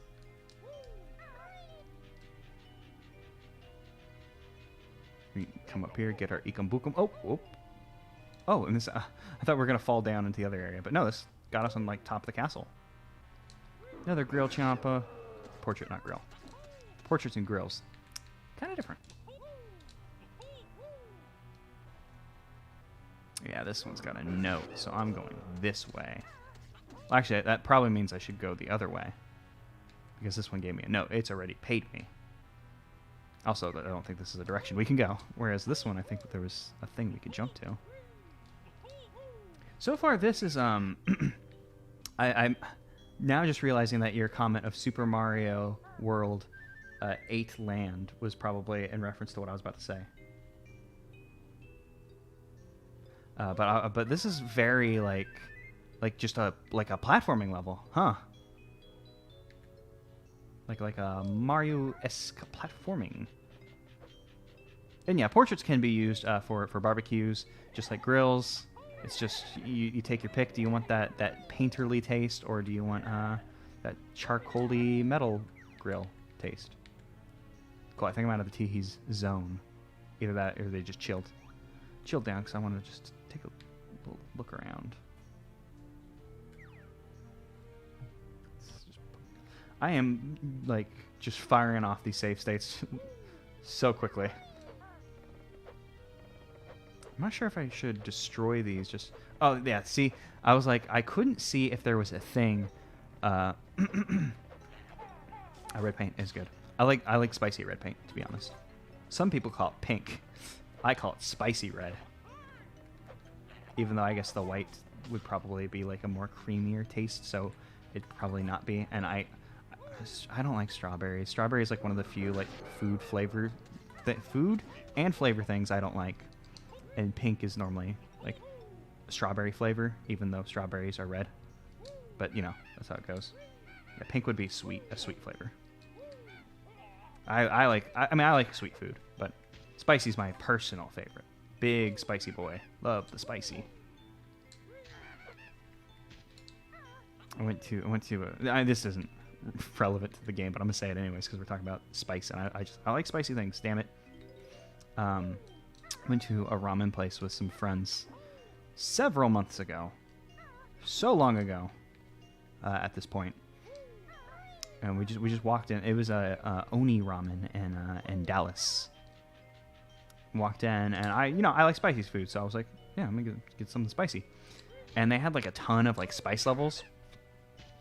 And I didn't even check like which one was which because I didn't realize they had a thing specifying which one it was. And I got the second spiciest one, which I think was fire heat. I don't remember. No, I think it was demon that I got, and then the highest was Oni. It might have been fire and then Oni, and there was no demon. I can't remember off the top of my head. I just ordered it, and I was like, yeah, that'll be good. And then after I ordered, and they specifically, all over their menu, they say, after you order, it will be that spice level. We cannot change it. No refund. You get the spice level you order, because obviously that'd be a hard thing to change. And I got my after I ordered, I checked the... After I ordered, I finally... I'm going to die here. After I ordered, I noticed the thing that said, like, what each spice level was.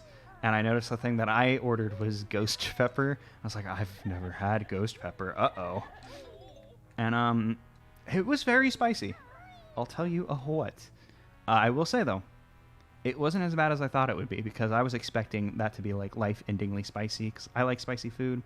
When spicy gets to a point, it's just pain and not tasty to me, though. But the ghost pepper was quite nice, because it was like, it burned my lips, not my tongue, which it hurt my lips, and I didn't enjoy that, but it tasted good. I'm glad I could at least have a ghost pepper flavor at once. Oh, I love a spicy pizza. No, I've never had a pizza that was spicy enough for me, though. But like I said, like, I have a big spicy tolerance, I guess. Yeah, there's some foods like that where, or just some things that, like, the first time you do it, it knocks you on your ass, and then, like, the next time you do it, it's like, fine, yeah. Your body, like, gets punched in the face once, like, okay, I understand now. Oh, maybe if everybody felt bad, maybe the first one was just wrong in some capacity.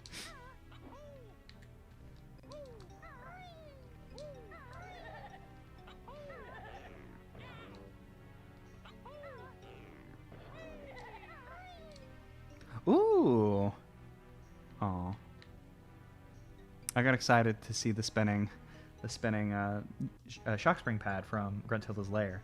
But I love riding on that. But while this one is moving, we can't ride it. Okay,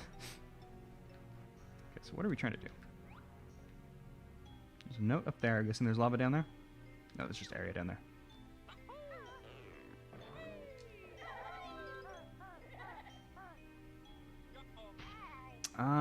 That's probably okay, but let's just... I would like to do that again.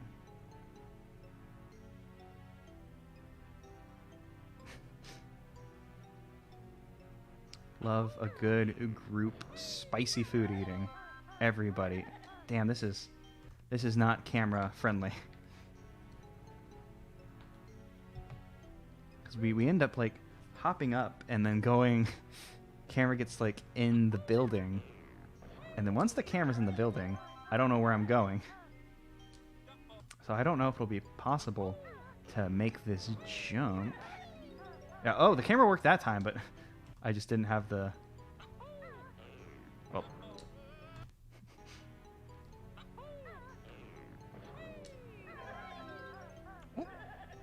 Aw, I thought we were going to make it that time. Oh, well, we made it across this time. Alright, so jumping from the side seems to be the strat. There we go. All good. I'm just going to go ahead and save that.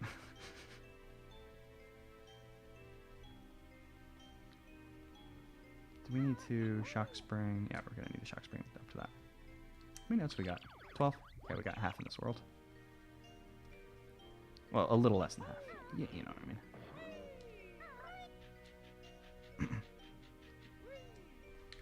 Just go ahead and talon trot before it kicks me off. Oh, damn it. I knew it. I saw the shadow down here. Like, there was a shadow sitting around down here, and I was like, there's going to be another fucking teehee that's doing the same thing on the other one. Oof. I'm not mad that they reused the challenge. I'm just mad that there's another teehee. Stupid teehee. I wish I could kill you, but I can't. Trying to lure it away, but it's like its home is like on this pole. There we go, got it. Bye, teehee. Oh, and I don't slip down. Have we been on that one? I don't think we've been to that tower. Let's just walk around the top of this tower, see what's up. Because I don't think we went to the side towers. Like, yeah, that's where we started. I think that's where we dealt with the two teehees previously. Yeah, we haven't gone to these towers, I don't think. But now, like... Oh, I was about to say, like... I don't think there's, like, that much, like, level left we could explore. Oh, Ghost would be a cool-ass transformation. Yeah, I agree. That'd be a cool thing to see in a ukulele. A ghost transformation. Because, like, as for spooky transformations, like... You know, you get Pumpkin in this game, and Witchy World, you know, the spooky world in Tui, you become Van, which is thematically appropriate for, you know, the carnival thing that it is. Circus is actually what those are called. And Banjo-Kazooie, Gruntilda's Revenge, you become a candle, which, you know, that's cool. That's nice and spooky in the swamp level. And then the spooky world and ukulele, you become piranhas, because it's also a swamp. Which I guess spoilers for the ukulele LP. Steve and I have already recorded a little bit ahead. So I've seen it. I mean, I've played the game before, so I've seen it, of course. But man, this teehee does not want to come away from his home. Just a little further. Yeah, we're just gonna have to do what we did with the other one. Yeah. Oh, well, he actually got distracted for a second. We were able to do it. Nice. But yeah, a ghost should be a cool, spooky transformation. Every game should have spooky levels. Spooky levels are the coolest. But I also, I never bothered to take down I had like Halloween lights that I put on my desk that are like purple and orange, and I just kept them there forever. I rarely remember to turn them on.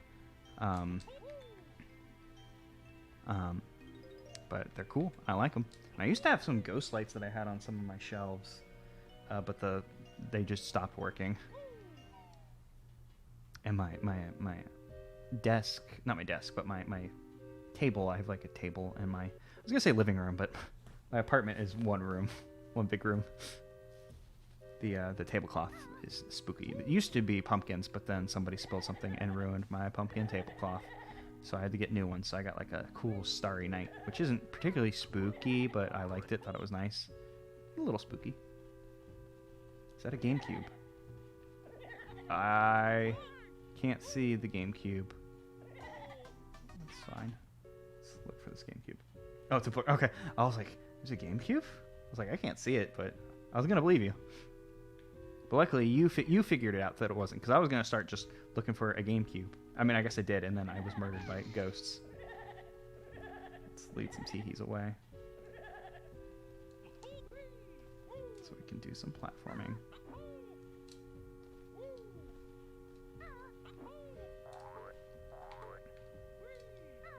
God, it'd be super cool if, like, walls could despawn in this game. So, like, the wall, like, not facing the camera, but facing away. Oh, son of a fuck. Shit. I'm gonna go up there anyway, so I might as well just restart. It'd be cool, like if these walls, like, no, never mind. I talked myself out of it. I was thinking, like, it'd be cool if they could despawn, so like they couldn't get in the way of the camera. I mean, I guess that's what they're sort of doing when they get cold. But, you know, if they disappeared when they were, like, in your way of the camera, that would also cause trouble with, like, then when I come over here, like, how would you decide, like, oh, now you show it whenever it's a certain closeness? And game's basically already doing that. Man, this teehee, no. Teehee. Man, I should have just abandoned that Mumbo token, but no.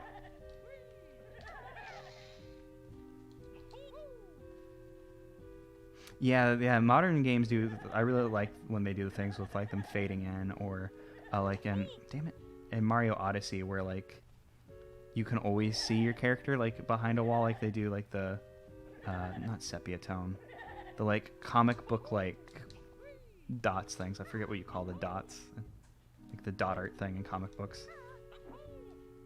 Yeah. Come on, we need Banjo. We need to get on top of this bookshelf before the teehees notice us. Please, Banjo. Your family's on the line. I mean, we don't know what the deal is with Tootie. So they save Tootie, and Tootie doesn't show up in Banjo-Tooie, which is so funny because when game first was announced, I was like, they're getting rid of Kazooie and replacing her with Tooie, and I was like, because I just remembered her name as Tooie, because, you know, you forget things. Then she disappeared. I don't know if she makes an appearance or a cameo in Nuts and Bolts. I don't think she does. She doesn't show up in Gruntilda's Revenge from my memory. So what's the deal with Tooie? Like, they saved her. Did she die? They saved her and she just died. That's sad. I made myself sad about a cartoon bear. I mean, if you're gonna be sad about anything, cartoon bears, pretty good one to be sad. Oh, we're gonna get chomped. Oh, I can, yeah, grab him. Yeah, I was like, no, I'm gonna fall on them, and then I won't be able to attack them from above. But luckily, we have our big barge blast, brain blast, Jimmy Neutron. Oh man, I'm starting to get hiccups. That can't be good.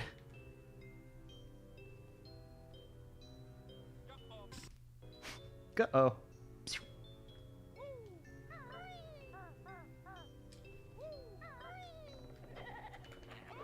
Yeah, I knew that was too close there. Spray and pray. Oh shit, that's super cool. You could see, like, the way the aura around it, like it had the polygon, like, around it. That's cool. I've never seen that. Super cool. That's a good point. Yeah, maybe Tootie just moved out 'cause she's like, yeah, I know you murdered the witch, but I can still hear her rattling around under that rock. I'm getting out of here. Yeah, she was like, I've played the Nintendos. I know what happens to women who get kidnapped in these games. You know, it's real regressive, but, you know, I'm just gonna get out of here, nip this in the bud. See ya, bro. Oh, not gamer.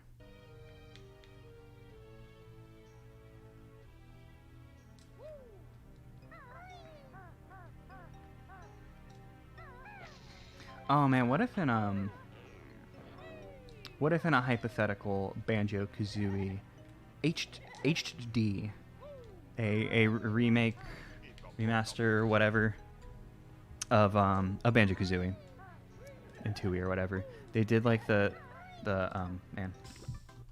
They did the I just need to get comfortable, so I stopped shifting in my chair. They do the crash thing and have like Tooie playable, like either with her own bird friend or, you know, Kazooie just goes with whoever. That'd be cool. I don't expect it, but it'd be cool. Get to say Banjo from Gruntilda.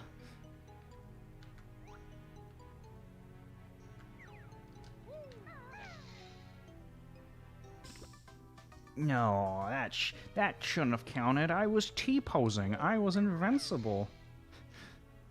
Oh yeah, that'd be especially good if they changed the logos for the game to be like, yeah, it's Tootie Kazooie and Tootie Tooie, which actually sounds like a pretty good name for a game.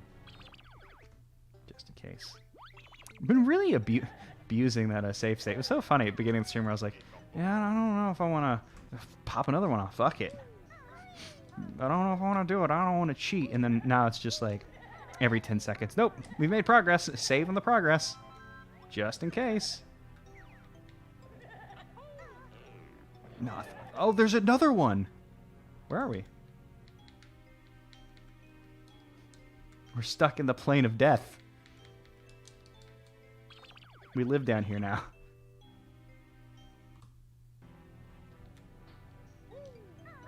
Okay, so take note that there is a like fucking time lock to Banjo.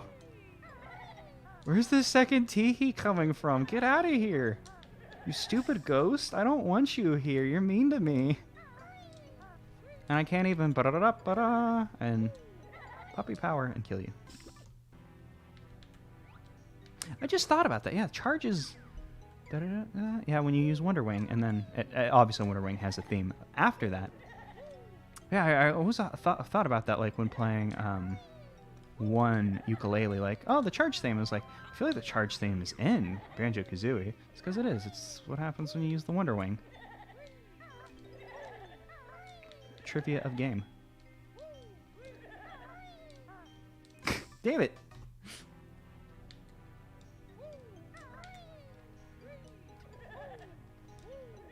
Go away, Tee-hee. Go away. You just gonna chill there, or are you gonna patrol away? Yeah.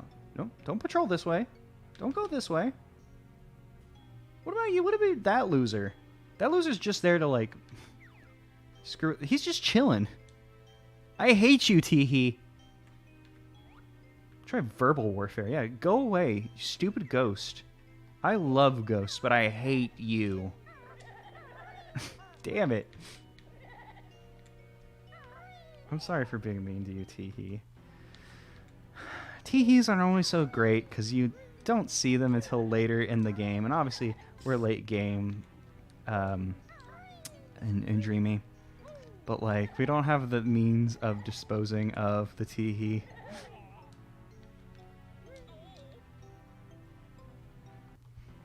So, for when I first played Banjo-Kazooie, getting to Mad Monster Mansion was interesting because I didn't have stuck here forever. Damn, I didn't have Wonder Wing because I never found it in Clanker's Cavern because Clanker's Cavern scared me with all the water and stuff. So, oh man.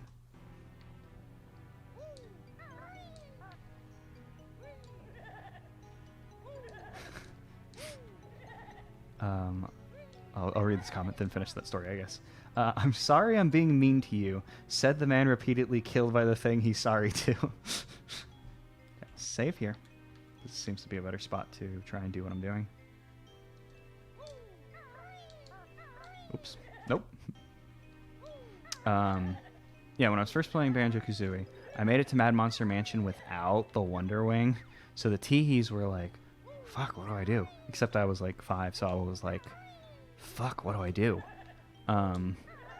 I didn't say fuck when I was 5. I was a good boy.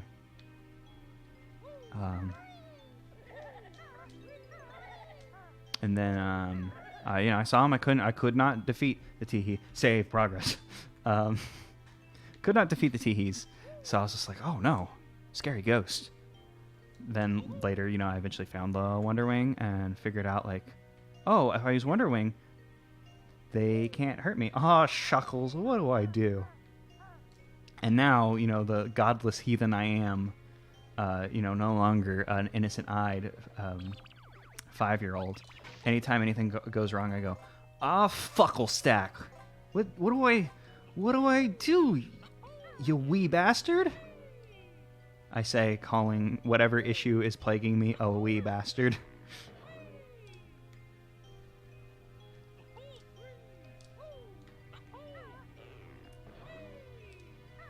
Don't know how sensitive taking a god name in vain is, but for a while I started to like really emulate my father. My father does like the big like white guy energy thing of whenever he swears like the fuck shit damn, because that's where I learned swear all time from father. I learned it from you. Man, I'm just saying things kind of incomprehensible at this point, but I kind of got that from my father. And then, God, I'm also just throwing down these save states like candy. For a while, I was, when I get mad, I'd be like, God, fuck. And then I was like, this is a weird thing to say. Why do I say this? You just have a shock screen pad just for fun, I guess. Just a little bit of fun. I like Shuckles, though. I like it because it's Pokemon.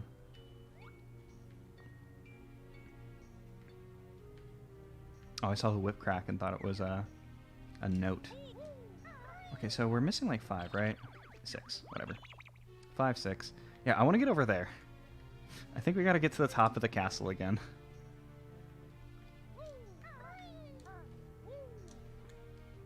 And not to the tippy top, but we got to get all up there. Like, I think once we get to, in this area, from here, I think we'll be able to jump over to that little, like, town area where, for the briefest of seconds, we saw a, like, bale of burning. Yeah, I'm missing 5 before we look for the last one for an hour. Very fair. Oop. Whoop. Mm. Whew, okay. I'm trying to remember, actually. Are we able to go up from here? Yeah, okay, because the token was in a window. Oh, weird. I was like, I was about to celebrate, like, oh, cool, we did it on our first try. And then I just fell off. Alright, so I tried to move the camera like a modern video game again. Wait, is this not where... Oh, is that a move? Oh my god, I think that's one of Bottles' molehills. And if I had to hazard a guess, with what I'm tasting in my mouth, I'm guessing he will have the Wonder Wing for us. A move that could have, perhaps been used to defeat some Teehees. And I saw that note, but I didn't want to jump down there before I knew what I was committing to. Yeah, I think we'll be fine to jump down there. God, did I just do this level on hard mode? And by do the level on... Well, I got the note. But... Did the level on hard mode. By that I mean I was using save state, so... It balanced out by not getting what I assume will be a Wonder Wing until the very end. Yeah, it's hard mode, but I'm cheating. But, maybe you enjoy some aspect of the difficulty, but you don't want certain aspects, so you choose the hard mode, but then you cheat. That makes sense to me, as a gamer. That does not violate my gaming ethics, if you could say there were ethics in gaming, which there aren't. Gaming is all about sin. The opposite of ethics, sen, as it's typically said. Yeah, you want it to be hard, and you want to go, look how good of a gamer I am, but you don't want to be inconvenienced. I don't know. There's like certain levels of difficulty that just like that makes sense. I don't know. Like and I'm gonna bring up the Dark Soul, but like FromSoft, they do like the hard games, but they do hard games in like such a way that like I don't know, typically don't upset me. Like yeah, there is lots of instances of like oh you gotta do some backtracking or whatever, but I don't know, backtracking tends to not be as egregious to me for whatever reason. I don't know. Maybe that's just like a Dark Souls brainwashing thing. To be like, oh, now you enjoy having your teeth kicked in, and then you'll thank Mr. FromSoft for kicking your teeth in. Do some bootlicking for the FromSoft. Oh no, they're not perfect either. They have a lot of instances of like, hey, this is bullshit. Speaking of which, lots of instances of bullshit in those games, but I don't know. I like you like a challenge, but there's just a point where you're like, no, never mind.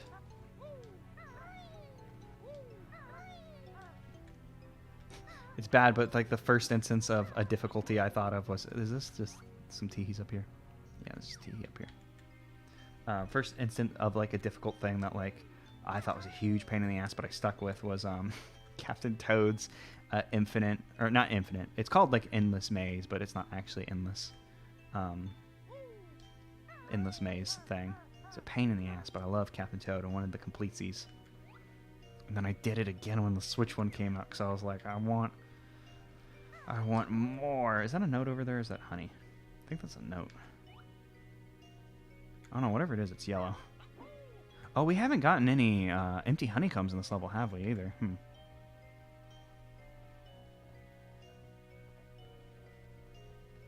Yeah, the real memorable games always end up being the easier ones because it's hard. It just pisses you off. You don't want to be pissed off. You just want to have a good old time. I don't know. I feel like we got everything on the top of tower, but I don't remember what's on this specific one. How many do we need? We need 4. Okay, I'm going to go up before I go down since this level is very, like I said earlier, platformy level.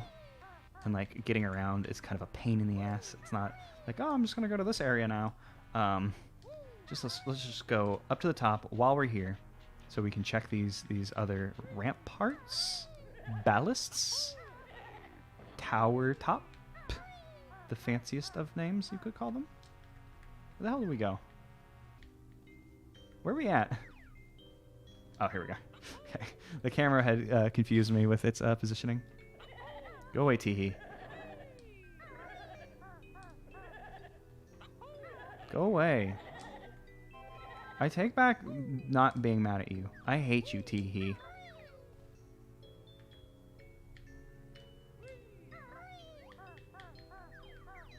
I think we dealt with these whip cracks. Where are we going?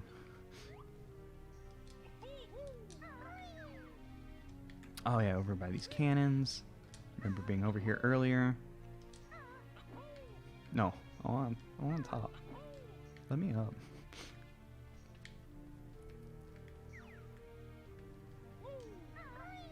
Okay, I think this was the pad I was seeing from, yeah, from over there. I was seeing this pad, so we would come over here, and this leads us to the top tower. Oh, I'm about to backflip into a teehee. Backflipping into a ghost would not be a thing I would complain about in real life. I'd be like, oh, fuck yeah, that was like the coolest thing I've ever done in my life. Okay, yeah, I just wanted to, before we left the toppy top area, I figured check all these things, make sure there wasn't an area I left out. So now it's time to go down. If I remember which way down is. History, oh, you know what? Let's just boop the snoot of the F7. Just give it a heckin' bop. Oh, this actually didn't take us anywhere different. I thought this would greatly change our location, but it did not. But it's fine, because now we're going to come over here. I'm going to boop the snoot of the F5. Let's see, how are we going to get down there?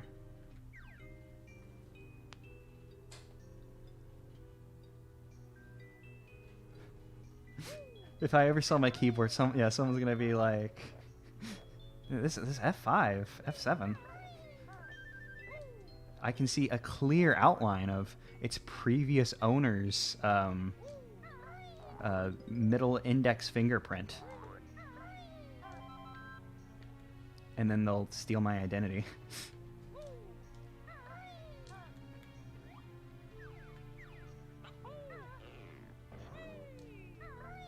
Why did I do that? Loving this F5 candy. Oh, it's so good, so tasty. In fact, give me another one. Why not? Love to hit the F7 key. I'm so surprised that I haven't fucked up the F7 and F5 keys and accidentally saved myself into a bad state. And that's the second time I've said that. So the third, I'm not going to say it again, because the third time I say it is when I receive my punishment and become punished Zach and do some war crimes or whatever. Oh, I guess Big Boss started doing war crimes before then. He probably does war crimes and Peace, not Peace Walker. Well, but he does do war crimes in Peace Walker. I was going to say, and Snake Eater, I'm sure he does war crimes. Here we go. Teach me the Wonder Wing so I can defeat all these ghosts. Wow, Wings is a shield. Tell me more. Does it allow me to kill ghosts? Why, yes. If you, use the Wonder Wing, you can destroy a ghost. Oh, well, that would have been useful earlier. Kazooie can't talk in this fiction that I've created. Only Banjo can understand her. Oh, we're only missing one, which means it's time for another hour-long search of the last boy. Oh, and this is the beginning of the level. Oh, this is worse than I could have ever imagined.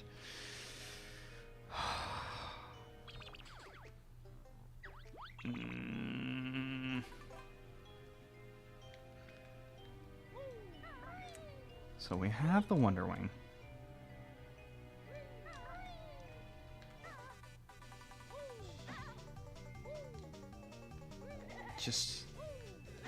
Just to get it out of my system, we'll go and murder two of those guys. Now, okay. What are we missing? Where could we have not gone? We checked that. That leads back to the beginning. I won't check that. Is there just a teehee that we can kill that has a thing in it? I can't believe we went through teehee hell backwards. This one's gonna get it.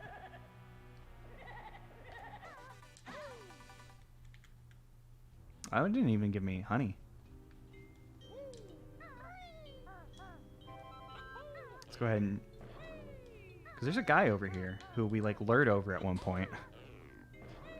I wonder if we can catch his attention and maybe he'll have a note inside of him. Something this game can surely do. Oh, is he? Caught his attention last time.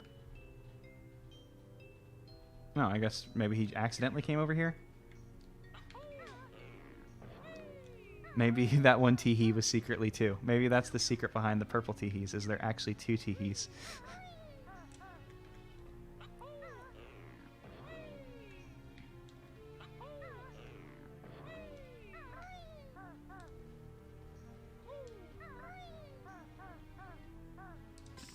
The teehee was the journey we had. And now I've re-granted that teehee life by hitting that F7 key. I could murder the teehee again, but we'll call it even Stevens, I suppose. Even though the teehee murdered me a whole lot more than once.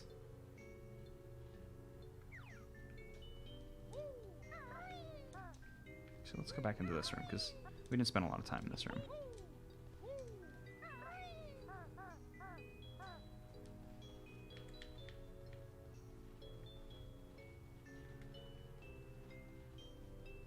How many notes do we have total?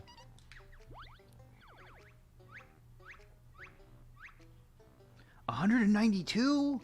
We almost have all the notes. Damn, I was about to say, you know, after this level, I think I'm running out of steam and we might have to call it there, but I think okay, we're gonna finish this fucking game. We're gonna do it. But we've been live for so long, so it's gonna be a little bit of a break time, and I'm gonna power up so we can complete this game. Okay, we're missing 8 notes. We know one of them is in this level, one is in Lunar Landing, and I think the last 6 are in Highlight Heights. I had to remember the name of the level. Okay, so where do we need to check in this level? I have no clue. Since it's the forbidden final note of the level, it of course means... Have we checked out those rocks over there? Oh yeah, that's Teehee Hell. Yeah, I would recognize Teehee Hell from anywhere. Oh! Aliens, perhaps, in the sky. And definitely not just the skybox being weird, because skyboxes are weird and difficult. Especially in N64 emulations. I just watched a video the other day about... I mentioned the guy earlier in the stream, Nerl. He's doing a Majora's Mask like texture pack that looks pretty cool. He's talking about like skyboxes and N64 emulation, how much of a pain in the ass it is.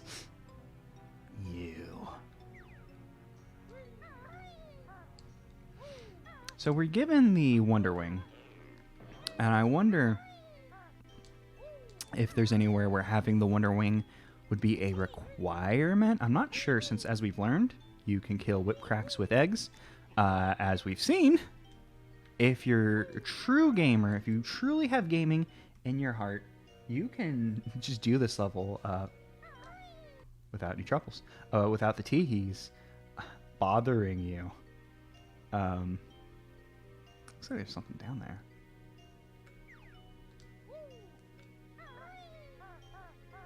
No, it's just a little thing.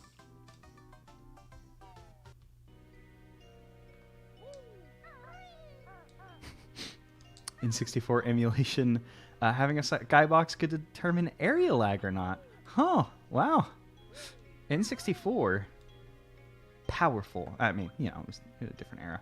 And also Nintendo's philosophy's always been like, you know, get the cheap old hardware so we can not charge a bajillion dollar for our game.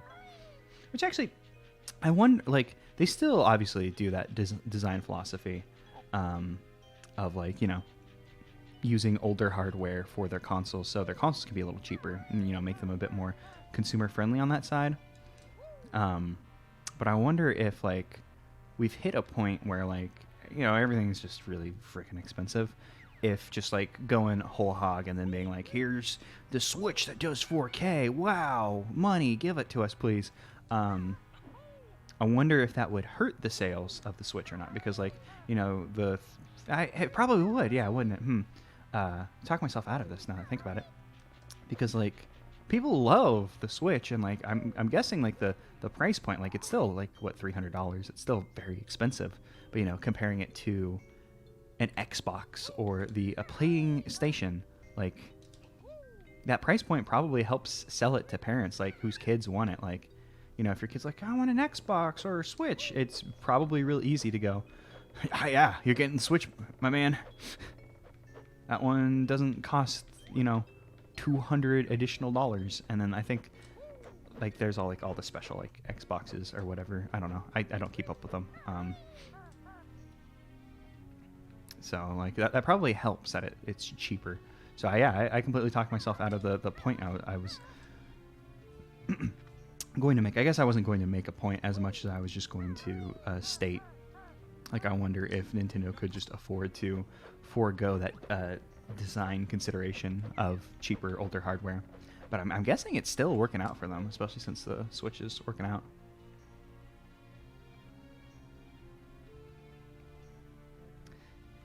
Yeah, Nintendo's been a bit weird with the stuff. I'm sure a lot of it has to do with price points or whatever makes sense. But I mean, I don't know business stuff. But yeah, things have gotten pretty expensive. I remember back like when the Wii first came out, and like the Wiimote being like like a standalone Wiimote being $40, and I remember thinking to like have controllers always cost this much? And you know, they've only gotten more expensive as they keep cramming more shit into the controller, you know, with the motion controls and gyroscopes, and I mean that's the same thing technically for in this case.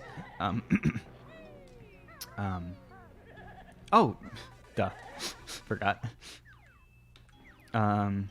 It's just they keep getting more expensive controllers, because like I was like, I feel like the N64 controller was $20, but I don't know.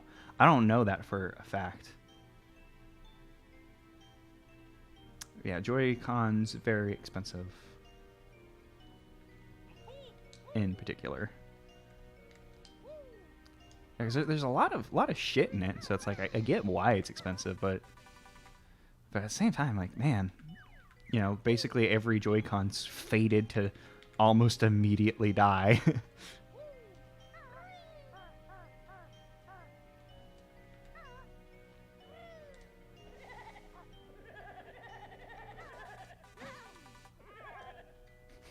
Wiimote versus TV, won every time. Joy-Con versus TV, even match.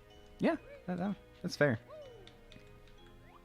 I feel like it was mostly like older people who threw the Wiimote, if I had to guess. I guess maybe older and then very younger people. So it was never an issue I particularly... Oh, actually, I take it back. I was gonna I never saw that, but I got the Wii and took it to like when the Wii first came out. I took it to a party I went to because it was just some of the lads having a night. Actually, it was a birthday party, and then after that was some of the lads having a night. And I was like, yeah, we can play the Wii. It's new. We can play this Wii Sports thing. Like, it was new enough that it was still like, ooh, Wii Sports. I took it to this party, and one of my peers, who was my age at the time of... when did the Wii come out again? 2006, I think? I think it was 2006, so I would have been like 13 or 14, I think. Maybe it was around then. I don't know.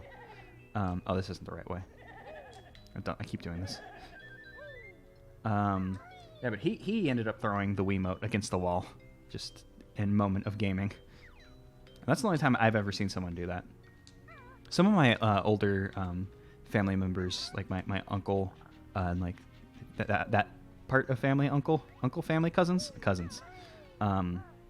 they got super into Wii bowling, and like still like pretty regularly play Wii bowling. Well, actually, they've mostly supplemented Wii bowling with actual bowling. Wii bowling led them to go like, oh wait, we just like bowling, and now they bowl. But they were playing Wii bowling like in like 20. I think last time I saw them play it was like 2018. But you know, obviously, I don't see my uncle all the time. Which actually I probably could, because I live right next to him, but I don't. I'm just gonna pop a save here. Papa Save. That's what they call me. Papa Save is my name. All the people are like, yeah, here comes Papa Save. He's gonna help us out. As he Joko, ow. And I guess my save state doesn't really matter. So having a save state on the top of the castle, probably the best place I can have it. Is this the town area? Just figured we'd come back here and check this out. I feel like we were pretty thorough when we were here, but, you know, might as well.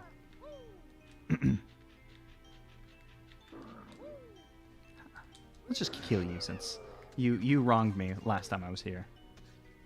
Which, that's a bad attitude to take, but it's the attitude I've decided on, I suppose. I see a feather. Maybe that means we missed a thing on this little side. Where does this lead to? Oh, I think this leads to one of the towers near the top that we were going up and down. We go to the top of this. There's a teehee. Yeah, we're going down right now.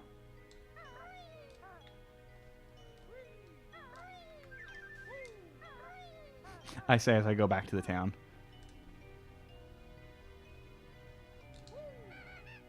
I can't believe we never got the beak barge.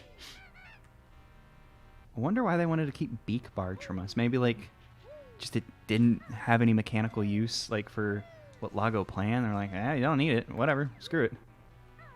There it is. I see it. I see it. see the final note. It was in the town. It was in the burning hay all along. Oh, why am I doing that? The fire probably is not going to hurt us. Hooray, we found all 25 notes in this world. Well done. Thank you, Bottles. Thank you very much. Thank you very nice.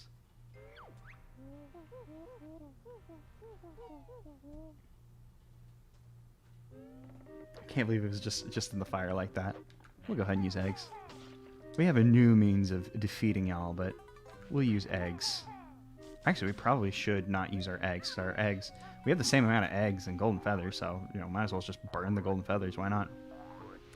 Okay, so we are now at 193. No, I was trying to use the D-pad. That's not hooked up to any buttons on the thing. I believe we're at 193 notes. 7 notes left. 6 will probably be in that one place, the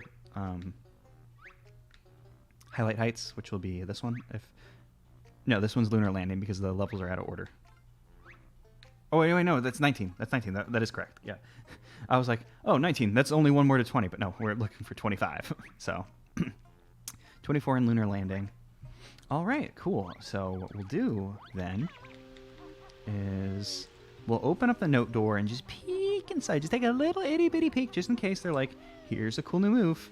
But I'm going to slap down a save state just in case like any game-ending stuff happens. Gaha, gaha. Thank you, Banjo. Oh, something happening? Oh, this has air of final. Let's poke around. I got a save state. It'll be fine. Dude, we can't get back in there unless there's a flight pad somewhere in here. But it looks a bit like I was gonna say it looks a bit like, oh shit, it's Spiral Mountain. That's where we are. I didn't recognize it until we got closer. Oh, okay, there's a way out. Oh man, we're in, oh my god. They replaced Gruntilda's lair with Big Loggo. Oh man. This rules. This is so incredibly good. And we actually do have a way out. I couldn't see it before. Let's just poke around in Spiral Mountain before we leave.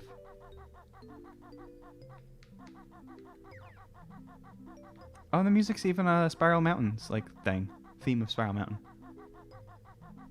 Yeah, Spiral Mountain's seen some infrastructure improvements. Someone's stolen Banjo's. Is this still? Oh, I always thought this was slippery for some reason. Someone's stolen Banjo's trash can.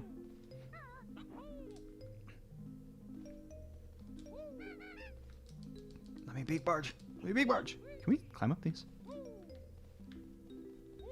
No, we cannot climb up these. Someone cut down all the trees and replaced the trees with lampposts. Also looks like this is paved. I feel like this used to be a dirt road. Maybe that's just a bad memory, though. Someone just plopped down a lamppost straight into a farm. Nothing in the quarry. All right. I guess it's Loggo or bust if we were to come here, but we're gonna go look around. Oh, there's nothing in here. Sad. Feelings of sadness. They've drained the water. The water's been drained to fuel the toilet. I was gonna say fill the toilet, but fuel the toilet. Let's just go ahead and open this since we're here. We can see the Gaha again. Actually, I probably shouldn't have, so then we could come here and get this the bowing right before we go into the final area. But whatever, who cares? We've done it. So interesting. What all moves did we not end up getting in the game? Is it just the beak barge? It's the only move I can think of off the top of my head. Oh, we didn't get any shoes either. There was no shoes in this game. Interesting. Wait, what the hell is this? Where are we? Oh, I see. We're by Mumbo. I saw the pad and the like short water, shallow. I made the same mistake last time. Shallow water, and was like, I don't know where we are anymore. Interesting. They didn't do any wading boots. No super speed shoes. I wonder if that's just like a conscious decision of like, yeah, I don't want to use these powers in the game, or if it was like a programming thing. Just like a complete oversight. Like, oh shit, I forgot the shoes. Oh, damn. That'd be pretty funny. Actually, I was heading here because let's save that one. That can be that note can be our final note in the game. I feel that feels only correct to make Lunar Landing's last note be our last note too. Actually, you know what? We can kill these guys. Why not? Oh, there's an Ikambukum in there. So it was a good thing we did. You can go too. And I saw you fools with this stuff. See, and we even got a gold feather for doing that. It was all worth it. The real reason I did it was because I was like, what if there's a ground pound thing in there though?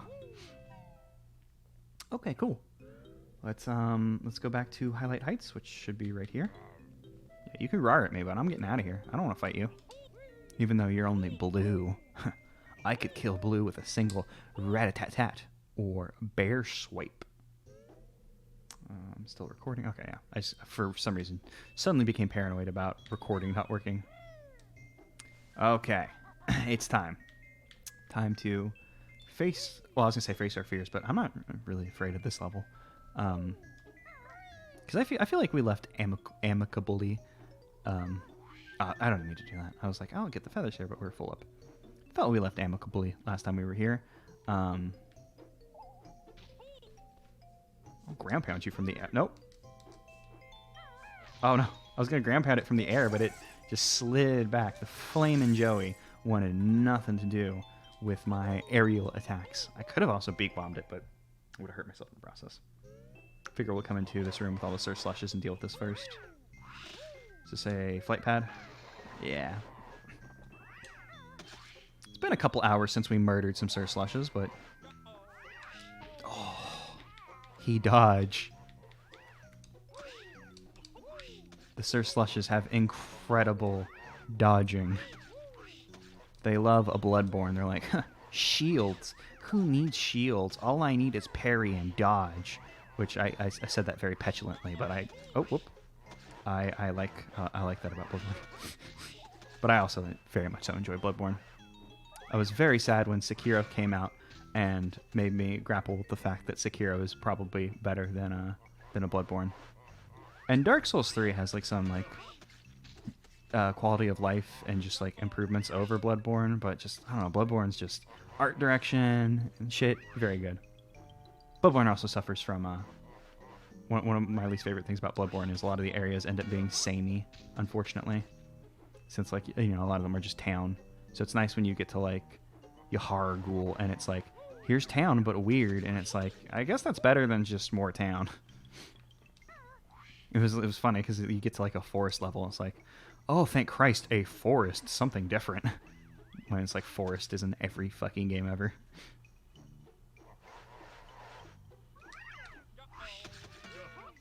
Oh, really? I was so sure, like... Oh, damn. That middle boy would have, I thought the middle Sir Slush would have our little treat for us. Our sweet little treat for being a good boy. The Lady Finger McFlurry. Whatever that onion joke is. A Lady Finger and Fig McFlurry. I think that's what the onion joke is. Oh, nope, yep, I missed. And landed on the floor. I don't think we need to murder these Sir Slushes. I think they were just here to injure us. I'm still gonna take them out, though. We might as well. We have the means. Damn. Now there was a moment in there where I was like, I'm perfectly aligned to hit the Sir Slush, and then the moment passed. Well, actually, what happened is I hit B, and I think it must have been too close to me doing something else.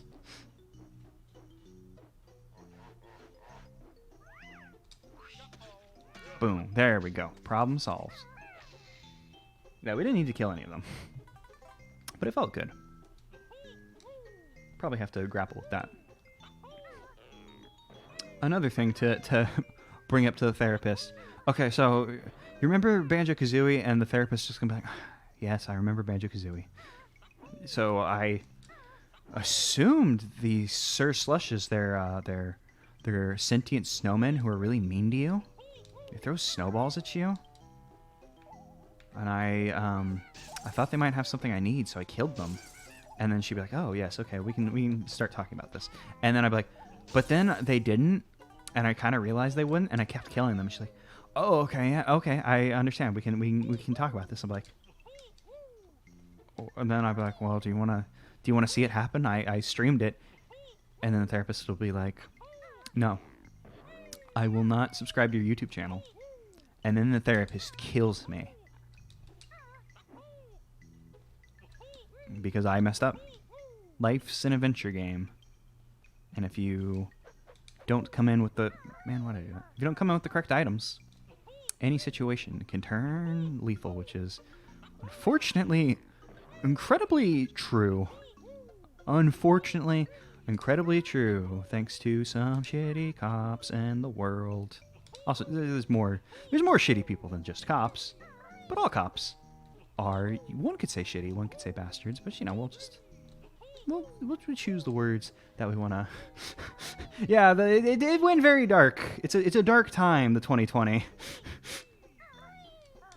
And I'm sorry, we're having a good time. We're in the highlight heights, having the highlight of our time, enjoying the Banjo-Dreamie. I think I'm just starting to run low on energy. So my mind's going to start to wander. And there's some dark places to wander in the 2020. Damn, I could have just flown up here. I'm an idiot. It's fine, though. Sometimes you just got to do a platform. I am actually starting to get a little worried, though. Because there are six notes that we were unable to get previously. And I had assumed a bulk of them were going to be... let's just... Since we're here. I mean, I guess we're going to have to come down here anyways. I assumed a bulk of the notes we were missing were going to be... Oh, damn it. I'm already here, might as well. Yeah, huh? Yeah, there were no notes inside of the Sir Slushes. There's still the true Sir Slush Hell. That is the room. The room with there's like a room at the top of the mountain, and that's like real Sir Slush Hell, and there'll probably be some in there. But hey, we've learned so much since we were here previously, and I'm gonna be a betting man, and assume there was nothing up here all along. Nice, the note was down there. We didn't have to climb. This isn't any faster. If I just dropped, it would be faster, but. No, don't want to drop from too high a height.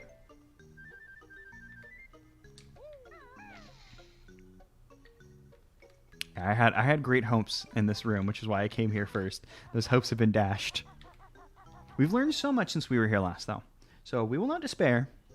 We will not go gently into good night. There will be no gentle, there will be no good night. We're going to game. And game we shall. There must have been a Mumbo token down here.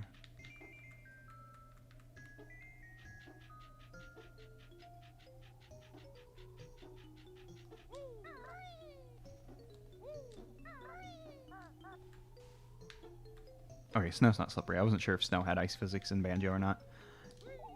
Which, Banjo's got them heckin' beans that you love to boop on the bottom of his feet. I assume bears have pads. I think bears have pads.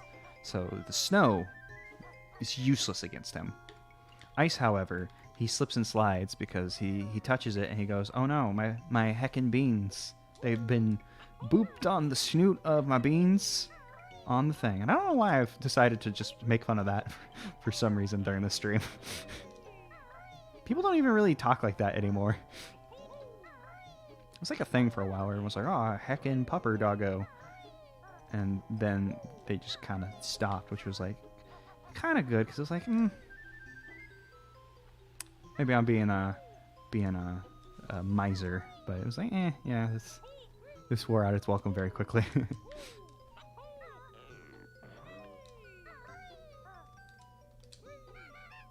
I can't believe none of the windows were ever breakable. Loggo's done wrong in my book in so many levels, but I will thank the Loggo for no breakable window. Get that big clucker out of here. Get to see that wonderful cutscene of the big clucker falling into oblivion. Where the clucker bong. Where the clucker bong. Guess that's what I said. Oh, I could have flown up here. I'm just going to keep having that realization, like, I could just fly everywhere in this level. Why? Oh. Just punch that bird. Not a lot of people can say they've punched a bird. And a lot of people wouldn't, because as most people would know, fighting is not very effective against flying. That was a bad move to use. Oh, damn. What types are Banjo-Kazooie if they're a Pokemon? Obviously, if they were one Pokemon, it would be something flying. But, I mean, if they were split up, like, Kazooie would probably be like fire. Flying fire, because she's spicy. Yeah, normal flying feels right. It's sad because, like, normal flying is, like such a boring type that, like, why are all the birds normal flying instead of just being flying type? I don't know. I guess maybe it had something to do with stab moves in Gen 1. Like why, like, Pidgey could have just been a flying type, but, like, maybe just like, we'll make it normal so it gets more stab moves or something. Or maybe it had something to do with a tight balance. So fighting would hit it for neutral, I guess. Guess so your ghosts can't spook your birds? You never want your ghosts to spook your birds. And it's just a strange thing that they just kept doing. Yeah, as a together unit, I feel like they'd be normal flying, but split up, maybe it'd be like a flying fire for Kazooie since she's spicy, or maybe even flying dark. Oh, that'd be cool. She'd be flying dark, and maybe Banjo's like a normal fairy, like Drampa. I feel like Banjo would probably be like normal ground, though. That's a weird type combination. Bunnelby's evolution, whose name I can't think of, has that. Yeah, I mean, Ursaring is a normal type, but Banjo's different than Ursaring. Banjo has qualities Ursaring could never hope to imagine. What does having a backpack? What type is backpack? Dark? The dark, mysterious ways of the backpack?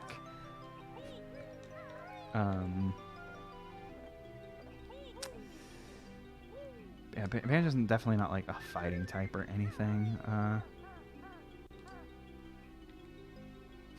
Oh, that's a great idea, yeah. Kazooie has a regional variant that's a dragon type. Yeah, it's sad because the answer is just obviously Banjo's a normal type, Kazooie's a flying type, and together they're a normal flying type. But it's like, I don't know. I want them to be a fun type. If we come down here, we're going to invoke the Wrath of Hand. But we'll have to invoke the Wrath of Hand to check out all the corners of the level to see if there's anything going on.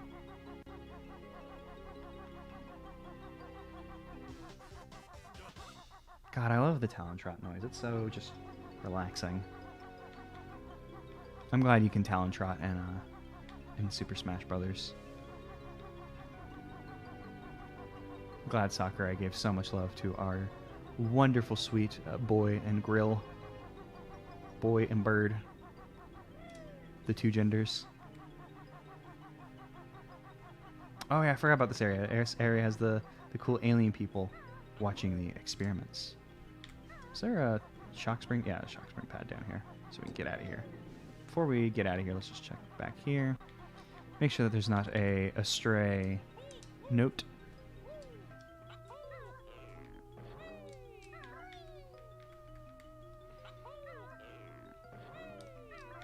Is there really just that one note in here?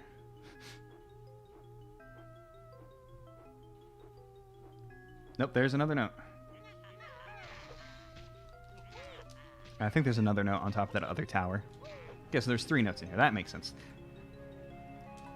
The memory meadow memory got me like, oh, there's only gonna be 1 in this area, but no, there's a couple. It's fine. We're doing good. No need to stress. Yet, wink. Oh, wait, actually, is this the starting area? It is the starting area, but there's still a note. Damn, I didn't want to land. I was trying to do that without landing. I didn't try very hard, but I wanted to do it without landing.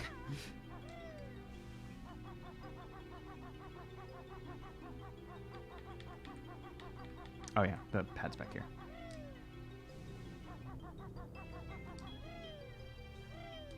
Nope, Kazooie, I need you to use your legs. If you could have just used it from that state, that would have been, as they say in jolly old England, aces. I think that's where they say that.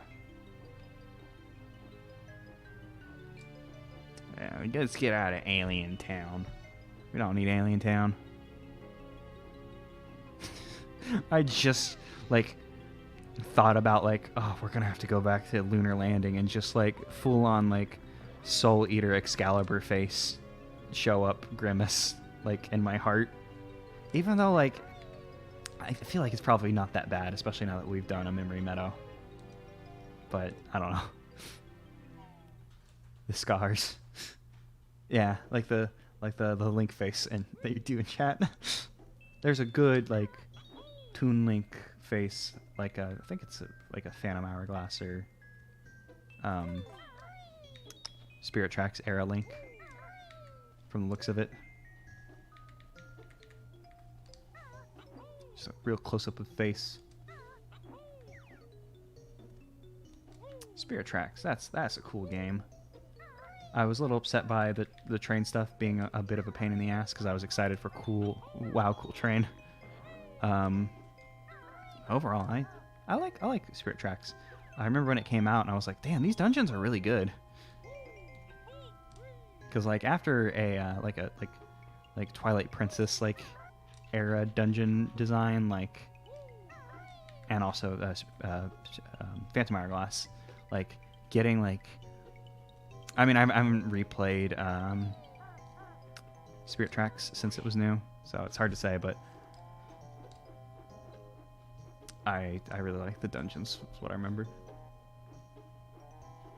But it's been too long, I can't say anything for sure anymore.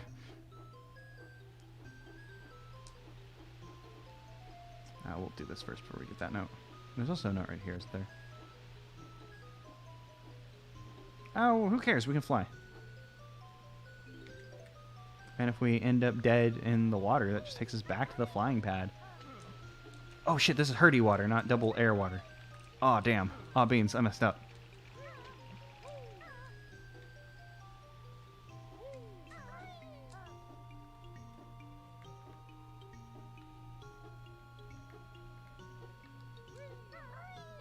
Was there not a note on this? Was this a Mumbo token?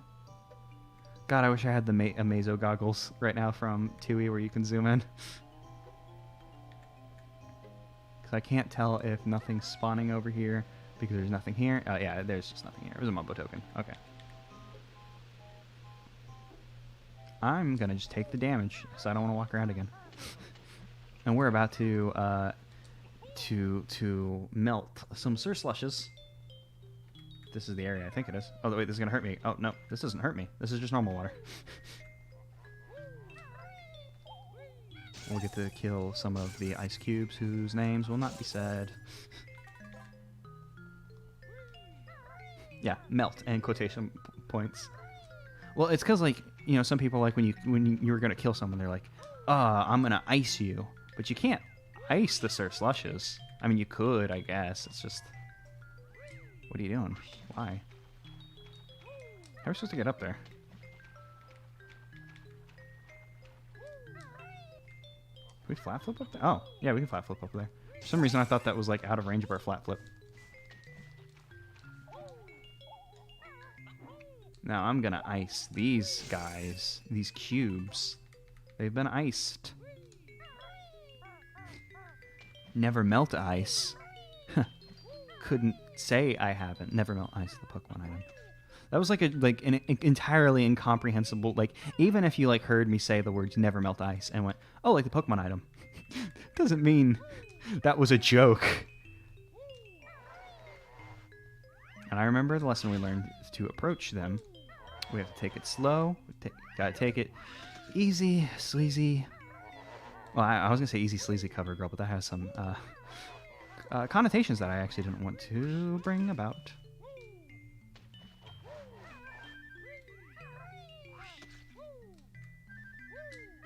Is there not a flight pad in here? Guess we can't ice these guys either. I mean, this still isn't the little village at the top of the mountain. The village at the top of the mountain is where we're gonna get to off a lot of these fools. Zoom out the camera. Oh, damn it. Why did I do that wrong? Why did I send?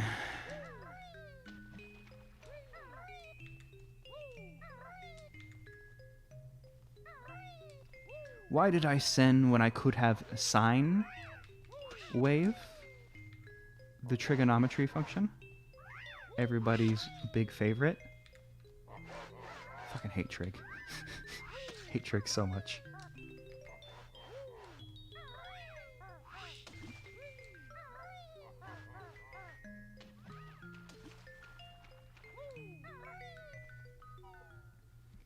Cosine the thing.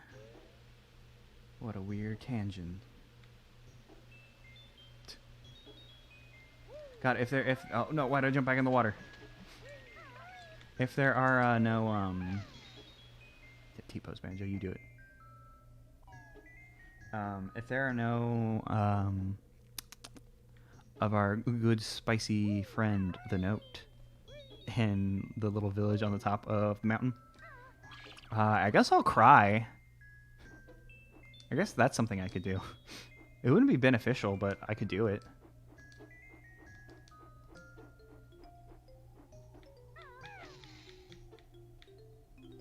Oh, I just had flashback to memory meadow memory meadow. I was thinking of the weird cold snow mountain there, and I was like, wasn't there a bottles up here? But no, that's a different level. No, back here, probably a Mumbo token at one point. Okay, it's time to deal with some guys. I like purposing the never mind. I was gonna say purposing the Grublin hoods as like snow people, but I guess they are from Click Clock Wood in snow, so that's actually not entirely new. Where's the flight pad?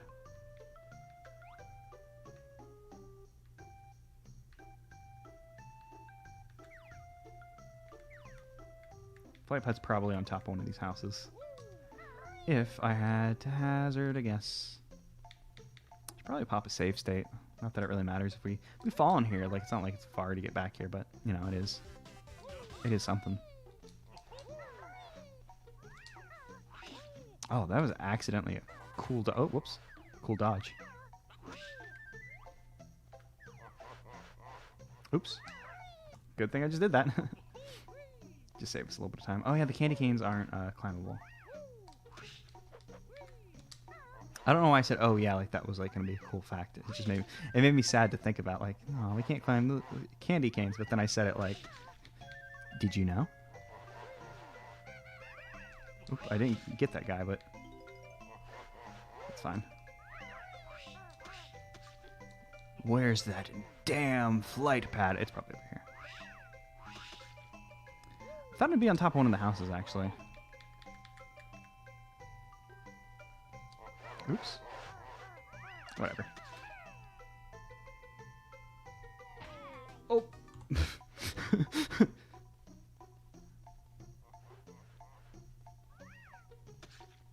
Oh yeah, the Christmas tree definitely isn't the it's definitely not the tree from Freezeezy Peak. That tree is different than this. I don't know what game it's from. I'm gonna guess it's from Rugrats. The video. Oh, there's no. That's a shock spring pad. Rugrats. It's got like it's like the Rugrats holiday pack. It's I guess a video game I've just created in my mind. Because like in the Rugrats show, they celebrate. They have a, oh okay. They do like a Christmas episode. They do a Kwanzaa episode. They do a Hanukkah episode. So like you get the holiday pack, and they have like, here's Here's Christmas level, here Hanukkah level, here Kwanzaa level. Now game is over. And then you have a level where you storm Santa's fortress and demand your toys and cookies and Reptars. Reptar is cool. Anyone who doesn't think Reptar is cool is wrong. It's cool.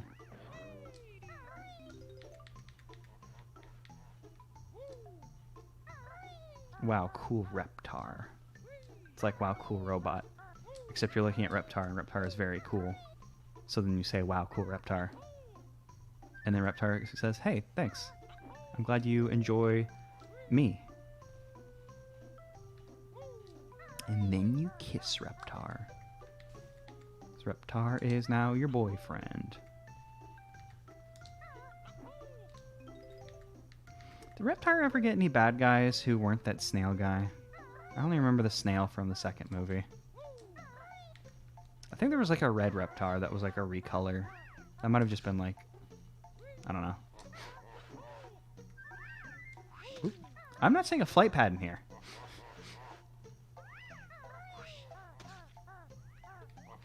Oh, down we go again.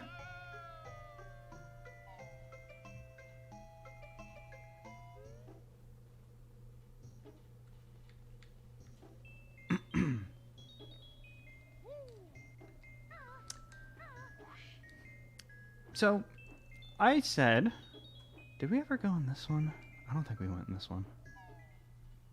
I said that I would start to get concerned if we went into that room and we're able to, you know, kill some Sir Slushes and find some goodies underneath them. And the worry, it's setting in. Because I could have sworn there was a flight pad in there. But I didn't see one. We still got to go back to that room. Because there is junk in there for us to do. Regardless of if Sir Slushes can be killed. Because I think when I fell, I did something. Oh, maybe I just never did like a full run of the level. Like perhaps we left the level at some point and I just assumed that we had collected some notes that we didn't. Yeah, because I think there's still 1 or 2 notes left for us in that other room. And we're going to be getting one more in here.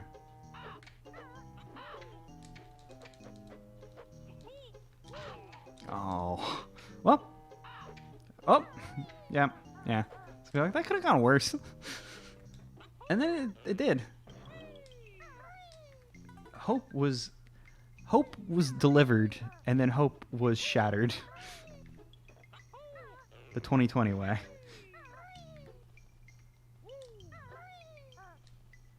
God, it sucks that, like, just shit's been bad for, like, so long. Because it's been, like, what, like, 6 years of people, like... I mean, it's probably been going on for longer, but for as... I can only remember, like 6 years of, like, people being like, shit bad, hope next year better. Oh, well, I mean, people like always say like I hope next year's better, but like it's been like very serious, like this year's been the worst, next one will be better, and then like of course it isn't. Be nice when things are good and not bad. Controversial opinion.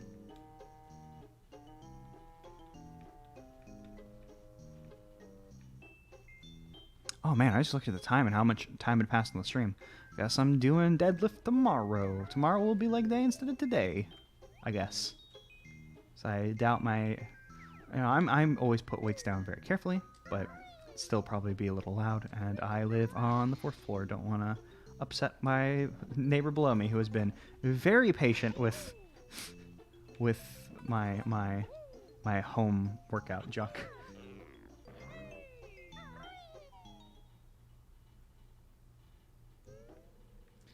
You know, I thought bad stuff would care more about our revolutions around the sun. If it doesn't, we'll have to revolt against bad shit and make them care about our revolution around the sun. Man.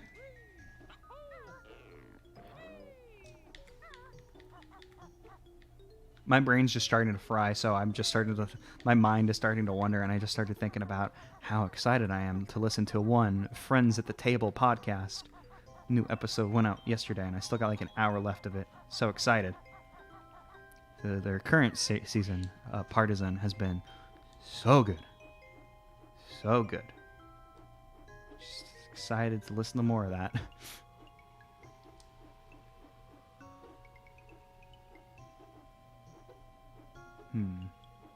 How many do we need? 4? Yeah, we need 4 more. We'll go back to Sir Slush Town.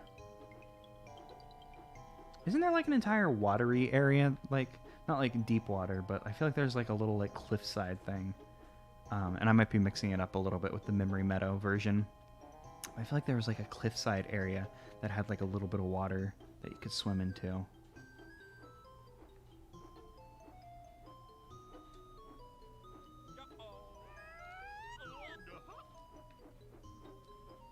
I felt like at one point we had to scale this mountain, right? I think I am just starting to meld my memory with the other version.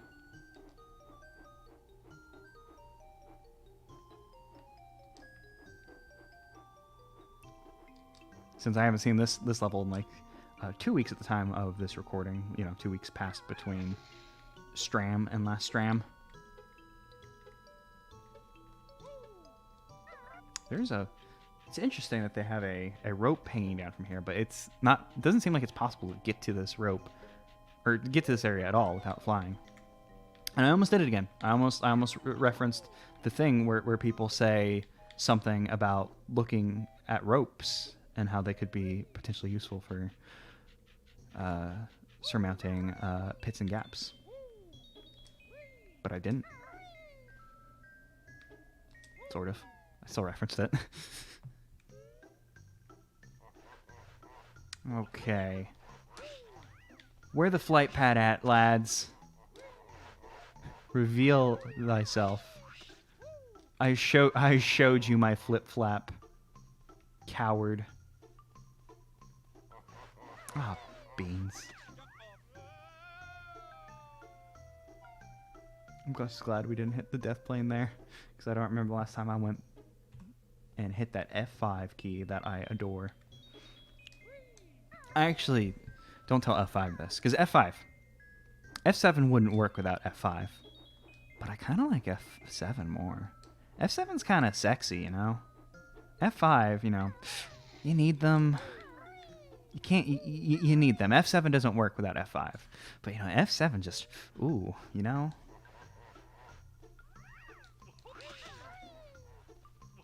Go ahead and pick up a red feather while I'm here. And accidentally do a sick dodge. And then accidentally...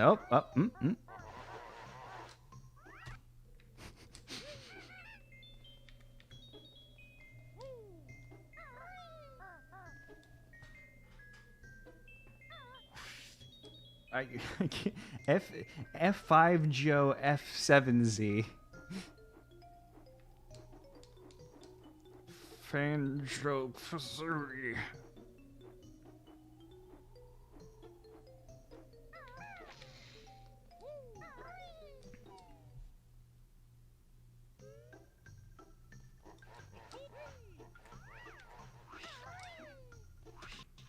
Hit that F5 key. I'm sorry I talk shit about you, F5. I've really matured since I made that statement. I now know, F7's a little sexy, but it doesn't work without F5, so all my respect goes to F5. The button. Thank you, F5, the button. On my keyboard. Yeah, I'll leave that there just in case we get a little hungry and need some yummy honey energy. God, I wonder what the end of this game is going to be like. Like, I assume we get to the end and, maybe, because there's not going to be a boss. That'd be an insane thing to program in. It'd also be really cool to see how someone would program an insane thing in like that, using, movable, objects that, break or something. Since, doing a, this is a Banjo-Kazooie boss would be an insane, impossible thing. Whereas the thing I'm suggesting is only a little bit impossible. Damn, is there really not a flight pad in this room?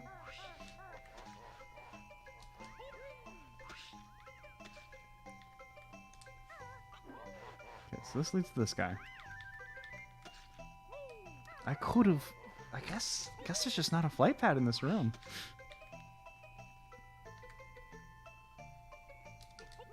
How many are we missing? We're missing 2.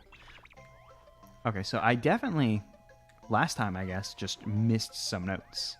Must have died, reset the level or something, and just didn't pick up notes somewhere.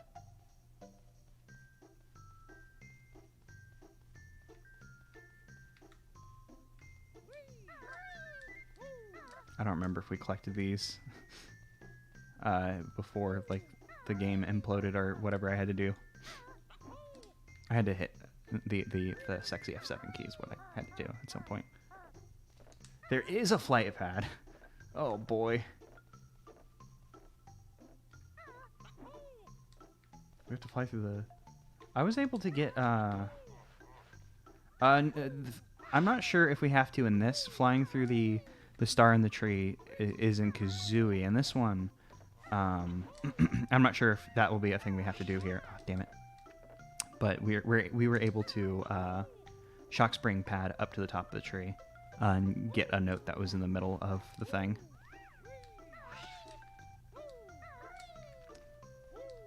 So I'm not sure if they somehow imported functional of the thing from Kazooie into this. I'm guessing no. That seems like a... Oh, no, Sir Slush! I haven't even murdered you in this... oh, wait, actually I did. I guess Sir Slush has been justified all along.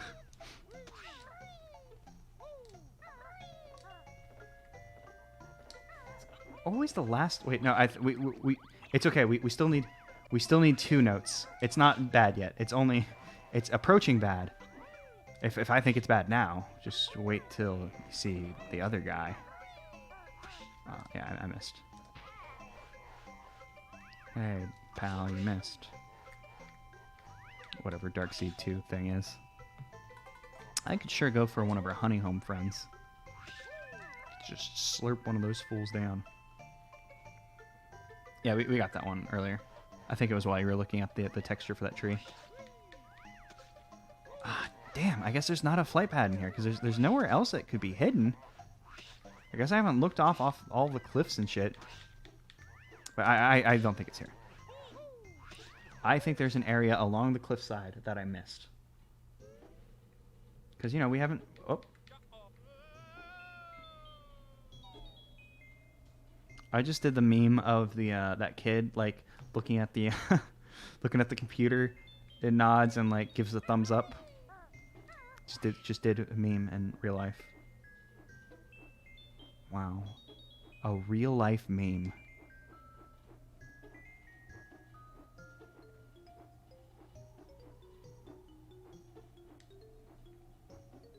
Yeah, we should go check inside the alien temple again, probably. I had a friend in middle school, early high school, who desperately wanted to make his own meme. Like, invent a new meme that, like, takes off on the internet as meme. His meme idea wasn't great, to say the least. And it's funny because I've told a couple of my friends about it. And it's funny to hear them say it and for me to, like, do a double take, like, wait, what? Only to then remember, oh, yeah, I told y'all about the meme. I doubt you'll care. I don't know anyone will care, but his meme idea was to, in a cafeteria, grab all of the napkins out of a napkin dispenser and say, I take all the napkins. It was a really good meme, and I don't know why it never took off.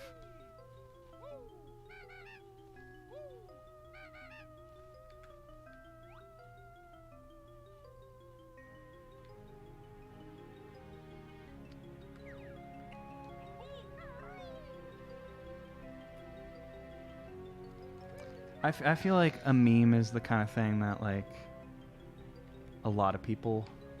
Oh, he tried. I thought you said I've tried, and I was going to try and justify, like, oh, a lot of people try to make a meme. But you could say he tried. We only got 3 notes in here, though, which makes me feel maybe 2 more? Maybe 2 more?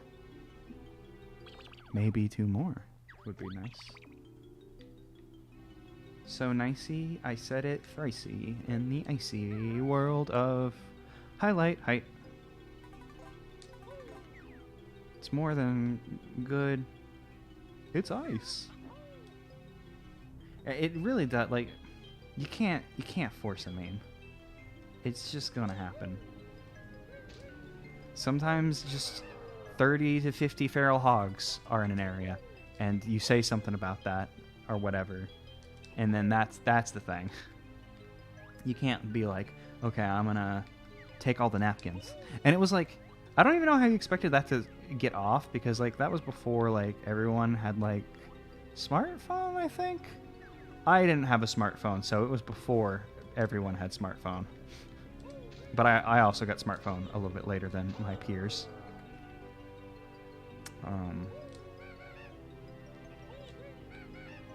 So like I don't know how I expected this to be like recorded and like become meme.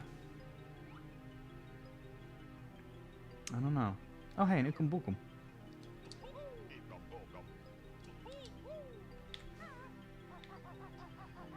Huh. Where no.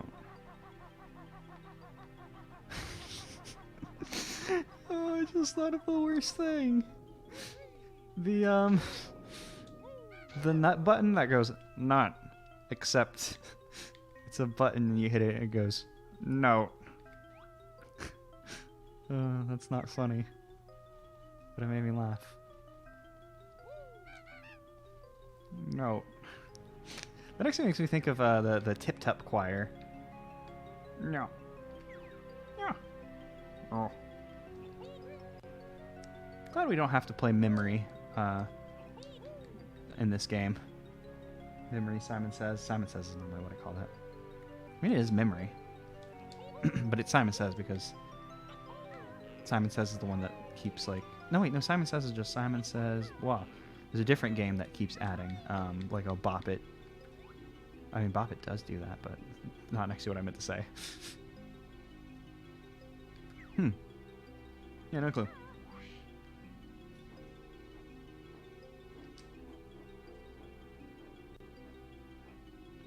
Got a thing up there. Yeah, nothing here. Outsy.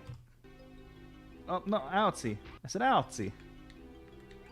Which I can only assume is Pig Italian, which is like Pig Latin, but in Italian.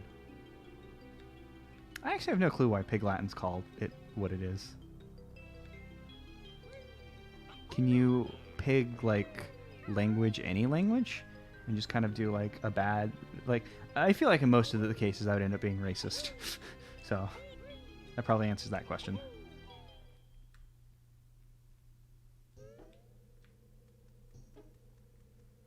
Hey, Note, where are you? Oh, I actually... 2 notes. Hey, Notes, where are you?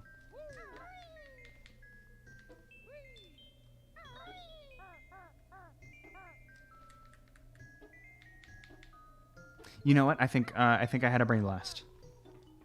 A good old-fashioned brain blast. I think I'm not gonna make it, which is fine. I think it's gonna be in the house direction, in direction of house, in that little house area. I think the thing I'm thinking of is over there. Unless we turn around here and see a thing. Nope. No little nooks, crannies, no tanukis of any kind, unfortunately. No tanuki. Unfortunate. And it's sad. Damn, I should have gotten like some orange juice or something when I took that break. Gotten like some sugar in my system.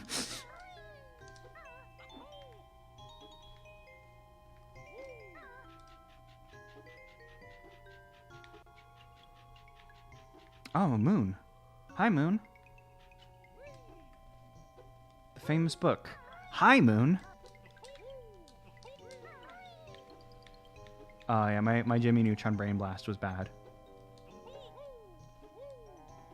I feel like I definitely referenced Jimmy Neutron in the last stream. And if not the last stream, it was one of the ukulele episodes I edited recently.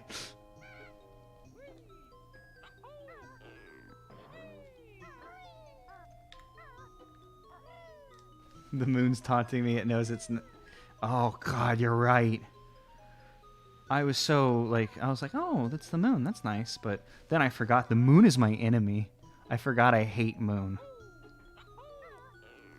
I hate Moon so much. I bought Pokemon Sun and then bought Pokemon Ultra Sun as well. Just to be like, I don't need you, Moon. You do nothing for me.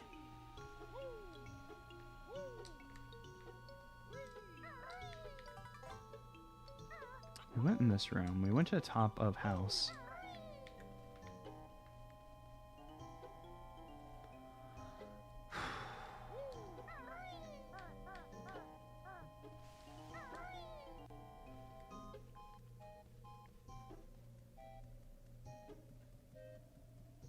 Really feeling the music there for a second. Not to say the music's been bad or anything. Honestly, for the most part, I've kind of been just like the music's there. Like it's the Banjo-Kazooie sound font, and it's Banjo-Kazooie enough that I'm just like, yeah, okay. And I don't brain. What number is this? That's the number 1, and we've seen the number 2, and none of the other things have numbers on them for whatever reason.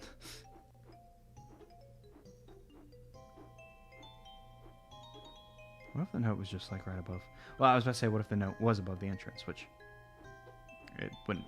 That would only 50% help us. There's 2 of them missing. No, and I'm running out of feathers too. Which is why I just hit the button a bunch of times. I can always just resave state or load state to get some feathers. Some fettuccine. I'm also just starting to get hungry. Oh, here's a numbered door, but we went in this one. We've been in the mall.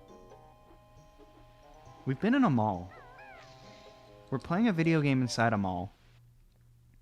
When I said that my apartment was very small and just one large room, it's actually a mall, and I'm actually 500 foot... That's too big to be in a mall. 50 foot tall. And so the big mall I live in, that's one big room, it's small for me.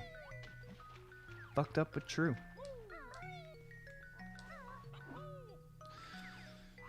Oh, nope. Throw. Glad they throw in unison, so we can just kind of jump up once, and feathery flap, and dodge their assault. We indeed. Figured I'd check the water.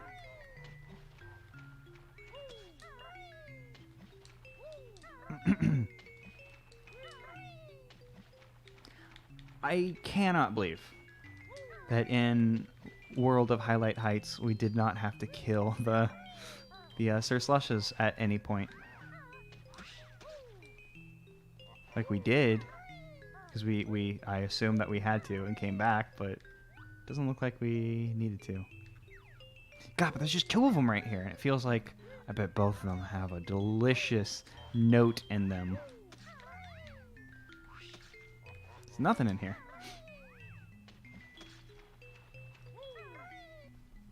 Oh, then we gotta go back to the moon. No, I'm starting to have a breakdown. It's getting to me. I've gotten it. I've gotten the lunar fever. I've recaptured lunar fever.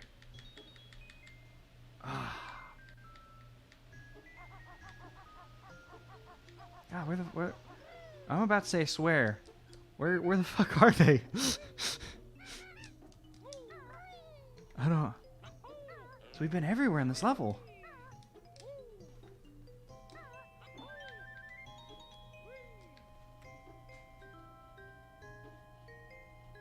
Yeah, I would love to get all the notes. In fact, here's what I'm gonna do. I'm going to set a save state right here. God, we're so close, though. We're missing 30 notes. Ugh. Okay. I have made a decision. I am going to create a save state. Current save state. I'm going to put it in slot 4, because slot 10, so it's the very last one. It's system, it's save state. So I can return to the spot in times of trouble. Let's just make sure save state work. I'm going to switch to slot 1. I'm going to walk over here. I'm going to hit save state. I'm going to walk over here. I'm going to hit load state. I'll be on the edge. And if I swap... Sorry I'm doing this. I normally don't use save state, so I'm just making sure they're working. Wait, we're select state. Oh, current save state. I was looking for select state. Oh, there's a timer on it. So I bet if I hit load state now. Yeah, okay. Okay, I have a save state. I can return to here. What I'm going to do is I am going to go and complete the game because I am like running out of energy. As if you've been listening to my commentary, it's been going straight down the toilet, my brain has. So we are going to go finish the game. And then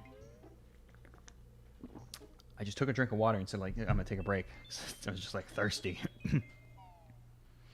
On the YouTube version of this, I will return to that save state and complete the game. Maybe there'll be like a different ending or something, and we'll check it out. Maybe there won't. And if it's not worth her time, maybe he won't even bother. I don't know. We'll see. But we're good. Don't want to go back to the moon. So fuck the moon. Decided it's my enemy. But I have a save state, so I can return there, and I'll edit it in. And in the timestamp, if you don't want to skip straight to that spot, there'll be a timestamp or whatever in the video description, which lets you like skip straight to it. At least on mobile, so it's a cool thing. I just learned yesterday because it's getting late in the stream. I'm getting hungry, running out of energy, so we might as well figure this out while my life is still turned on.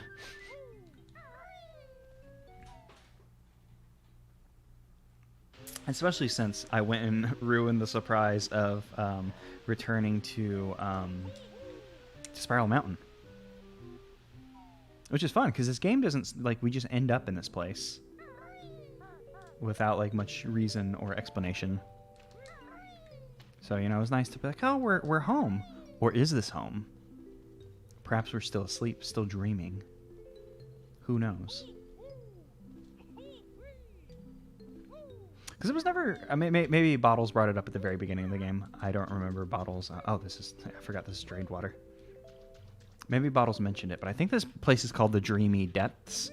So perhaps this is like... we're dreaming of Loggo fighting us or something. I don't know. We'll find out. Or maybe we won't. We'll have to spit some game theory. Oh. We can't beat the game. No, Loggo. Oh no. The door is 200 on it. Oh, you need all the notes to beat the game. Oh. Hee. I've been running around the level looking for our final 2 notes, and believe it or not, I finally found the suckers. A little bit of a sneaky place, a place that I probably should have considered, but I didn't. I see some yummy honey energy over there, and I am still hurting. I have been making good use of that save state because I am running low on feathers and stuff, which will probably be bad going into the end game. I don't know what kind of final boss, what kind of final area it'll look like beyond the scary. Well, it wasn't actually scary, but like the nighttime Spiral Mountain. Not sure what's beyond there. Don't know how long we have left in this game. But our final 2 notes in this room, if you were to look up, you could see a nice little area up there. Might not be able to tell due to depth perception in 64 stuff, but that's actually a little like enclave. little nook, little cranny, little tanuki. I've said that before. And gotta use a lot of feathers to get up there, but they do give you some feathers once you get up here. And our last 2 notes are both up here. This isn't no memory meadow. I ran right past it. So maybe I've explained the depth perception issue on my side. I mean, granted, I just straight up never looked up and saw what was going up there. But there we go. We found all 25 notes. So we got all the feathers. We're good.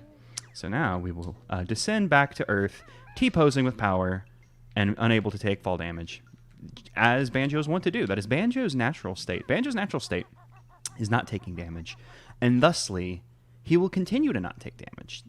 It's just the kind of guy he is, and we all love him for it. So, you got to make your own luck in this world, and sometimes making your own luck means strike a T-pose and become invincible. It's what we all do, and I suppose I could have just jumped into the Endless Abyss, which I almost did, unintentionally. Well, yeah, there we go, into the Endless Abyss, and I ground-padded, which hopefully I won't hit. Yep, hopefully that doesn't happen. I guess it doesn't matter because we got all the things. And I wonder, did we warp back or did we die? Yeah, it did the same thing that happened to us in Lunar Landing all that time ago. Which, speaking of Lunar Landing, is where we're going to go, because we have 1 note left in the video game. This last note, I'm going to be chill about it, I may have said that I hate the moon, and I think the moon sucks, and the sun should just take the moon's job, and the sun deserves a break. So it shouldn't have to, work night and day. But maybe we don't need a moon. Maybe we don't need it anymore. Tides? I don't know. The ocean's already a mess because of the climate change and stuff. What harm could destroying the moon really do? It worked out well in the Dragon Ball. In the Dragon Ball, they destroyed the moon, and it just came back. So maybe we just, we destroy it to teach it a lesson, and then eventually it regrows or something. Or it turns out that it's an egg, like in that one Doctor Who episode, and it's so dumb. It turns out moon and egg, and a thing hatches from it. It's like, oh, whoa, the moon hatched. And then they point the camera away for reaction shots, and they point back, and then the creature that came out of the egg is gone, and there's just another moon, and they're like, oh, look at it. It laid a new moon for us. And it's like, oh, okay. You're not even going to get into because the entire point of the episode was something's wrong with the moon. What if we have to blow it up or something? I don't remember the specifics, but it was something akin to that. And then it's just, it's fine. Don't worry about it. Moon was an egg, and there are no ramifications for this whatsoever, because, Doctor Who, maybe a flawed show. Some people might say that the show has some flaws, and I don't actually remember coming down into this little pit. Oh, we got a talent trot out. Yeah, probably. Flip-flap? Flip-flap. Flip-flap was the key to getting out of there. Due to the way it was positioned, I thought the lip on there might be, we might have been, trapped. You saw me freak out. It's fine. Is this a pole we can climb? No, we just got a platform. So, Lunar Landing. We've been here. We know all about this guy, the Lunar Landing, and all about the Lag Town, the more Lunar Lag Town. Oh, yeah, we got to zoom out again. Keep getting my ukulele, my Yuka-Brainy, my Brain-a-Lele, and my Brain-Joe-Kazooie mixed up, and forgetting which camera control I need to be utilizing if we're going to win. So, we ran into some issues last time we were here with lag. Nothing we can do about that. The lag is here to stay. Nothing can be done to circumvent that. What can be done, though, is, I was going to say, if we run into problems with instant death, we have the power of save states that we will now utilize. Luckily, this game's very kind with its bottomless pits not being instant death and just kind of warping you back to the start. Very nice, for the most part. But we will have to deal with the lava that will instantly kill us. So I actually probably should have made our way over there first instead of pounding around over here. Oh man, damn. Instead of pounding around over here first. Probably should have made our way to the instant death lava room in the sun where the dragons live to pick up notes and such. And then I guess hope it's good. Hope it's good from there.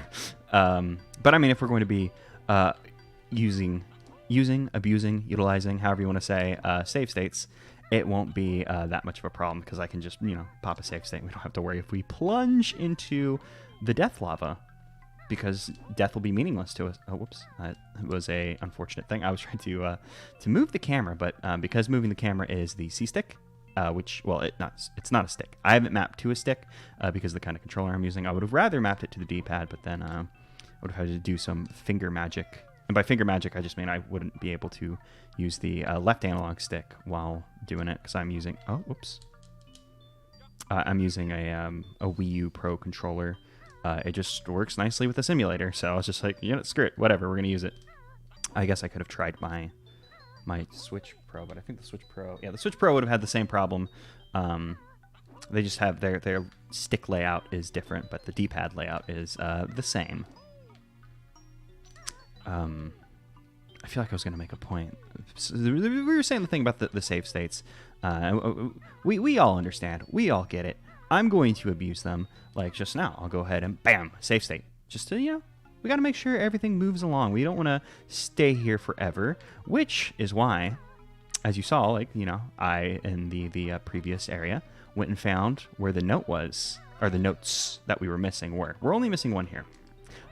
And that's for me to say, I did absolutely no reconnaissance of this level. I figured we would just come in and see what happens, which probably not great to do, but I'm guessing, I don't know.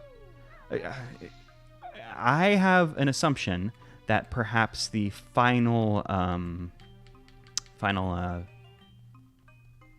note is in the I was about to say in space. Well, yeah, that doesn't really help explain it. It's mean to put two of the ice cubes that unfortunately went unnamed by Rare there. They also didn't get aggroed when I ground pounded them. They were just like, yeah, I guess I'll take it. We do not have to actually use the Talon Trot in this area. We can just chill and use Banjo's natural sticky feet to get through here. I assume the final note is in. There's an area where there's like a sun texture on the wall. I assume we need to beak bomb it, but I'm also not sure about that assumption because, like I had said about Highlight Heights, my assumption for Highlight Heights was that we didn't have the move we needed to accomplish it. But it just turned out that I just overlooked a bunch of notes, I'm guessing, or perhaps I had died at some point and didn't pick them up, or perhaps over the course of multiple playthroughs of Highlight Heights, because, we went there the first time, and then we had to come back. Perhaps when we... Oops. Well, that's not exactly what I wanted to do, but that's fine. When we came back, perhaps I would, oh, yeah, I got some notes, and then didn't think to go get them because I collected them previously, and maybe I had a brain fart. Who knows? Because we were missing 6 there, which ultimately means we were missing 4, because I had never seen that upper area before I found it while exploring. So perhaps the point I was trying to make is, I'm not actually sure the point I was trying to make. Perhaps you can draw your own conclusions from that and figure out the point I was trying to make, and let me know. I would appreciate that. But yeah, I figured we'll run around the moon, and maybe something similar happened. I don't think so, because I feel like when we made our 24 note run of this level, was like the only time that we had ever made like a big run at this level. So I don't know. I remember the point I was making. The point I was trying to make is, and I'm still not going to the lava area, but I guess I already said why, I guess. Why is that my brain is bad. Why it doesn't matter and it's fine is because save state. Bam.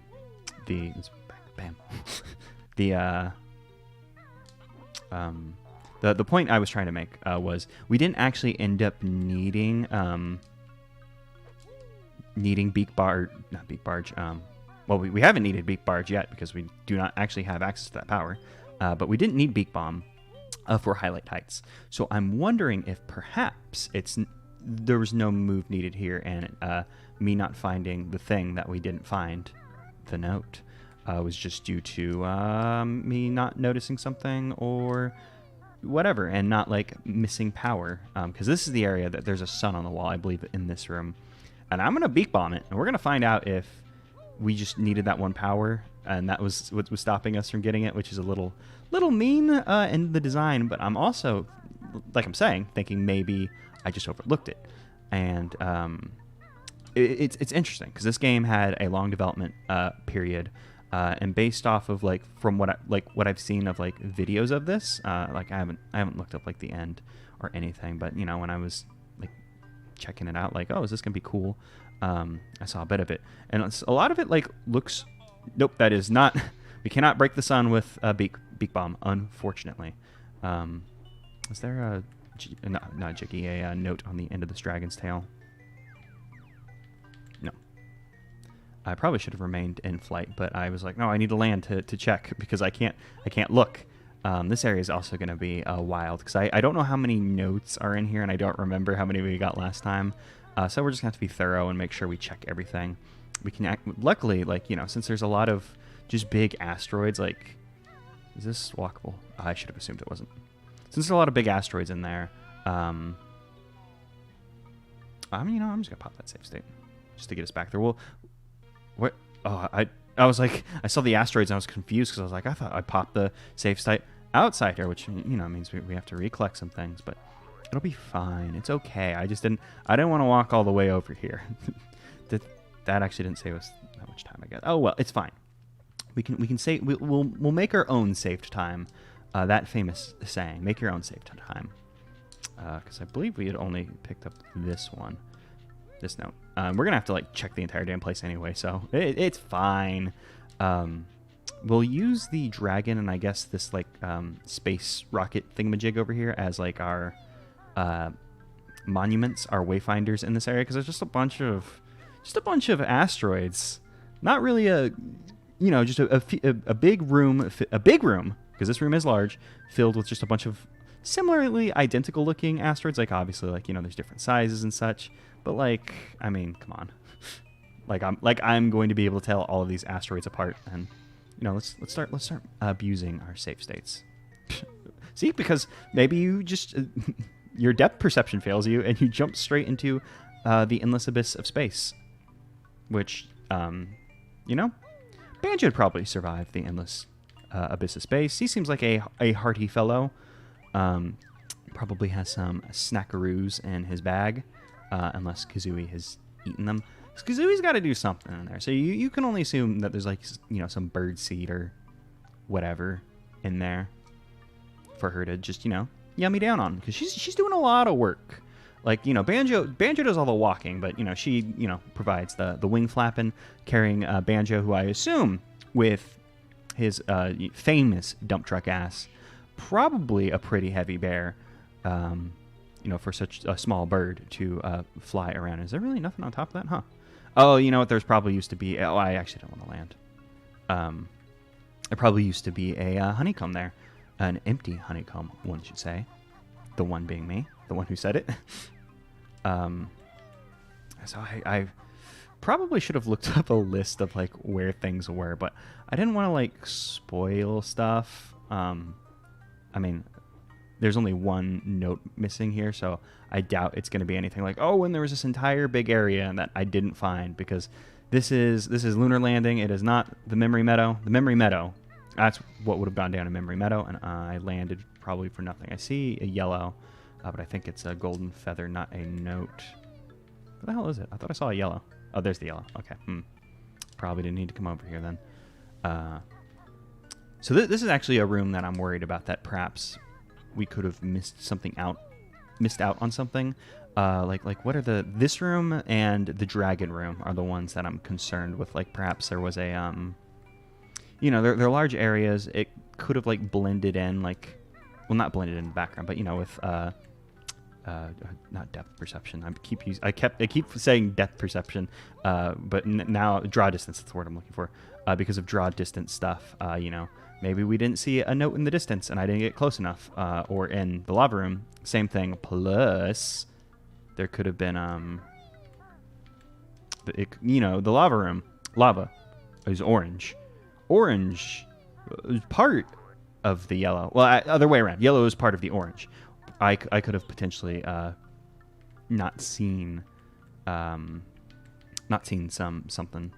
because like it just blended into like the lava perhaps. I suppose we'll find. Oh nope! I thought I was gonna jump into Once again, the abyss of space, and this time we know not to try and talon trot up this asteroid. That asteroid is an asteroid. That's the kind of heat I am bringing tonight to the stream. The good stuff, the best jokes money can buy. Asteroid. Okay, let's see. Was there a flight pad? So I think we've been everywhere in here. Maybe we haven't been. Is that the? Okay, yeah, we went over there. We went over to Ice Planet. Actually, if you actually platform around this room, you can make a pretty comparable just like lap around it. Because we were here last time, I just flew around and was just like, hey, fuck it, who cares? I guess I didn't see it was on top of the, or I don't think I saw it was on top of that, like, little black, metal-y, Star Wars-y looking bit up there. I suppose we'll just fly over there and check it out since we're right next to the flight pad now before we leave this room, and then we find out that oh no, you were supposed to fly underneath one of the asteroids. Can only assume that's not the case. So I'd be so interested to see how just like the design of this game changed over time. Like if like, at some point, Memory Meadow was going to be the final level. Like we don't get a move in this level, which is kind of like strange. Like perhaps like at one point it was like, yeah, you've gotten all the moves you need. You don't need any other things. It's fine. And maybe that was like an intentional decision, or if. Oh, it's a good thing I took to the skies. Otherwise, the sky would have been missed out on. Let's go ahead and just do another one of our famous cheats. That's not going to get us there. Let's get a little closer to the edge, and that will get us there. That will not get us there. Can I just jump that? I cannot. Oh, no, you can just jump that. Banjo forced himself over. It hit him in the pants, but he made do. We'll make do again. Don't really have to deal with ice physics very often in a Banjo-Kazooie. I guess, since there was only like the one ice level in the first one, and obviously there's, Hailfire Peaks. But even in there, like, I can only think of like a few like icy spots. Spots that are icy visually, I suppose. I couldn't say for sure if there's probably ice physics. It's the sequel, baby. Probably use stuff like that again, like, hey, just throw some ice down. It's ice physics, no problem, baby. And they make do. I don't know. So I think we're good in this room. I probably should fly around a little bit more. How many do we have? We have about 11. I think we're probably fine because we still have to do the long shuttle flight. We still have the Dragon Room. So if things come to blows, we'll come back here. And I just remembered that we got eggs. I totally forgot that we had gotten eggs. What a weird, like strange usages of the powers. Because typically the eggs, use them for puzzles. Instead of puzzles, we found the most specific use for eggs that years of playing Banjo-Kazooie and replaying it. Like I've never knew that you could kill the whip cracks with eggs. I suppose we could try it on a Whiplash as well if we ever see one again. I don't know what the end game will look like because I don't expect there to be a final boss. Like we're going after Loggo, but programming in a boss would be wild. Like I guess it could be done through like some like manipulation and trickery of like geometry, like just objects in the thing, like as opposed to like creating like a new enemy with like AI and stuff, like just having like basically just geometry like move around as if it were a boss and then like perhaps make it destructible. But I don't know if I was gonna say I don't know if Banjo-Kazooie has destructible objects like just baked into it, but I mean we know that there's stuff like doors and such that you can break, but I don't know like if that's just like a property that you could apply to like a big circle you made, or if it would be a weirder thing than that. I'm not entirely sure. God, I know I've said it before, but I really love the idea of the magic carpets being shuttles. That's just such a fun use for them, and I probably should be looking at the way it was going to come, but I started messing with the camera. It's probably not a great idea. It's also nice that they timed out like, oh hey, here's how long the cycle of the cycle takes for the shuttle to come around. Please don't knock on my head, Kazooie. I'm doing my hardest work. I'm trying my best, and I'm trying so hard. I made the game lag just for a little bit for some reason. I think there used to be something over here. It's gone now, though, so not important. Okay, there we go. We do. I remember this one, that we have to go up these weird solar panel wing things that of this like little space station thing. Like it's like a small space station. Like Banjo could Banjo could fit inside. I was gonna say Banjo could fit inside these like square Loggo bits, but there's slightly larger parts over there that Banjo could fit inside of. So maybe it is supposed to be a space station. I assume like these things are solar panels, though I don't know shit about. Well, I don't know shit about shit, but I don't know shit about space stuff. So I don't know if perhaps they have any function other than like this is solar panel, like some kind of like a wing stuff. I don't know, because space. I do know this part. Space is vacuum, and I don't know how like aerodynamics and stuff matter in vacuum. I'm just gonna shrug, and I'm gonna get on a rug. I'm not gonna get on the rug. We're going to have to wait 15 seconds, because I got nervous. And goodbye, friend. Disappear. Probably disappeared because of draw distance, not that it gets unloaded at a certain point and then respawns. I imagine, because based on how they work in Banjo-Kazooie, they just run on a cycle, I believe. Nope. Please zoom out. I keep trying to just... if you're emulating a Banjo-Kazooie game, don't put your C buttons on a stick. It's not great. If you have access to a D-pad, you should probably just do it. Because just so often, like, I want to just, like, zoom out the camera. Well, actually, I guess I always want the camera to be the max zoom out. I basically never want to zoom in. And just... I keep hitting the wrong one because of stick, which is shame. I don't know why. I panicked that I was going to fall, and then like the panic didn't set in until like after I was safe for whatever reason. Okay, so we're in the fire area, so of course I'm not even gonna cough and like pretend like a safe state didn't happen there, because this is the room where we would want it. I almost said Yunny Hummy energy, which don't know what to do with the knowledge of Yunny Hummy. I guess I'll have to consider it. So I believe this dragon at the end of the tail was the treacherous gold feather that got me so excited. But I do believe some of our other sad dragons who are in the lava, which, I posited some theories, like maybe they're sad because they don't have arms or legs, but this one's got the full thing. Like this guy's just basically, sorry, but you're basically just a snake. See, and that's why we safe state. Yeah, like this guy's just a snake. I'm sorry, but you're just a snake. So like I could see this one being sad in the lava. Now, there is the assumption that it does hurt them to be in the lava. I don't like that assumption. Because I want our majestic dragons who live in the sun to be happy and healthy, and the home of I was going to say the home of their choice, but we don't know enough about these dragons to say that they made the conscious decision to, I'm going to fall in the lava. I don't know why I thought I could make that jump. Hey, that's fine. It's not fine. It's okay. I'll deal. Yeah, we don't know enough about these dragons. Like, I want the big time Banjo-Dreamie lore. Tell me about the sun dragons. What is their deal? They're unmoving. Are they in sleep? Are they just very docile? Do they not care about the bear? Which, wrong move. This is a great bear.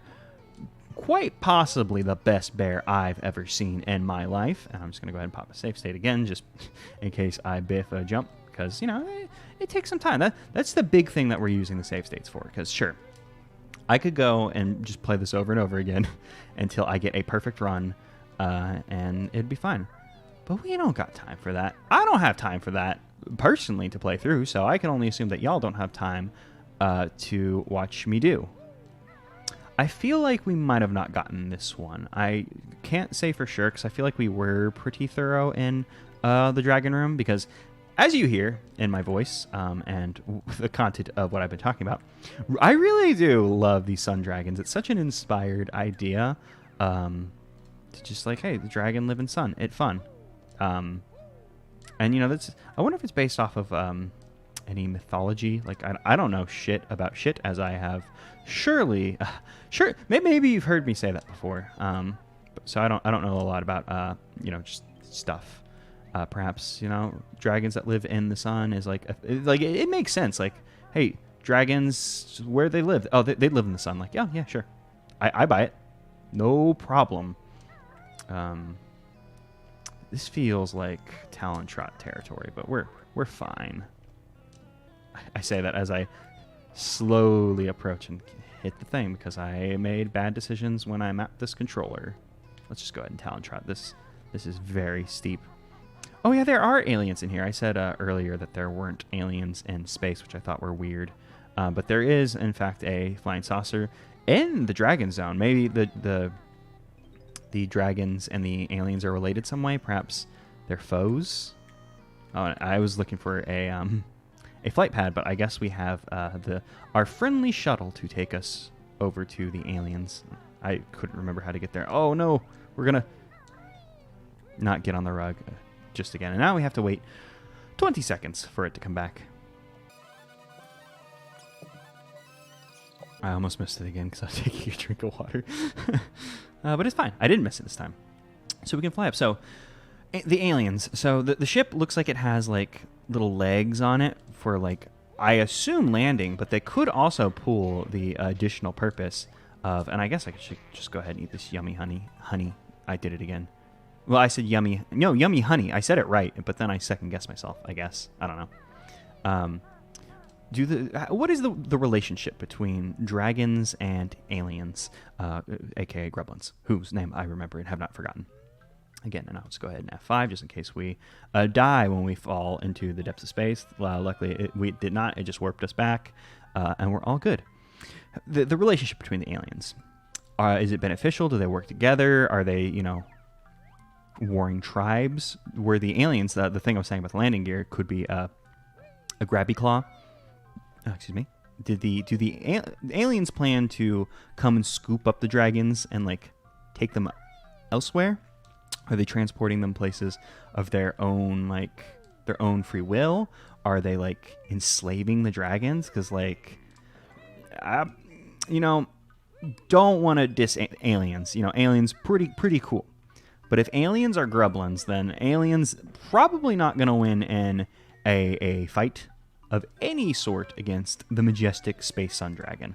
Just a cool theory of game of my own design that perhaps maybe aliens, if they're gremlins, shouldn't be fighting dragons. I mean, I guess they do have the ship, and there could be like some kind of like advanced technology angle there that allows them to overcome the dragons in some way. But it's hard to say. The desires of the aliens was never really made clear to us. We see them, conducting tests in the Highlight Heights.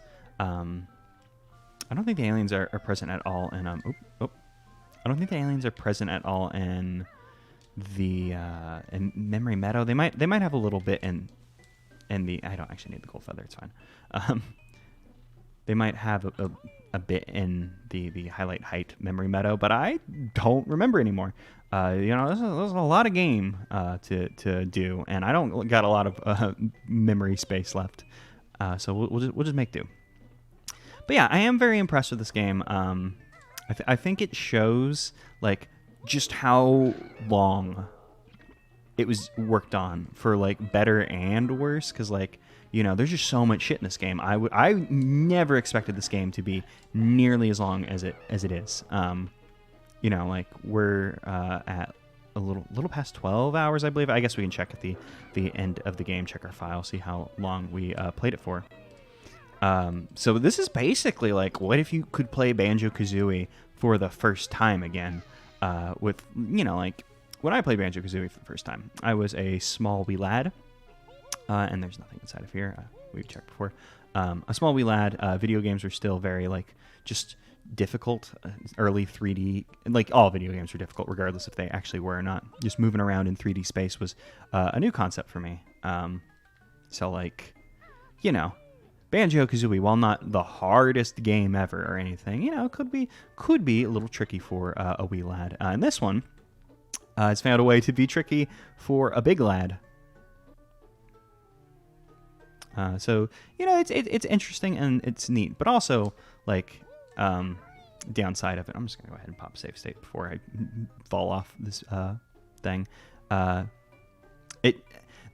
difficulty I imagine was making the game hard was like a thing that they were after, and not just like some like accidental like, oh whoops, game accidentally became hard, which is apparently like was the thing with like Demon Souls, where it was like, yeah, we didn't set out to make a hard game, but I guess it's hard. Whoops. And we're about to have 24 notes again, aren't we? Because I can only remember one note in here. Oh damn it. I should have looked around a bit more for notes. I found the one in highlight height and was like, yep, we're good. Eggs, 50 eggs on my face even. I guess we can just keep looking around this room, see if there was anything I missed. But the point of like the game, you know, made by one person, very very impressive, but also over a long period of time, with some stuff seemingly like being finished like a while ago, and just still being in the game makes me wonder like how cohesive the design is, and like if you know. If it was a smaller game made like on the back end of the project, like instead of spending 6 years making it, spending like 2 years making like 1 or 2 worlds or something, like I don't know how long these things would have taken, but if it would have been like, oh well, here's 2 like more cohesively like designed 2 worlds or something, like that kind of stuff, like I guess just hard for like, hey, this is a single dev done over such like a long time, like of course it's just gonna feel a little disjointed, I guess, but I still very much so enjoy it, and now we have hit the point where I'm about to do the same thing that we did last time we were in Lunar Landing. I was just honestly I was just kind of hoping that we would make our way through here, there'd be no problems, and it'd be fine, but obviously there are going to be problems now. We came in here. We got the one on the alien, but I'm just gonna walk back just in case I jumped past the thing. Okay, so we have not found note yet, and I think we've cleared out this room because we've gotten like 1 in every single room, so we're probably good on things, unless we were supposed to like break one of these, which I don't think that's gonna be the case. And I've gone into first person. We've checked right here. Okay, so it's time to explore the entire moon, looking for a note, I guess. Oh my god, there it is. The final note in the game. I saw just a brief glimpse of it. Don't know if we found this one last time. I feel like this is something that I would have found, but I can't say for sure.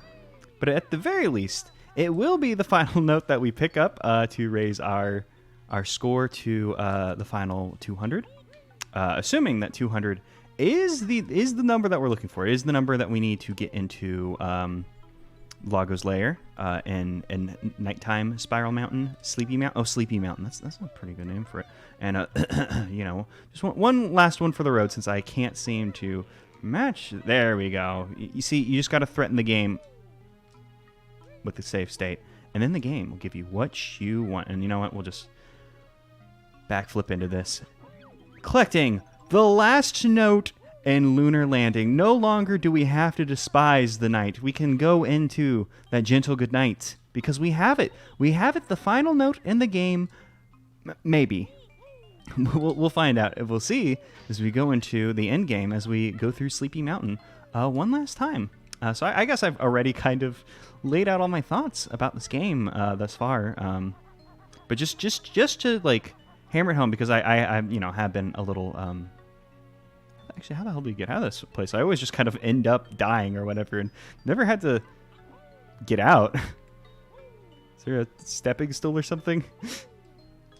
Oh, geez. I might have to run and jump into the void of space one last time. I take it back. Space is dumb. Okay, space is fine. Space, you're uncanceled. Welcome back to the sky, moon, and I guess the rest of space as well. Wow, your best note score for this world is now 25. We've done it. Yeah, but just to make it, because I've bitched a lot. And just now when I was like, oh, the design, it's not concise.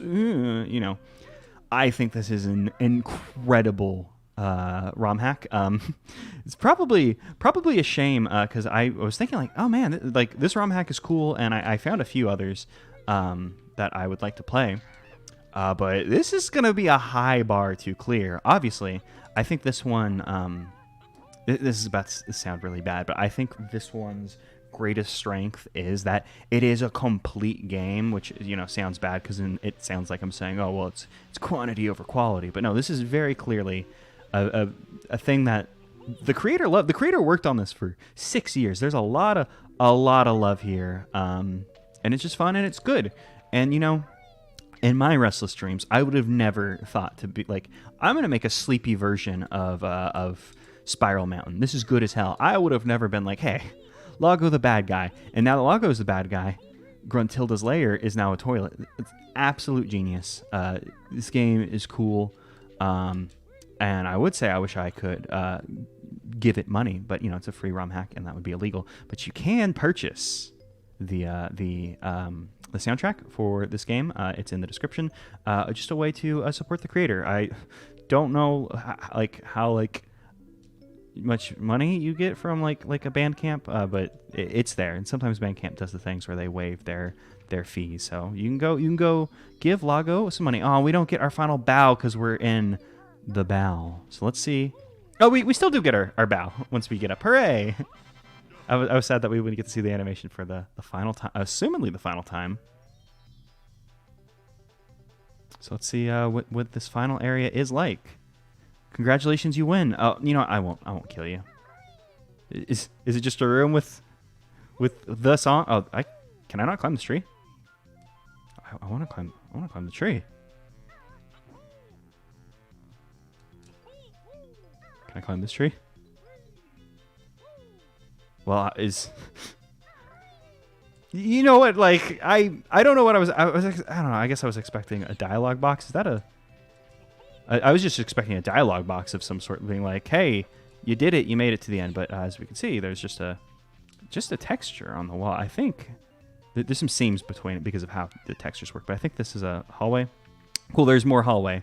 Oh, cool. It's credits. Okay, there we go. I thought it was just like a hallway, but no, they've made credits with some rooms. That's nice. I don't know why they had to put the tickers in here to maybe get the best of us. I can finally hear some of that great frog. Bubble Gloop Swamp is my favorite level in the original game. So I love frog. Oh yeah, the flibbits. I forgot there were some flibbits in Twinkling Tunnels. And this will be interesting because I assumed it was all done by Loggo. But I guess we'll get to find out if anyone else was in on the project as we go through the credit room. And I probably don't need to be on the lookout for anything. In fact, they won't even let us climb up. So I suppose we'll just continue walking through our credits. Based on the theme. Oh, yeah. Original music by Loggo based on the themes of Grant Kirkhope. I see. I was like, Grant Kirkhope? I just saw his name. I was like, what? But yeah, that makes sense.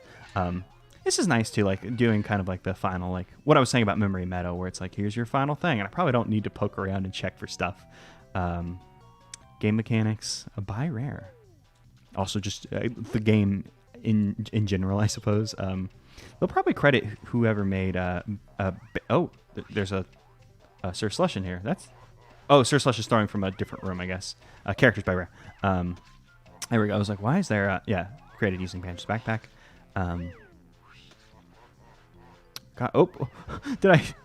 Oh, cool. I thought I just fell into an endless pit in the credits. That would have been sad. Here we go. Yeah. Loggo thanks. Banjo Fellow. Jumbo23. Retronova 10. Comet, Teehee, don't think Teehee, Kirko Mark, and Super Zambezi. I'm sorry, Teehee, but your your titular character name thing was a pain in my side due to my own fault. Special thanks to Skill, Cool Boy Man, and Rune Hero. And is this the? Oh no, there's a final one back here. I was like, is this the last one? Kind of clever to like. Oh, how do you make credits in this? And just have some rooms, and also you get to kind of like start hiding the next room because eventually I assume we're gonna hit a. Thanks for playing Banjo-Dreamie 2018. It wasn't completed in 2018. Loggo kept did an update in 2019 though. Surprised we never the moves we never got. What moves did we never get? Is it just the beak barge? I think that's the only move we never got. Yeah, kind of strange. There he is. That's what I wanted. I wanted to see Loggo. There's no way we were going to get to the end of this without seeing Loggo. That's why I was so disappointed when we first made it to the credit area and I didn't understand what was happening. Loggo, tell us what's up. Oh, maybe we can't talk to Loggo? Oh, no, we gotta, we have to get on the seat. Oh, no, I missed the text.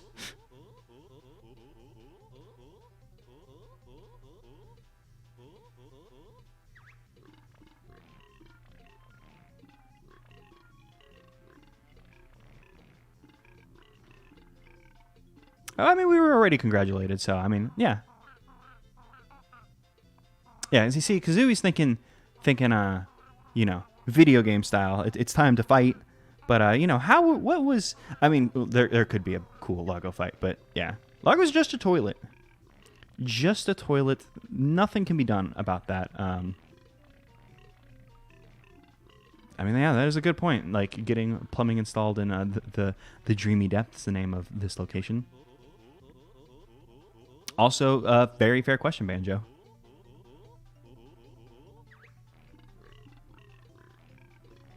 Okay, so Loggo got Grunty Magic and used Grunty Magic to make a own little dream world. Yeah, Jiggies are an entire new kind of magic. I see now Kazooie's saying what I said like when we first started playing this was perhaps getting rid of the Jiggies was a design decision, so like you wouldn't have to dance every single time. And yep, I mean it's a Loggo, so of course we gotta get some bathroom joke. You think Loggo and Clanker are friends? I bet they're pen pals.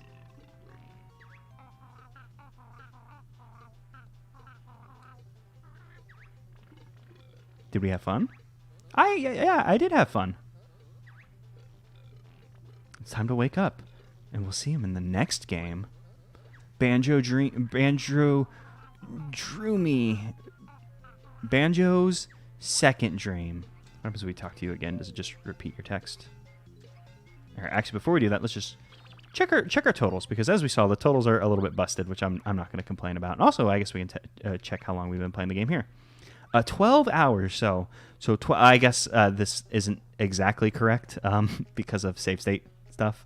Yeah, we've been playing the game for 12 hours, and then we could come through here and see just some of the stuff like I'm guessing this was one of the hub worlds that we just ran through. This is probably Glowing Gardens. It's hard to say because there's no names. I'm not gonna blame it. I'm assuming this is some complicated ROM hacky thing, but some of the numbers just don't add up the right way. But it's fine because we made it to the end, and let's just talk to Loggo one more time. Can we talk to Loggo again? No, Loggo might not be. You may only be able to speak to Loggo once. I was hoping to see that first line of dialogue. I guess I'll check it out in the on the recording that I did of this. So yeah, this game was good. I liked it a whole lot. Thank you, Loggo, for a cool game. Like I said earlier, you can go support Loggo, thing in description. And just thank you for hanging out on these very long streams. Hope you enjoyed watching them, whether it be a Twitch, a YouTube, or the Second Market Dark YouTube, where I also upload all my things. Aftermarket, not Second Market. Oh, I was going to sync my audio. I guess it doesn't matter.